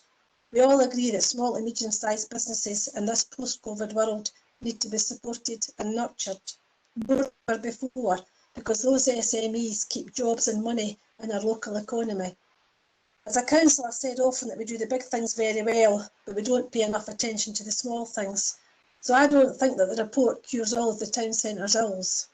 It does, however, bring the project within the 45 million costs that the Labour group asked for in February. We were right to challenge the rising costs from the project, and here today we see a much better concept that gives the town centre with the library, front-facing services and a multi-purpose venue that gives it a good chance of better footfall. The name Arts Centre doesn't convey what we want the building to be. I don't think the auditorium should have seating. It should be a multi-purpose space that can be used for conferences as well as trade fairs, whisky tastings, concerts, just as examples. The workshop is crucial. At the workshop, can we please remember that Grangemouth and Bowness towns are just as important as Falkirk. It's important that both those town centres are at the heart of any discussions regarding the investment zone. In a post-COVID world, it's important that we look at safety, and Councillor Munro and I had a chat a few weeks ago. It's a really good idea having some type of roof over the area beside Calendar Square in between the bus station, which could be an entertainment centre for outdoor eating and drinking. Ideas like that happen when you actually have an open mind.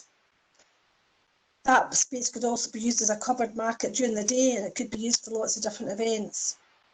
In all of this, we have to think about our staff. They deserve a safe, comfortable place to work, and I firmly believe that municipal buildings is at the end of its life.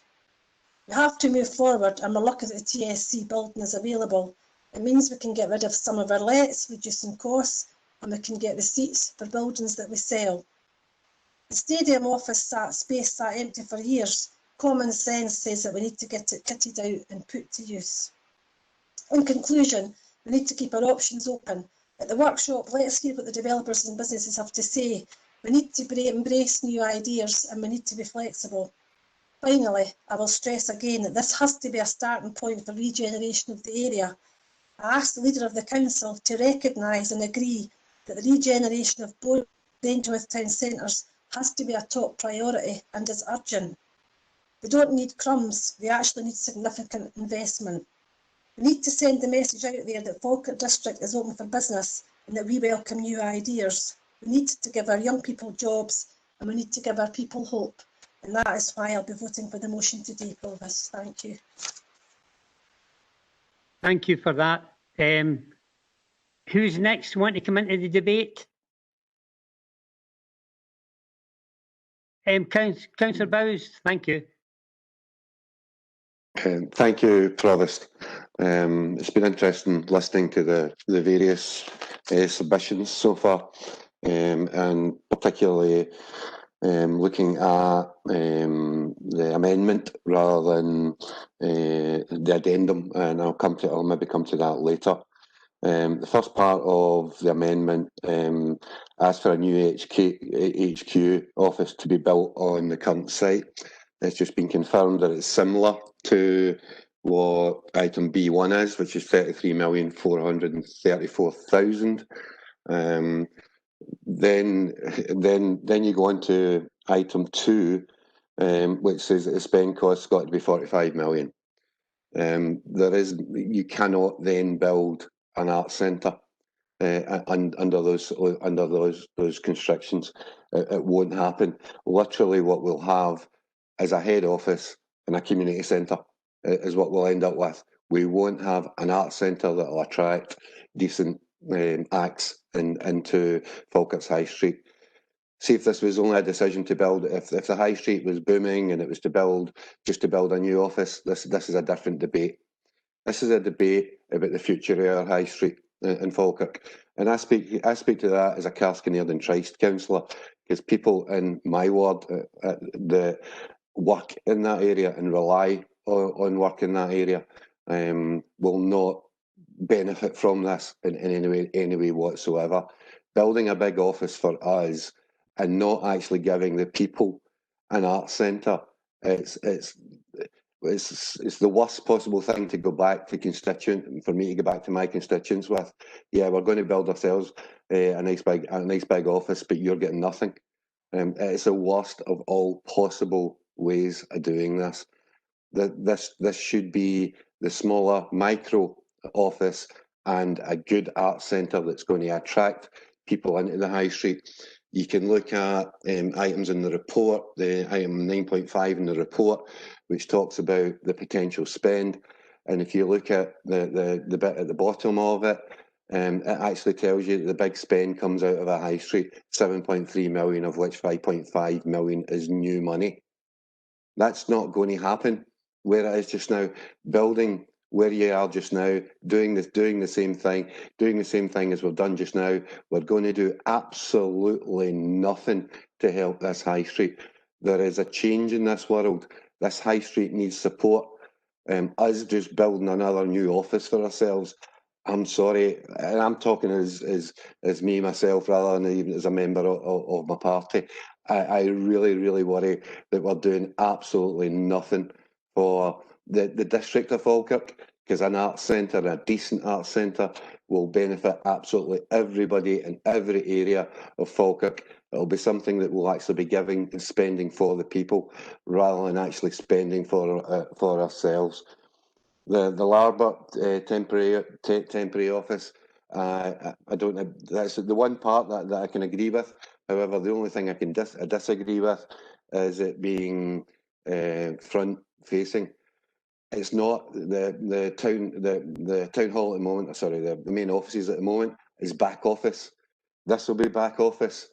The item A states that it's going to include front of service people. That again will draw more people into the high street on that. The item 4 for the report for an arts centre to come in post-COVID. Can anybody that's sitting in this meeting tell me when COVID's going to be finished? Because that could be years to come. So we've not to get a report on the arts centre until post-COVID.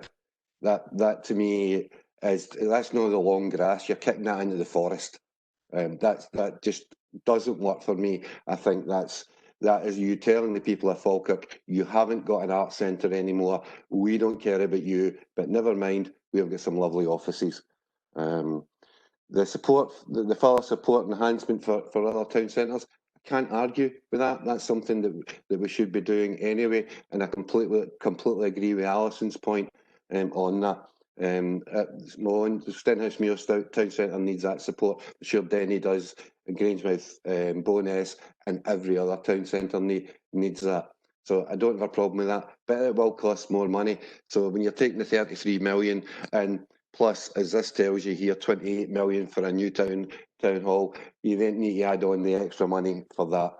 I would rather be doing what seems like to me personally, a common sense approach of going for an office accommodation as it says in item A. That it just, I understand there'll always be the backfall of the current site, because if we can't get the deal up in the town centre, that I understand, that I get. We have got to explore that. We've got to take that option. We've got to move that option forward. If we don't move that option forward, we're abandoning Falkirk High Street. And I will never ever vote to abandon that high street. And you're really voting to abandon Falkirk District so that we can get a set of offices. I'm sorry, I'm a wee bit passionate about this, and I hope you do appreciate that. I understand Councillor Kerr's addendum. However, as far as I'm reading into what option A is, that it covers a lot of that. I know there's obviously work to be done to speak to people and how we're going to get that in, but I understand that it covers a good bit of that, and that might be worth them actually just double checking with the CEO, Douglas Duff, or whoever. Please, I ask you to reconsider. I'm pleading with you now. I'll never ever do this ever again, I promise. But I'm pleading with you to reconsider where you're going with this. It's an abandonment of the people in the high street. It's an abandonment of Falkirk District, and it really, really concerns me. Thank you. Okay, thank you for your input. It's Councillor Binney, and then it'll be Councillor Monroe. We've got Councillor Aitchison. We'll start off with Councillor Binney first. Thank you, Provost. First of all, I want to thank Mr Ross actually for his excellent honest report. I'm sure not enough what time and resources actually gone into it, and a great deal of thought. And because we're thinking about things for the future, I'm sure there's been a lot of innovative ideas that's gone into it as well. I also want to mention too about the town centre. I live in the town centre. I'm there every day, every second day. I see the people that's going into the town centre. People in the town centre don't come from Falkirk. They come from all over Falkirk District. I see them coming off the buses. They come from Bowness, come from Grangemouth, come from Donny. They all use the town centre. And also town centre, all town centres are important. Falkirk Town Centre has got special status. It's the main town centre in Falkirk District. Just thought I'd point that out to you. There is no doubt with all of us here today, we all know that municipal building is not fit for purpose.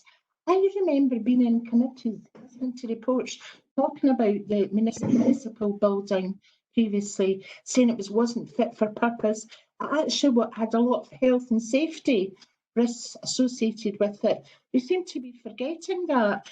And I remember at the time in that committee, it was said we shouldn't actually be in it at this moment in time.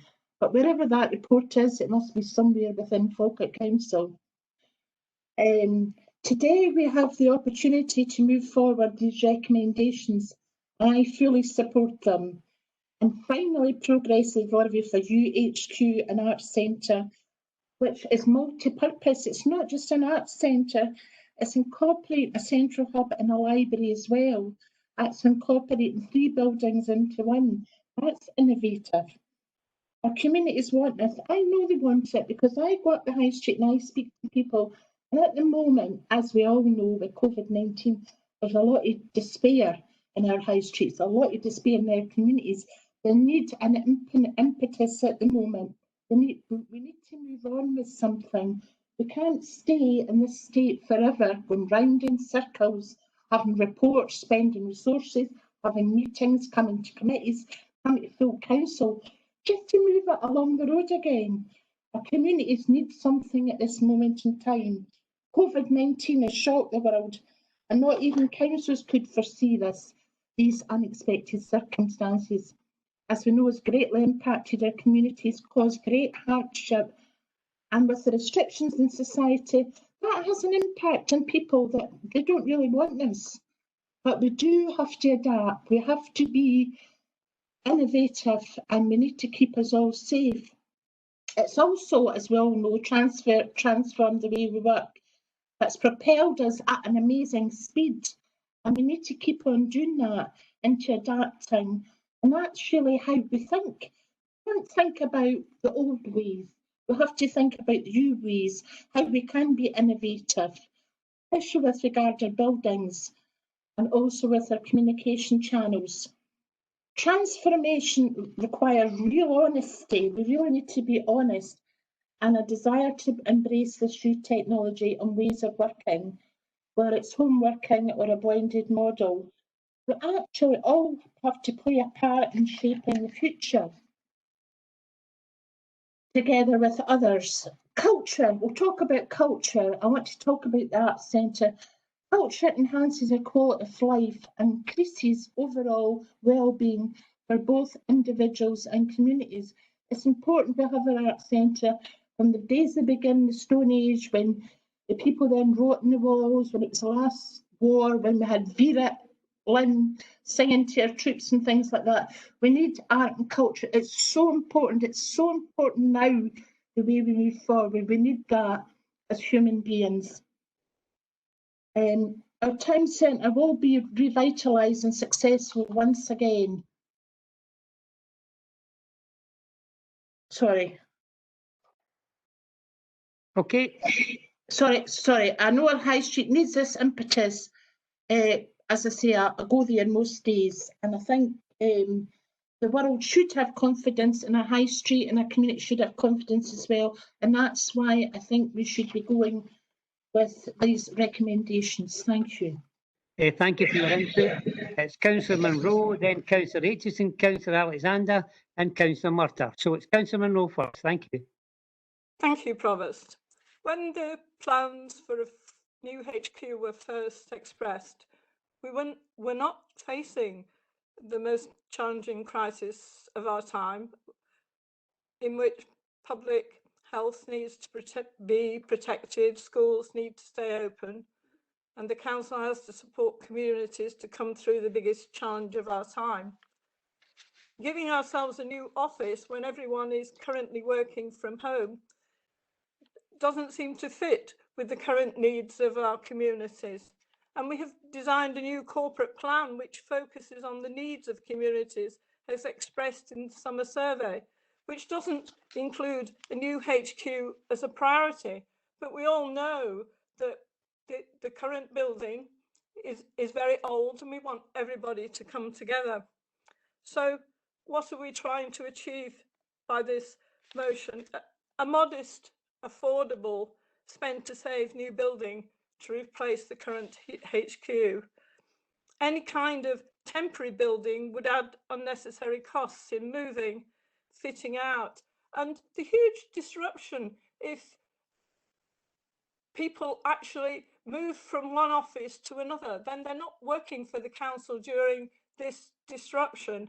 And when I saw that this new building in Larbert sort of accommodated 600 people, I thought, you know, we're abandoning Falkirk.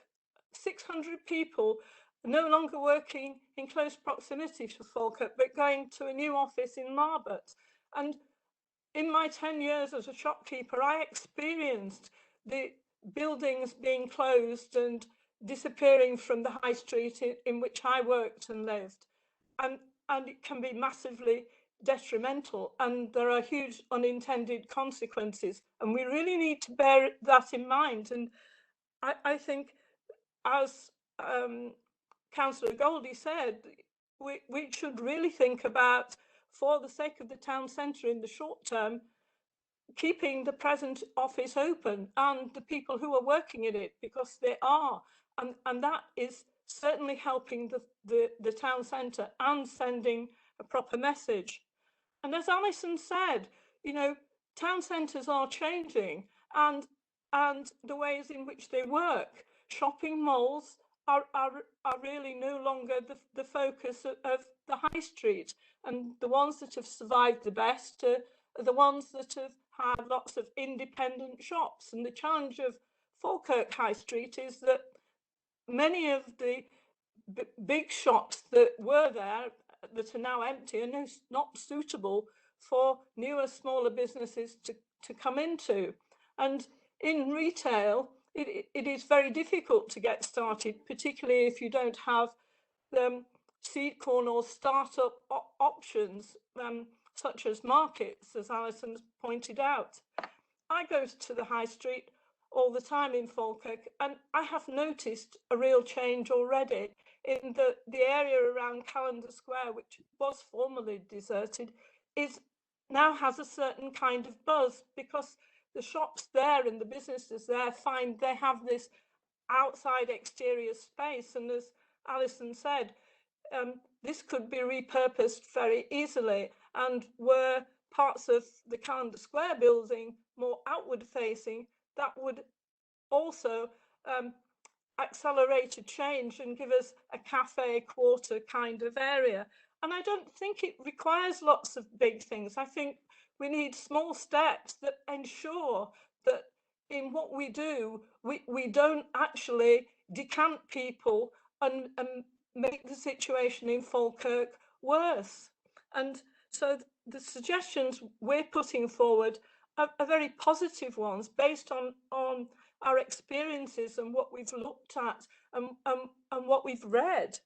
And any option that says we have to go to developers and ask them about sites in the town centre would take an inordinate amount of time. I worked for a developer, as did the speaker, and these things can take many, many years. I can think of occasions at Cala when it took 10 years to put land parcels together, and Gary Bowes knows this, and we really need to tell ourselves this, that there is no quick fix by asking somebody else to build something. But if we fix on a modest development on our current site, and have in our minds the real importance of ensuring that our town centres work, and we deal with the nitty-gritty and the small things that really need to happen, we could make real change. Thank you. Thank you for your input. It's Councillor Aitchison now. Thank you. Yeah, thanks, Provost. This is neither for the motion or the amendment, really. It's a point that the leader of the council has stated, that saying that this affects all our communities. I'll agree with her, it does affect all our communities, but to be honest, I think it's detrimental to my community of Bowness and Blackness. You know, there are very few people have said that everybody they speak to is wanting the regeneration of Falkirk High Street. If you ask people in Bowness, you'll be lucky if you get 5% of people saying they would prefer the regeneration of Falkirk High Street. People of Bowness want development within Bowness. And yes, she further went on to say there's potential for external funds to develop other town centres. Potential doesn't mean anything. Potential can be anything, you know. there's potential for anything and everything in this world, but until you deliver it, it doesn't mean anything. So I'm quite, other communities within Falkirk district really need some money put into them, and not all money being put into Falkirk town centre. There's a lot of facilities within Bowness which really need replaced, not flung into other facilities to make do and have huge big community things. We need new facilities, and I'm sure there's other communities within Falkirk would appreciate the same. Thank you. Thank you for your contribution. We now have Councillor Alexander, followed by Councillor Murtagh, then Councillor Coleman.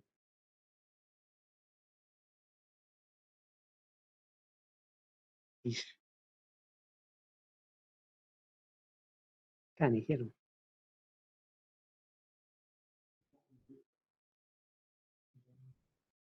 Is he on mute?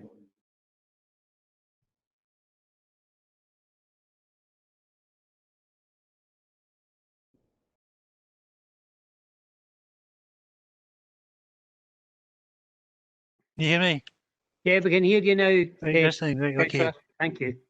Just to say to David, you're right. There has been a dearth of investment in the Bowness, but this year we've started to reverse that process with the works that's going on at the library, and what I found absolutely devastating was the fact that the last figure to be invested in Bowness was at the time of John Constable. We had 10 years of a Labour administration at that time, and just after John passed away, and it's only now that we're seeing some investment in Bowness under an SNP administration. What I'd also say in terms of the past, we need to move on from the past. I thought we had, but do you really find, there's a generic question this, do you really find that getting handed an amendment on something as major as this, that you've never seen before, that you have no idea where it came from before, is the right and proper thing to do in order to assess what's best for our communities? Of course it's not. We've done back somersaults to keep everyone involved, and all party groups have been involved. Everything that has been discussed with regards to the Falkirk Town Centre has come before a working group of developers and other partners, and it's really the other partners that I feel for, because many of the independents that are trading in Falkirk Town Centre just now are from various parts of the Falkirk district and beyond. They're waiting to see what comes out of this particular chamber. When we look at it, when we compare option 1 with option 2, for example, you ask yourself, best value. Where is the best value in option 2? Option 1 gives us that best value. I don't think we're meant to, but I think we actually probably annoyed some people by the fact that we hit the target that was set for us, which was a reasonable centre for arts and accommodation for our workforce at 45 million. It was tied down at 45 million.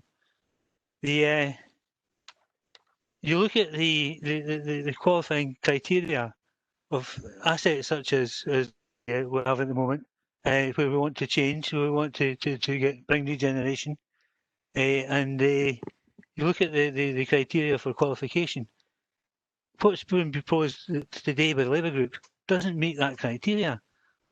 So again, we're at a disadvantage. Now, we can speculate all we want about what the reasons why the Labour proposal are the way they are, but we don't have the issue of the disability access issues of the Falkirk Library. Falkirk Library is a beautiful building, but it's for a past usage as a library. it's moved on or it's moved on. The fact that it's been left to deteriorate the state that it's in just now is tragic, because it is a nice building, but it doesn't allow us to use the terms of disability legislation, access legislation, and that's a pity. And I know Lorna is one of the local members for Falkirk Town Centre, and you walk along the main street with Lorna, and with Cecil as well, and you get stopped by the other person, and they all say the same thing.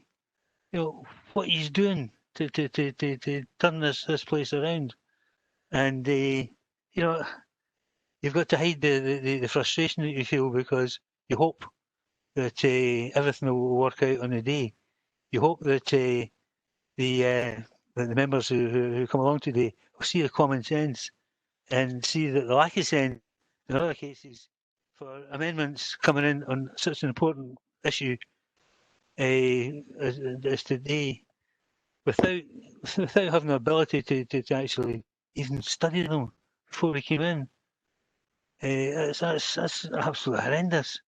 The whole scenario in relation to the way this has been dealt with dictates that what we've got is something that is not meant to see the light of day. It's not meant to have a solution at the end of it. It's only meant to be a useful reaction to someone else's proposals. And I don't care if our proposals or your proposals, the Tory group's proposals, I don't care.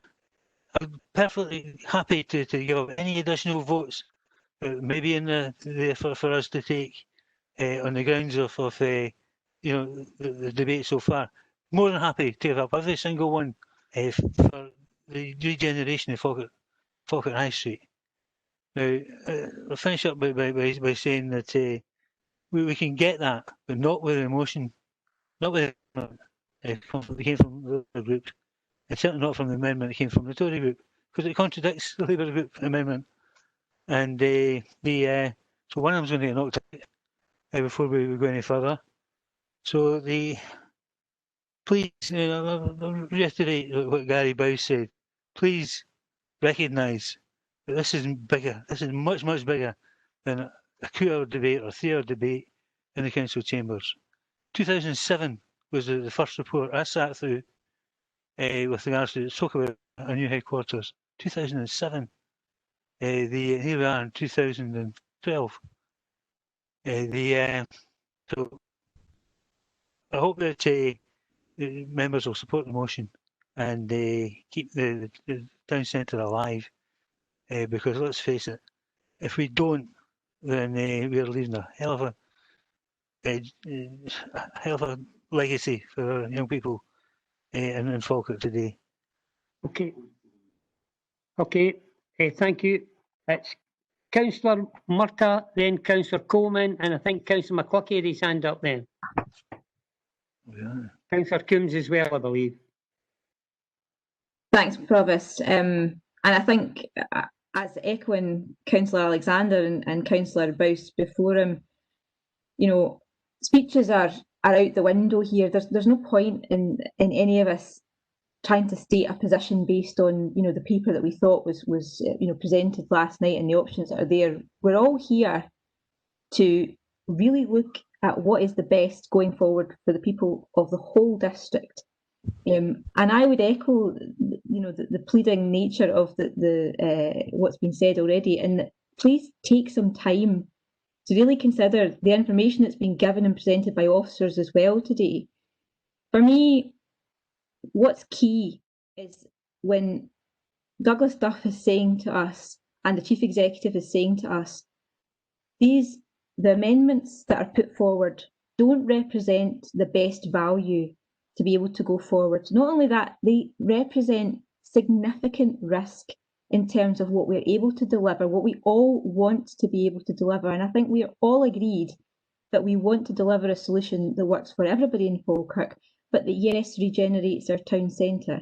I know we've got different opinions on how we get there, but placing the risk on the council to not be able to deliver at all on that objective, I think is something that we have to listen to very seriously. These reports, as been said, I wasn't here in 2007 or even in 2016, but like the Chief Executive, I've spent an awful lot of time looking at reports since. And I do trust that everybody who's in this meeting wants to progress, but I'm really concerned that in what's been proposed in the amendment and the addendum, we're really placing a danger which not only places Falkirk Town Centre, which yes, we all benefit from the various wards and the people who work there, but in the financial risk it presents to the council, that is what is going to make it more difficult for us to deliver for the rest of the town centres and the rest of the communities. If we place the council under such risk, and we've heard it from our officers, then how are we going to be able to repurpose and use further capital spend in those areas if we are looking at the kind of decision that's being presented before us today from the amendment and the addendum? I think there are a few points that, in the spirit of addressing the practicalities of what's going forward, I think we have to recognise that we are not even in the position that we were in February when these reports were last highlighted. We have moved significantly along the road of home working, along the road of doing things differently, and we've agreed a different strategy and way forward in our corporate plans today and in our business plan. And it was said about the kind of front-facing nature of the current municipal buildings and what it would mean to change that and to redistribute that.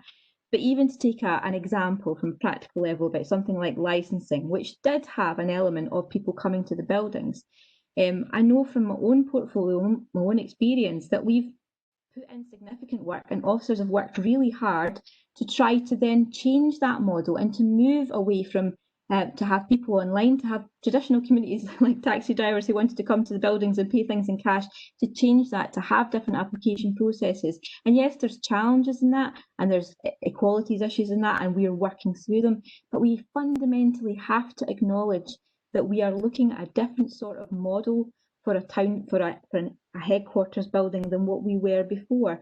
There's no point in going back to reports from 2016, 2017, 2018, or even 2019 to look at that. We have to reflect on what we've agreed today and the priorities that we have looked at going forward.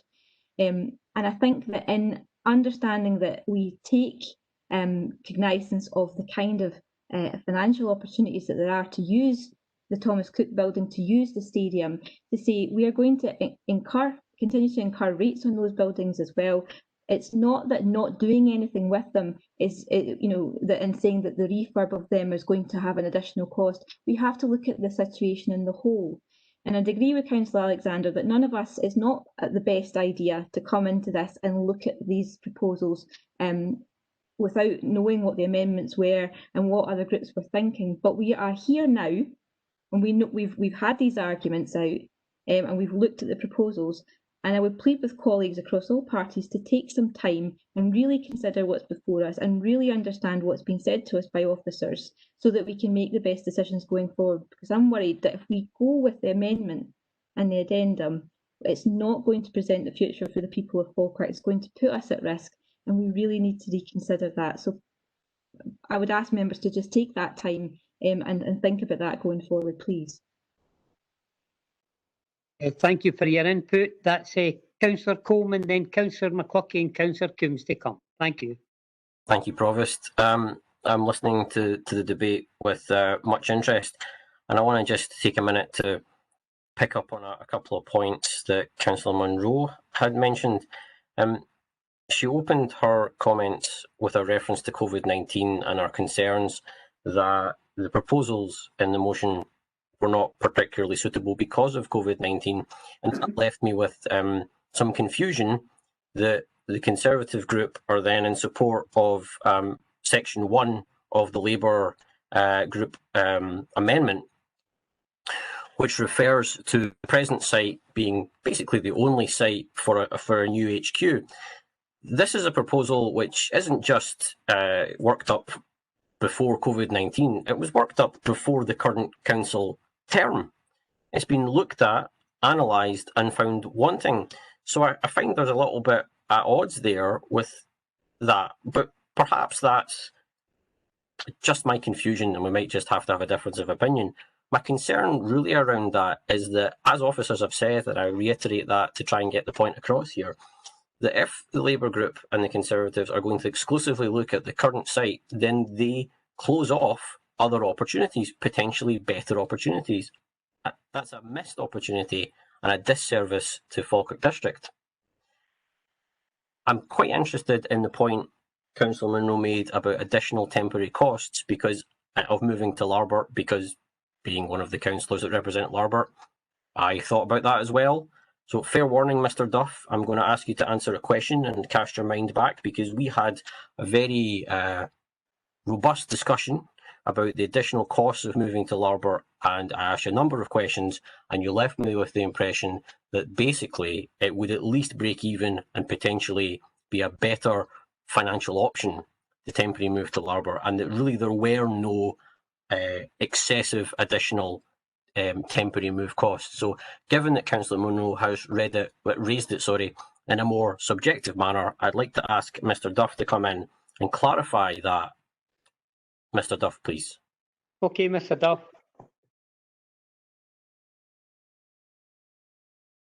Okay, Mr. Duff. Happy to do that, Provost, and picking up on Councillor Coleman's question. Yeah, the report indicates that there is a saving. So paragraph 4.6, page 121, 122, we note that the building at Block 4 could save 480k per annum.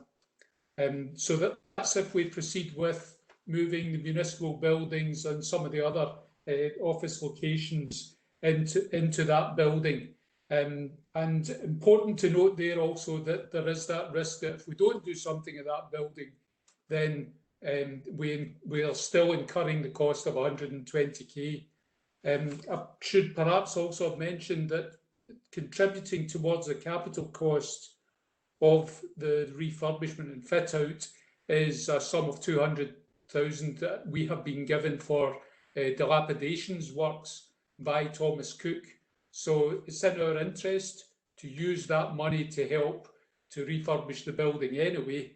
That's contributing to the cost of the works that we're indicating here. So actually we think this building washes its face very rapidly and allows the funds to be used from that saving into the delivery of the rest of the project. What we also highlight is that it could still be an interim measure. So there is the potential that we could, in time, if we change the makeup of the HQ, make it slightly larger, whatever, if council were minded to do that, and you were giving up the building at Thomas Cook, the Larbert building, then you could dispose of it. You could lease it on in the market, or you could put it in the market for sale. So really, we've looked at it in considerable detail, and we do think that that offers a substantial best value opportunity for the council, and therefore we're recommending that we proceed with it. Thank you, Mr. Duff. Councillor Coleman, carry on. My final remark, Provost, is just to thank Mr. Duff for that, which was an even more detailed answer than he gave me, unless my recollection is incorrect. We're at a stage where all councillors have concerns about this. It's a massive project. It's literally a once in a 50-year project minimum. But we're still being a bit party political. So I'll take this point to apologise to Councillor Munro if she feels that I did start that with an unnecessarily assertive party political point. I was mainly using her as a way to get some facts out of officers. So sorry, Councillor. We need to set this to one side, and we need to acknowledge that whether they're from Bowness or Bonnybridge, Larbert or Langleys, these buildings need changed, fixed and upgraded, and that there have been months and hundreds of hours of officers' work on this, and it sits in agenda item 8. And that's it. Full stop. The officers are the experts in this. The opposition, as we have as the administration, need to listen to them, and you're all raising legitimate concerns and getting, from my hearing of the debate, robust answers to go with this. So please go with it. Thank you, Provost. Thank you for your input, Councillor McCluskey, then Councillor Reid, Councillor Blackwood. And Joan Coombs. Sorry, Councillor Coombs. Councillor McCluskey, then Councillor Coombs. Right, thanks, Provost, for letting me in. Clearly here in a couple of questions I'd like to ask for. Firstly, we've suddenly come up with the idea of moving into Westfield Stadium and obviously Block 4, but we're shutting Sealock House, right, which is category B in standard of the building, and we're moving to Block 4, which is a standard C. So we're actually, for our staff, going back the way. We've also, when we mentioned the stadium, what we've got doing here is we look at the costs, and we've got the running costs for every building, but we've no running costs for the stadium, which we were told in previous reports, well, that's the council's, well, that belongs to the council, but we can't tell us whether it's £1 million a year or 100,000 or what it would be to run it if we put staff in there. So we're supposed to just go, right? So I make the two points. The next point I would like to make is what came up in the executive previously was for £53.73 million buildings, wherever it was. We've now seemed to have option A or option B. Option A is a micro office out the front, and option B was for 650 stations. Now, there's nothing in the amendment or the addendum that says how many stations should go there. All we're saying is that we have a responsibility, our officers, we have a responsibility to start doing something about the carbon footprints, right, and about the safety of our officers. For next year, we don't know what's going to happen with the COVID. But what we can do is decide to put some sort of building out there, or staff building, or main staff headquarters out there, and get the show on the road. And rather than move staff in a year, the last 2 years, and we get in there. Right, that's all people are saying. There is nobody saying no to improve the high street. We were talking about it before, we were talking about taking over the clinic. It's lie there forever as an eyesore when it goes there. And it would make sense and value to go there and take that over and put it in the front over near the town. And I'm sure the health board would be happy to get a cash receipt for that. But up at the town centre, we've heard all this spiel here, but not to be political. We are here, the SNP, for the town centre. We are here, I plead you, to go and help the town centre. Tell me, who was it that was moving the shop down the square down? Who was it that was taking the one-stop shop out, with the finances going in there to keep the one-stop shop, that decided to take it out down the square, where all the old folk went and paid their rent and came down and done a wee bit shopping, was the SNP. Then what we'll do, we'll stick the people, we've got to think of the public. We'll ask them to go to the back of the police station, away up there on the other side, and go up there. Right? That's not what people want. I'll tell you what else people didn't want. They didn't want to go down to Abbotsford House to go and get their blue badge. They didn't want to go to the library away inside the road and try to push that road up there, right, where the library is at present, right, to go and get their bus pass. What they want is a facility they've always had in the end of the high street, no matter what it is, and had a library there so that people, because it's all barber shops and let's face it, that's the future, barber shops and wee cafes and things up here. Can't even McDonald's now, right? But as that is, people can pass the day going into the library there, it will increase 50%, I would reckon, on the footfall within a library or something up there. We're not saying anything against that. We're happy to hear that. The fact is, Douglas came the other day and hot his way student flats. Right, never heard about it till last week. We're talking about getting a hotel. I've heard people talking about that for the last 10 years. If it's going to happen, brilliant, fantastic, sort of thing that we need.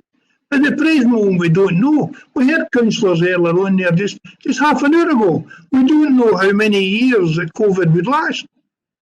So what we're basically saying, get the show on the road, they got a safe place for some staff to go and work. And the cheapest option and best value is the ring grand out the front. And happy to look at anything else that we feel would regenerate the town centre. But I can assure you, I've never seen one thing that the SNP has done to go and help it. And certainly putting staff away. Folk here, I can name a lot of staff I know that goes up there daily. Lee goes up there every one of your members. Ken Lee goes up there. And as I say, Brian Douglas goes up every afternoon up to High Street because they're here. You don't want to shut them all the way down to Larder. They're not going to go up to High Street then. What we've got to do is respect for officers and clearly some in between the small micro hanging that in between. But the idea being, if we get some sort of agreement, what we work together, if we get some sort of agreement to get something done out there, it's showing the road that can be put to here. And it gives us time to look at the arts, what is going to be needed. And because the world's changed, we decided that certainly we need a bigger arts theatre. It may not be that in the future, it may not be viable for us. It may be that for the misuse of things would be the library and the centre hub. So as I say, I agree with what the Labour Party has got, and I agree with the amendment that the Conservatives have got. Because once again, none of the two groups is saying anything detrimental to the High Street and nothing about it. We've always supported doing something up there. For years, we were talking about here on the other side of the bus station. We allowed the bus station to get built with a developer. Why did we know about it? Why did we know about it? Then Calendar Square came up previously years ago. We recommended, right, as a group, that we buy that £1 million. Look at the car parking space. John, sorry, you need to wind up. That's 7 minutes now. I'll wind up, as I say, and the last thing is the car parking. They go and create everything up the other end of the town. Look at the size of car park we use for the premises now. When we've got Abbotsford House and Steelwork House, the size of that car park back in the front. If you go and put that car park up the town, right, well, you need to know on High Street then to go there. Okay. Right, thanks very much. No, thanks for your input. Councillor Coombs, then Councillor Reid, and then Councillor Blackwood. Thanks, Provost. It seems like a long time ago, but Alison said at the beginning of her speech that it was a time of change, and I think that's the key issue here. It is a time of change. This pandemic has changed everything, and we need to rethink everything. Now, as has been said, politics were played. I remember, I've still got the scars from when the previous Labour administration wanted to build the new headquarters. But this isn't about what happened in the past. It is about changing and moving forward. And we're doing this for future generations. And we all have a responsibility to stop the game playing. This isn't what our residents want to hear. What they do want is they want confidence that when we're spending public money, we're doing it wisely. It's not about us again, it's the future generations, because they'll be paying back the debts that we incur to make these changes. 16 and 17-year-olds are depending on 60 and 70-year-olds making these decisions. Apologies to anybody that doesn't fall in that bracket. But the majority of members, I think you would agree, it's an older demographic. We need to get it right. We need to have a broad focus, not be narrow-minded about this. This report is based on the current site, and whatever happens, I'll support whichever site gives the council the most bang for its buck. But to do that, and to find out where we're getting that, we must be open-minded and look at all the options that are available. Personally, I've got no preference. I can't believe this debate about 200 yards. I have no preference as to where the buildings would. My preference, as I've said, is to get the best for our staff and our residents. And to do that, we have to look at all the possibilities this report gives us.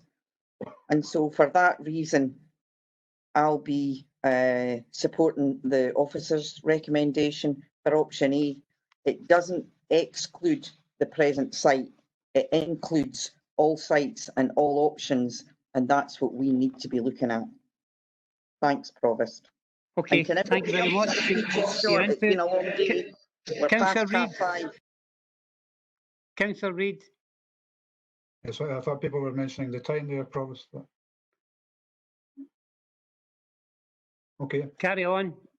Well, I think never has the weight of civic responsibility felt so heavy as it has done today. A very serious matter, and unfortunately, there's been a lot of misunderstanding as to the position. As far as I know, almost all, if not all, of the front-facing staff are proposed to be housed in what I think is unfortunately called the micro headquarters. I think it was a mistake to use that particular term. Could someone confirm that that is correct, that all front-facing staff under A will be in the micro HQ? Mr. Duff.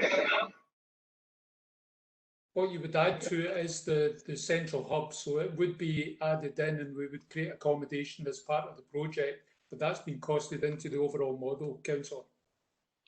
So as people have mentioned about going for planning applications, licensing applications, all of that would be in the micro HQ in the town centre, not the LDP town centre, the town centre that 40,000 inhabitants of Falkirk recognise as the town centre. I think that's the case, and we consider the options to secure that.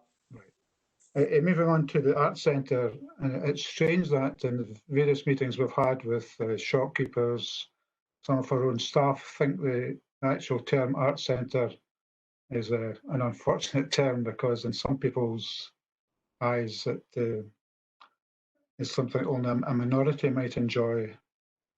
And I think it would help if that phrase was changed and that the Arts Centre, let's call it that for the moment, it was adaptable and used for several other purposes.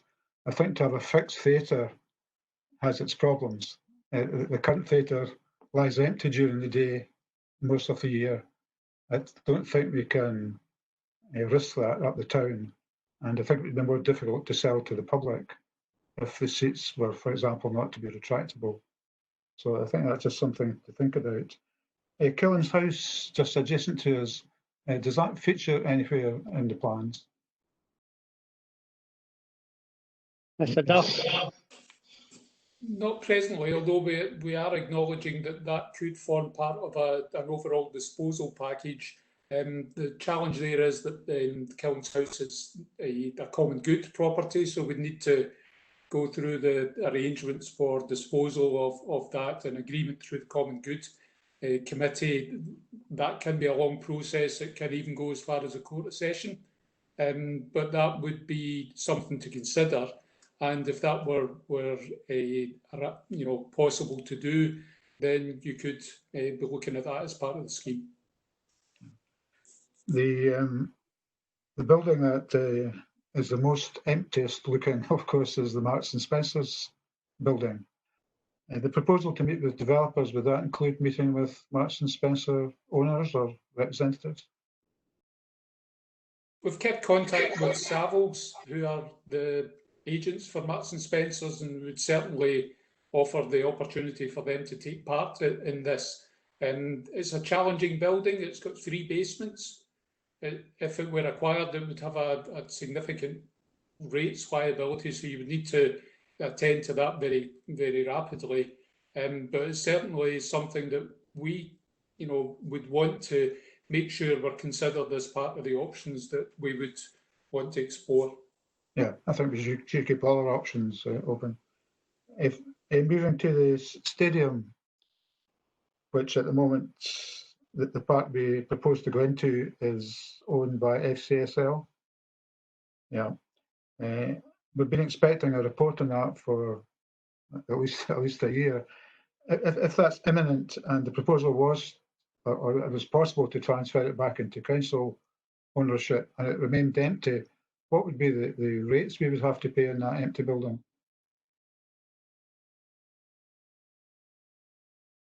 I don't have an exact figure for that, sorry, Councillor Reid. It's wrapped up in the overall rates bill that the stadium company pays, so it's difficult to draw that out. Maybe just picking up, Councillor McCaughey made a point earlier about the running costs for the stadium, and there is a figure in the report at page 145 that indicates the new interim costs for the stadium at 297,000, so nearly 300,000. But the reason we've not included that in the final running cost for the facility is that we do recognise that if you make that investment, you would revise the financial model at the stadium, and there would be opportunities to rationalise, reshape the costs of running the building that currently incurred through the stadium company, as well as attending to the running costs for the new office. So we would need to work that through in a bit more depth, and it is intended to bring that report. I think partly we're keen to see the outcome from this discussion that would help frame the approach to the stadium and would come up with a better operating model there. I think that the Falkirk people would rather pay rates on a occupied premises than vacant premises. I think that's the last point. Oh no, the 6 million that's could be available for place, is that specifically for Falkirk at the moment? Can that be redistributed to other town centres? Or is it the town centre that goes to? Again, in the report, we've mapped out a number of different options for a financial support for the project. Sorry, I'm just checking. So there's the 6 million is identified as a project in the investment zone. So we made a bid as part of the investment zone for funding, and we made reference to the need for a contribution towards delivery of the Arts Centre as part of a town centre regeneration scheme. We've been doing an exercise to prioritise that programme just now, but the proposal for the Arts Centre has held up reasonably well in those discussions, and we're just about to speak with Scottish and UK government about the prospect of their being willing to support that. So we would be hopeful, and we hope to have heads of terms on that by the end of the calendar year, and therefore hopeful that they would be supportive of that 6 million specifically towards that facility. There are other proposals in the place package in the investment zone that would benefit other parts of the area, and particularly focusing on Grangemouth and what could come forward there because of the industrial focus that it has. But also there are measures on sustainable transport and so on that we'd be looking to support there. So there is that provision through the investment zone that we could see some benefit. I think the other part of it is in the report is the detail on the external funding, and at 10.10, page 160, we go through a number of different sources. And I would highlight the Scottish Government's Town Centre Regeneration Fund, 275 million they announced in the programme for government, and we need to make bids for that. If we've got match funding, then that helps substantially with those bids. And we would certainly want to be putting something forward for Grangemouth, for Bowness, for other town centres in our patch, and probably something for Falkirk in addition to what we're proposing through the Arts Centre. These are the kinds of funds that have been supporting work on public realm and those kinds of measures, and therefore we'd look to that as a possibility. Okay. People have harked back as to how long this has been dragging on. I came across a letter recently after my election in 2006, I must speak carefully. And I may also say that I helped move furniture into this building in 1965 when it opened. So it's been hanging about for a long while. Thank you, Provost. Thank you for your input, sir. Councillor Blackwood. Thanks, Provost. I've just got one question. I'll be very brief. I know the hour's getting late. It's on option A and the £43.5 million. Have we taken into consideration in that these costings, if there are need to purchase land in the town centre, is that included in the £43.5 million? Mr. Duff. Yeah, but there is an estimate in the table of around 1.1 million for acquisitions and demolitions. Clearly, that's going to be subject to further work, and what we're allowing for there is that that includes demolition costs. Bearing in mind that was done on the municipal building site, so it allowed some funds for demolition of the existing buildings there. But you would also have, if you were acquiring in the town centre, you would have the receipt from the existing site. Now, we've not specified that in the model just now, but you would be able to use that as a contribution to delivery of a site in the town centre. I think the important thing we see is that if we have a real sign that the council wants to move forward and deliver a project, then we're in a strong position in speaking with any landowning interest in the town centre who wants to be part of this project. And hopefully we set up a competition between those different interests about which site would be best to suit us. Is there interest? Has there been interest shown in somebody purchasing the current council headquarters site? You seem quite confident it'll sell easily.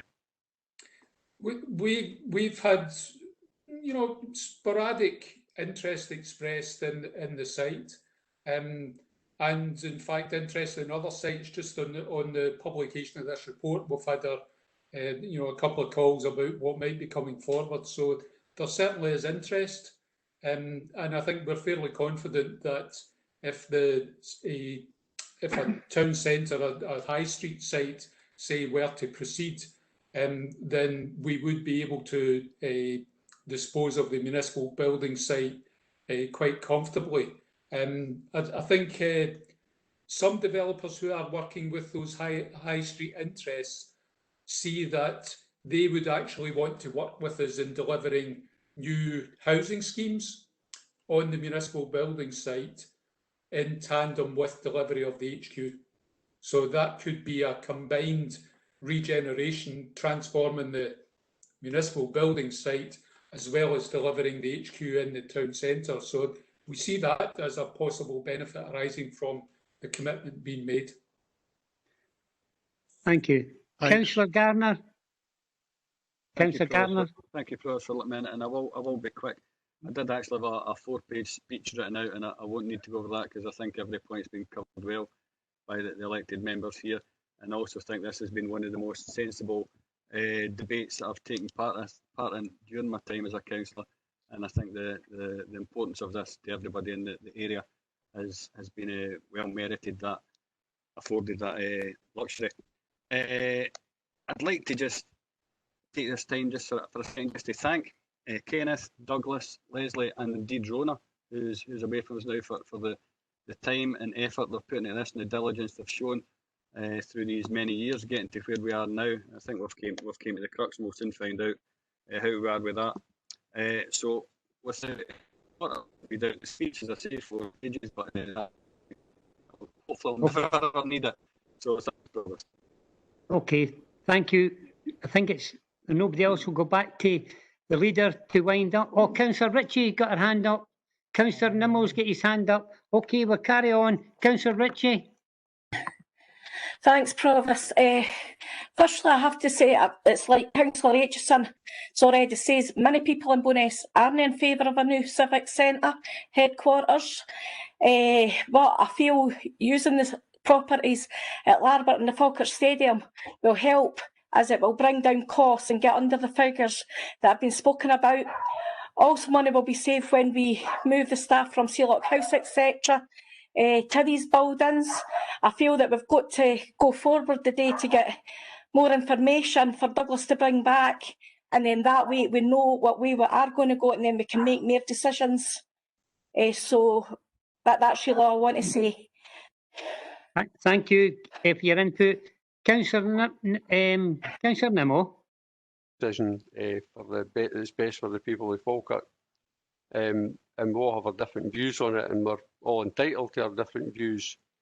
Our motion is aimed at, let's get things moving, or as Councillor McCluckie said, let's get the show on the road. We've got this site, tell developers we're ready to get moving. We don't have to go and look at what can be a lengthy land acquisition, as Councillor Munro alluded to. So we really do, we want to get moving, we want to support the high street. I mean, there's various options. You could have a micro HQ down here, art centre up there, various permutations. So we genuinely wanted to get things moving.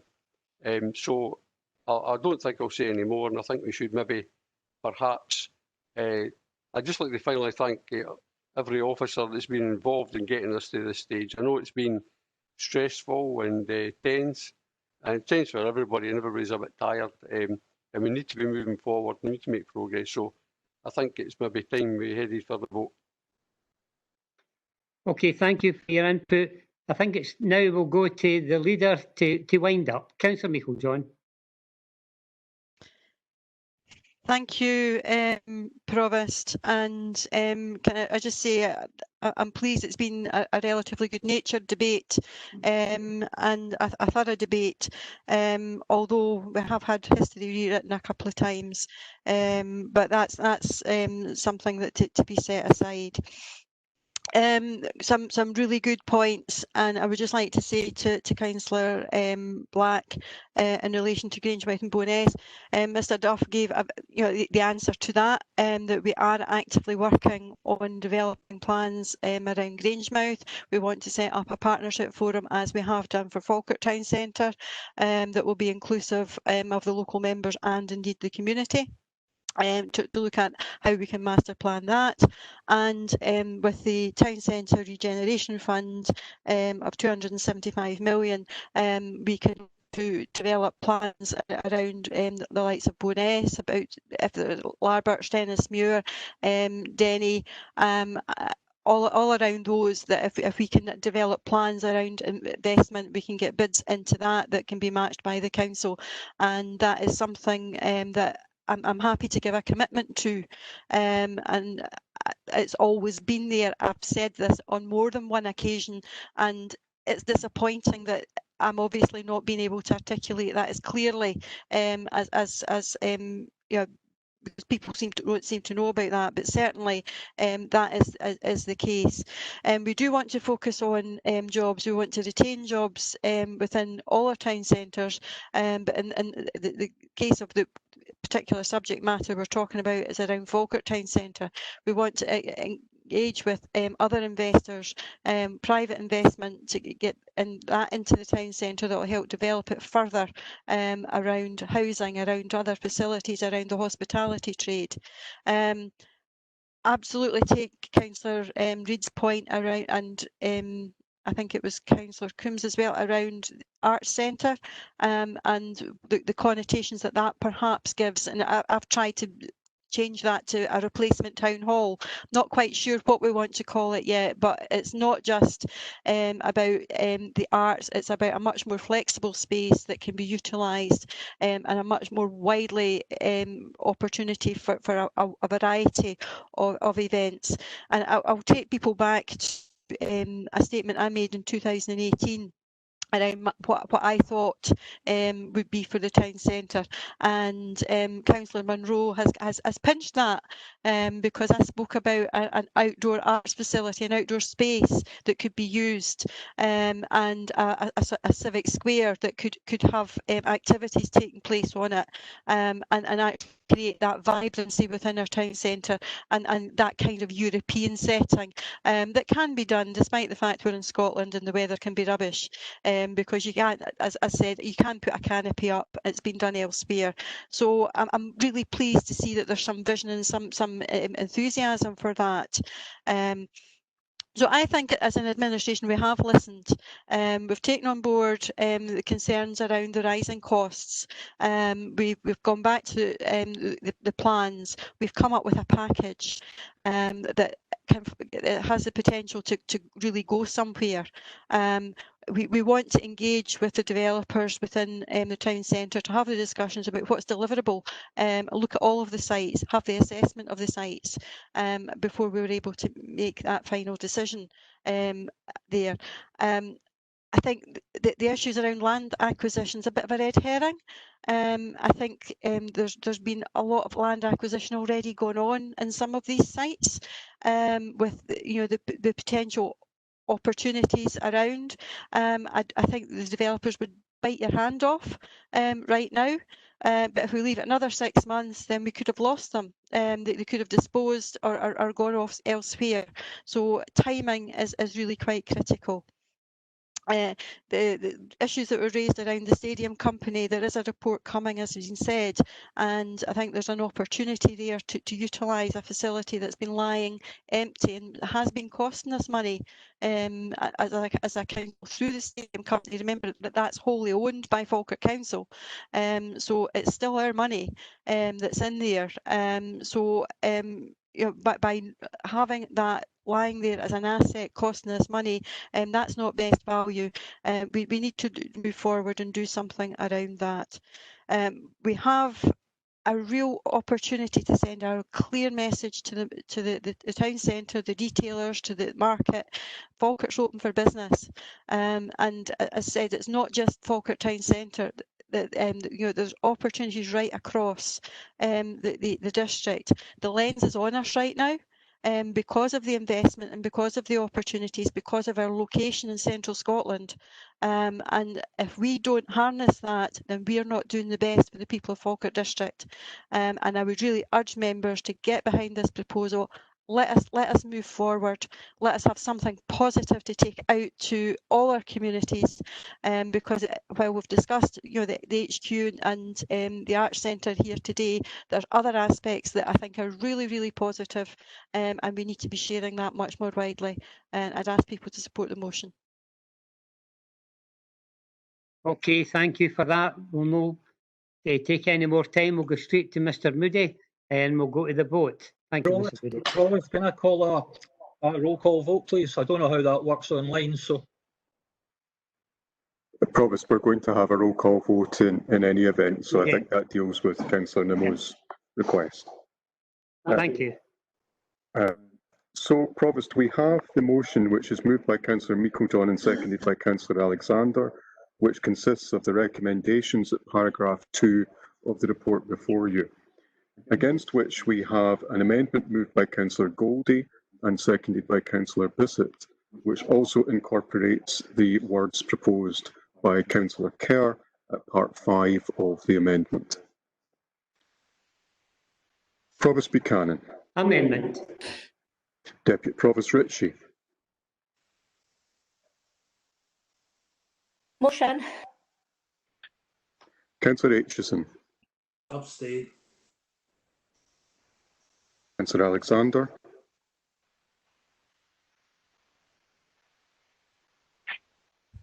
Councillor Alexander, I don't think we heard that. Apologies.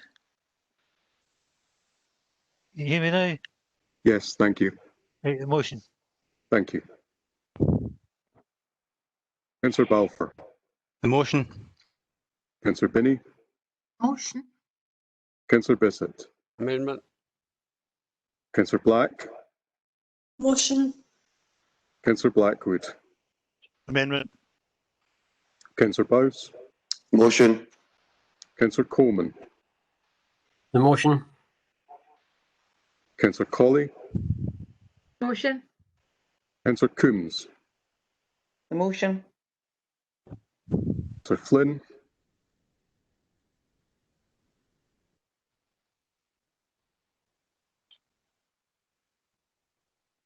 Councillor Flynn. Amendment. Yep. Thank you. Thank you. Councillor Garner, Motion. Councillor Goldie,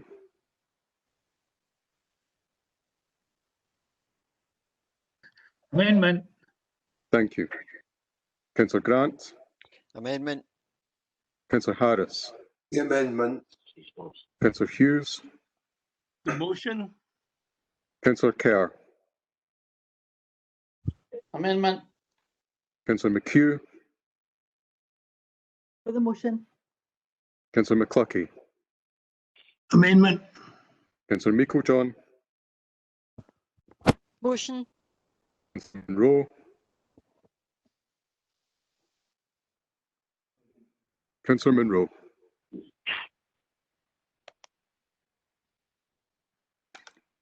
Sorry, Councillor Monroe, could you say it again?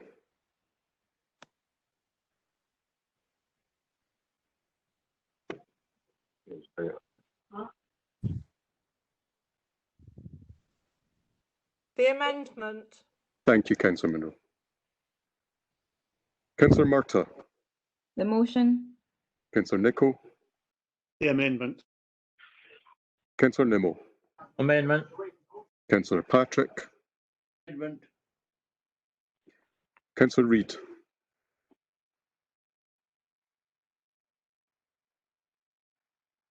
The motion. and Spears. Motion. Thank you.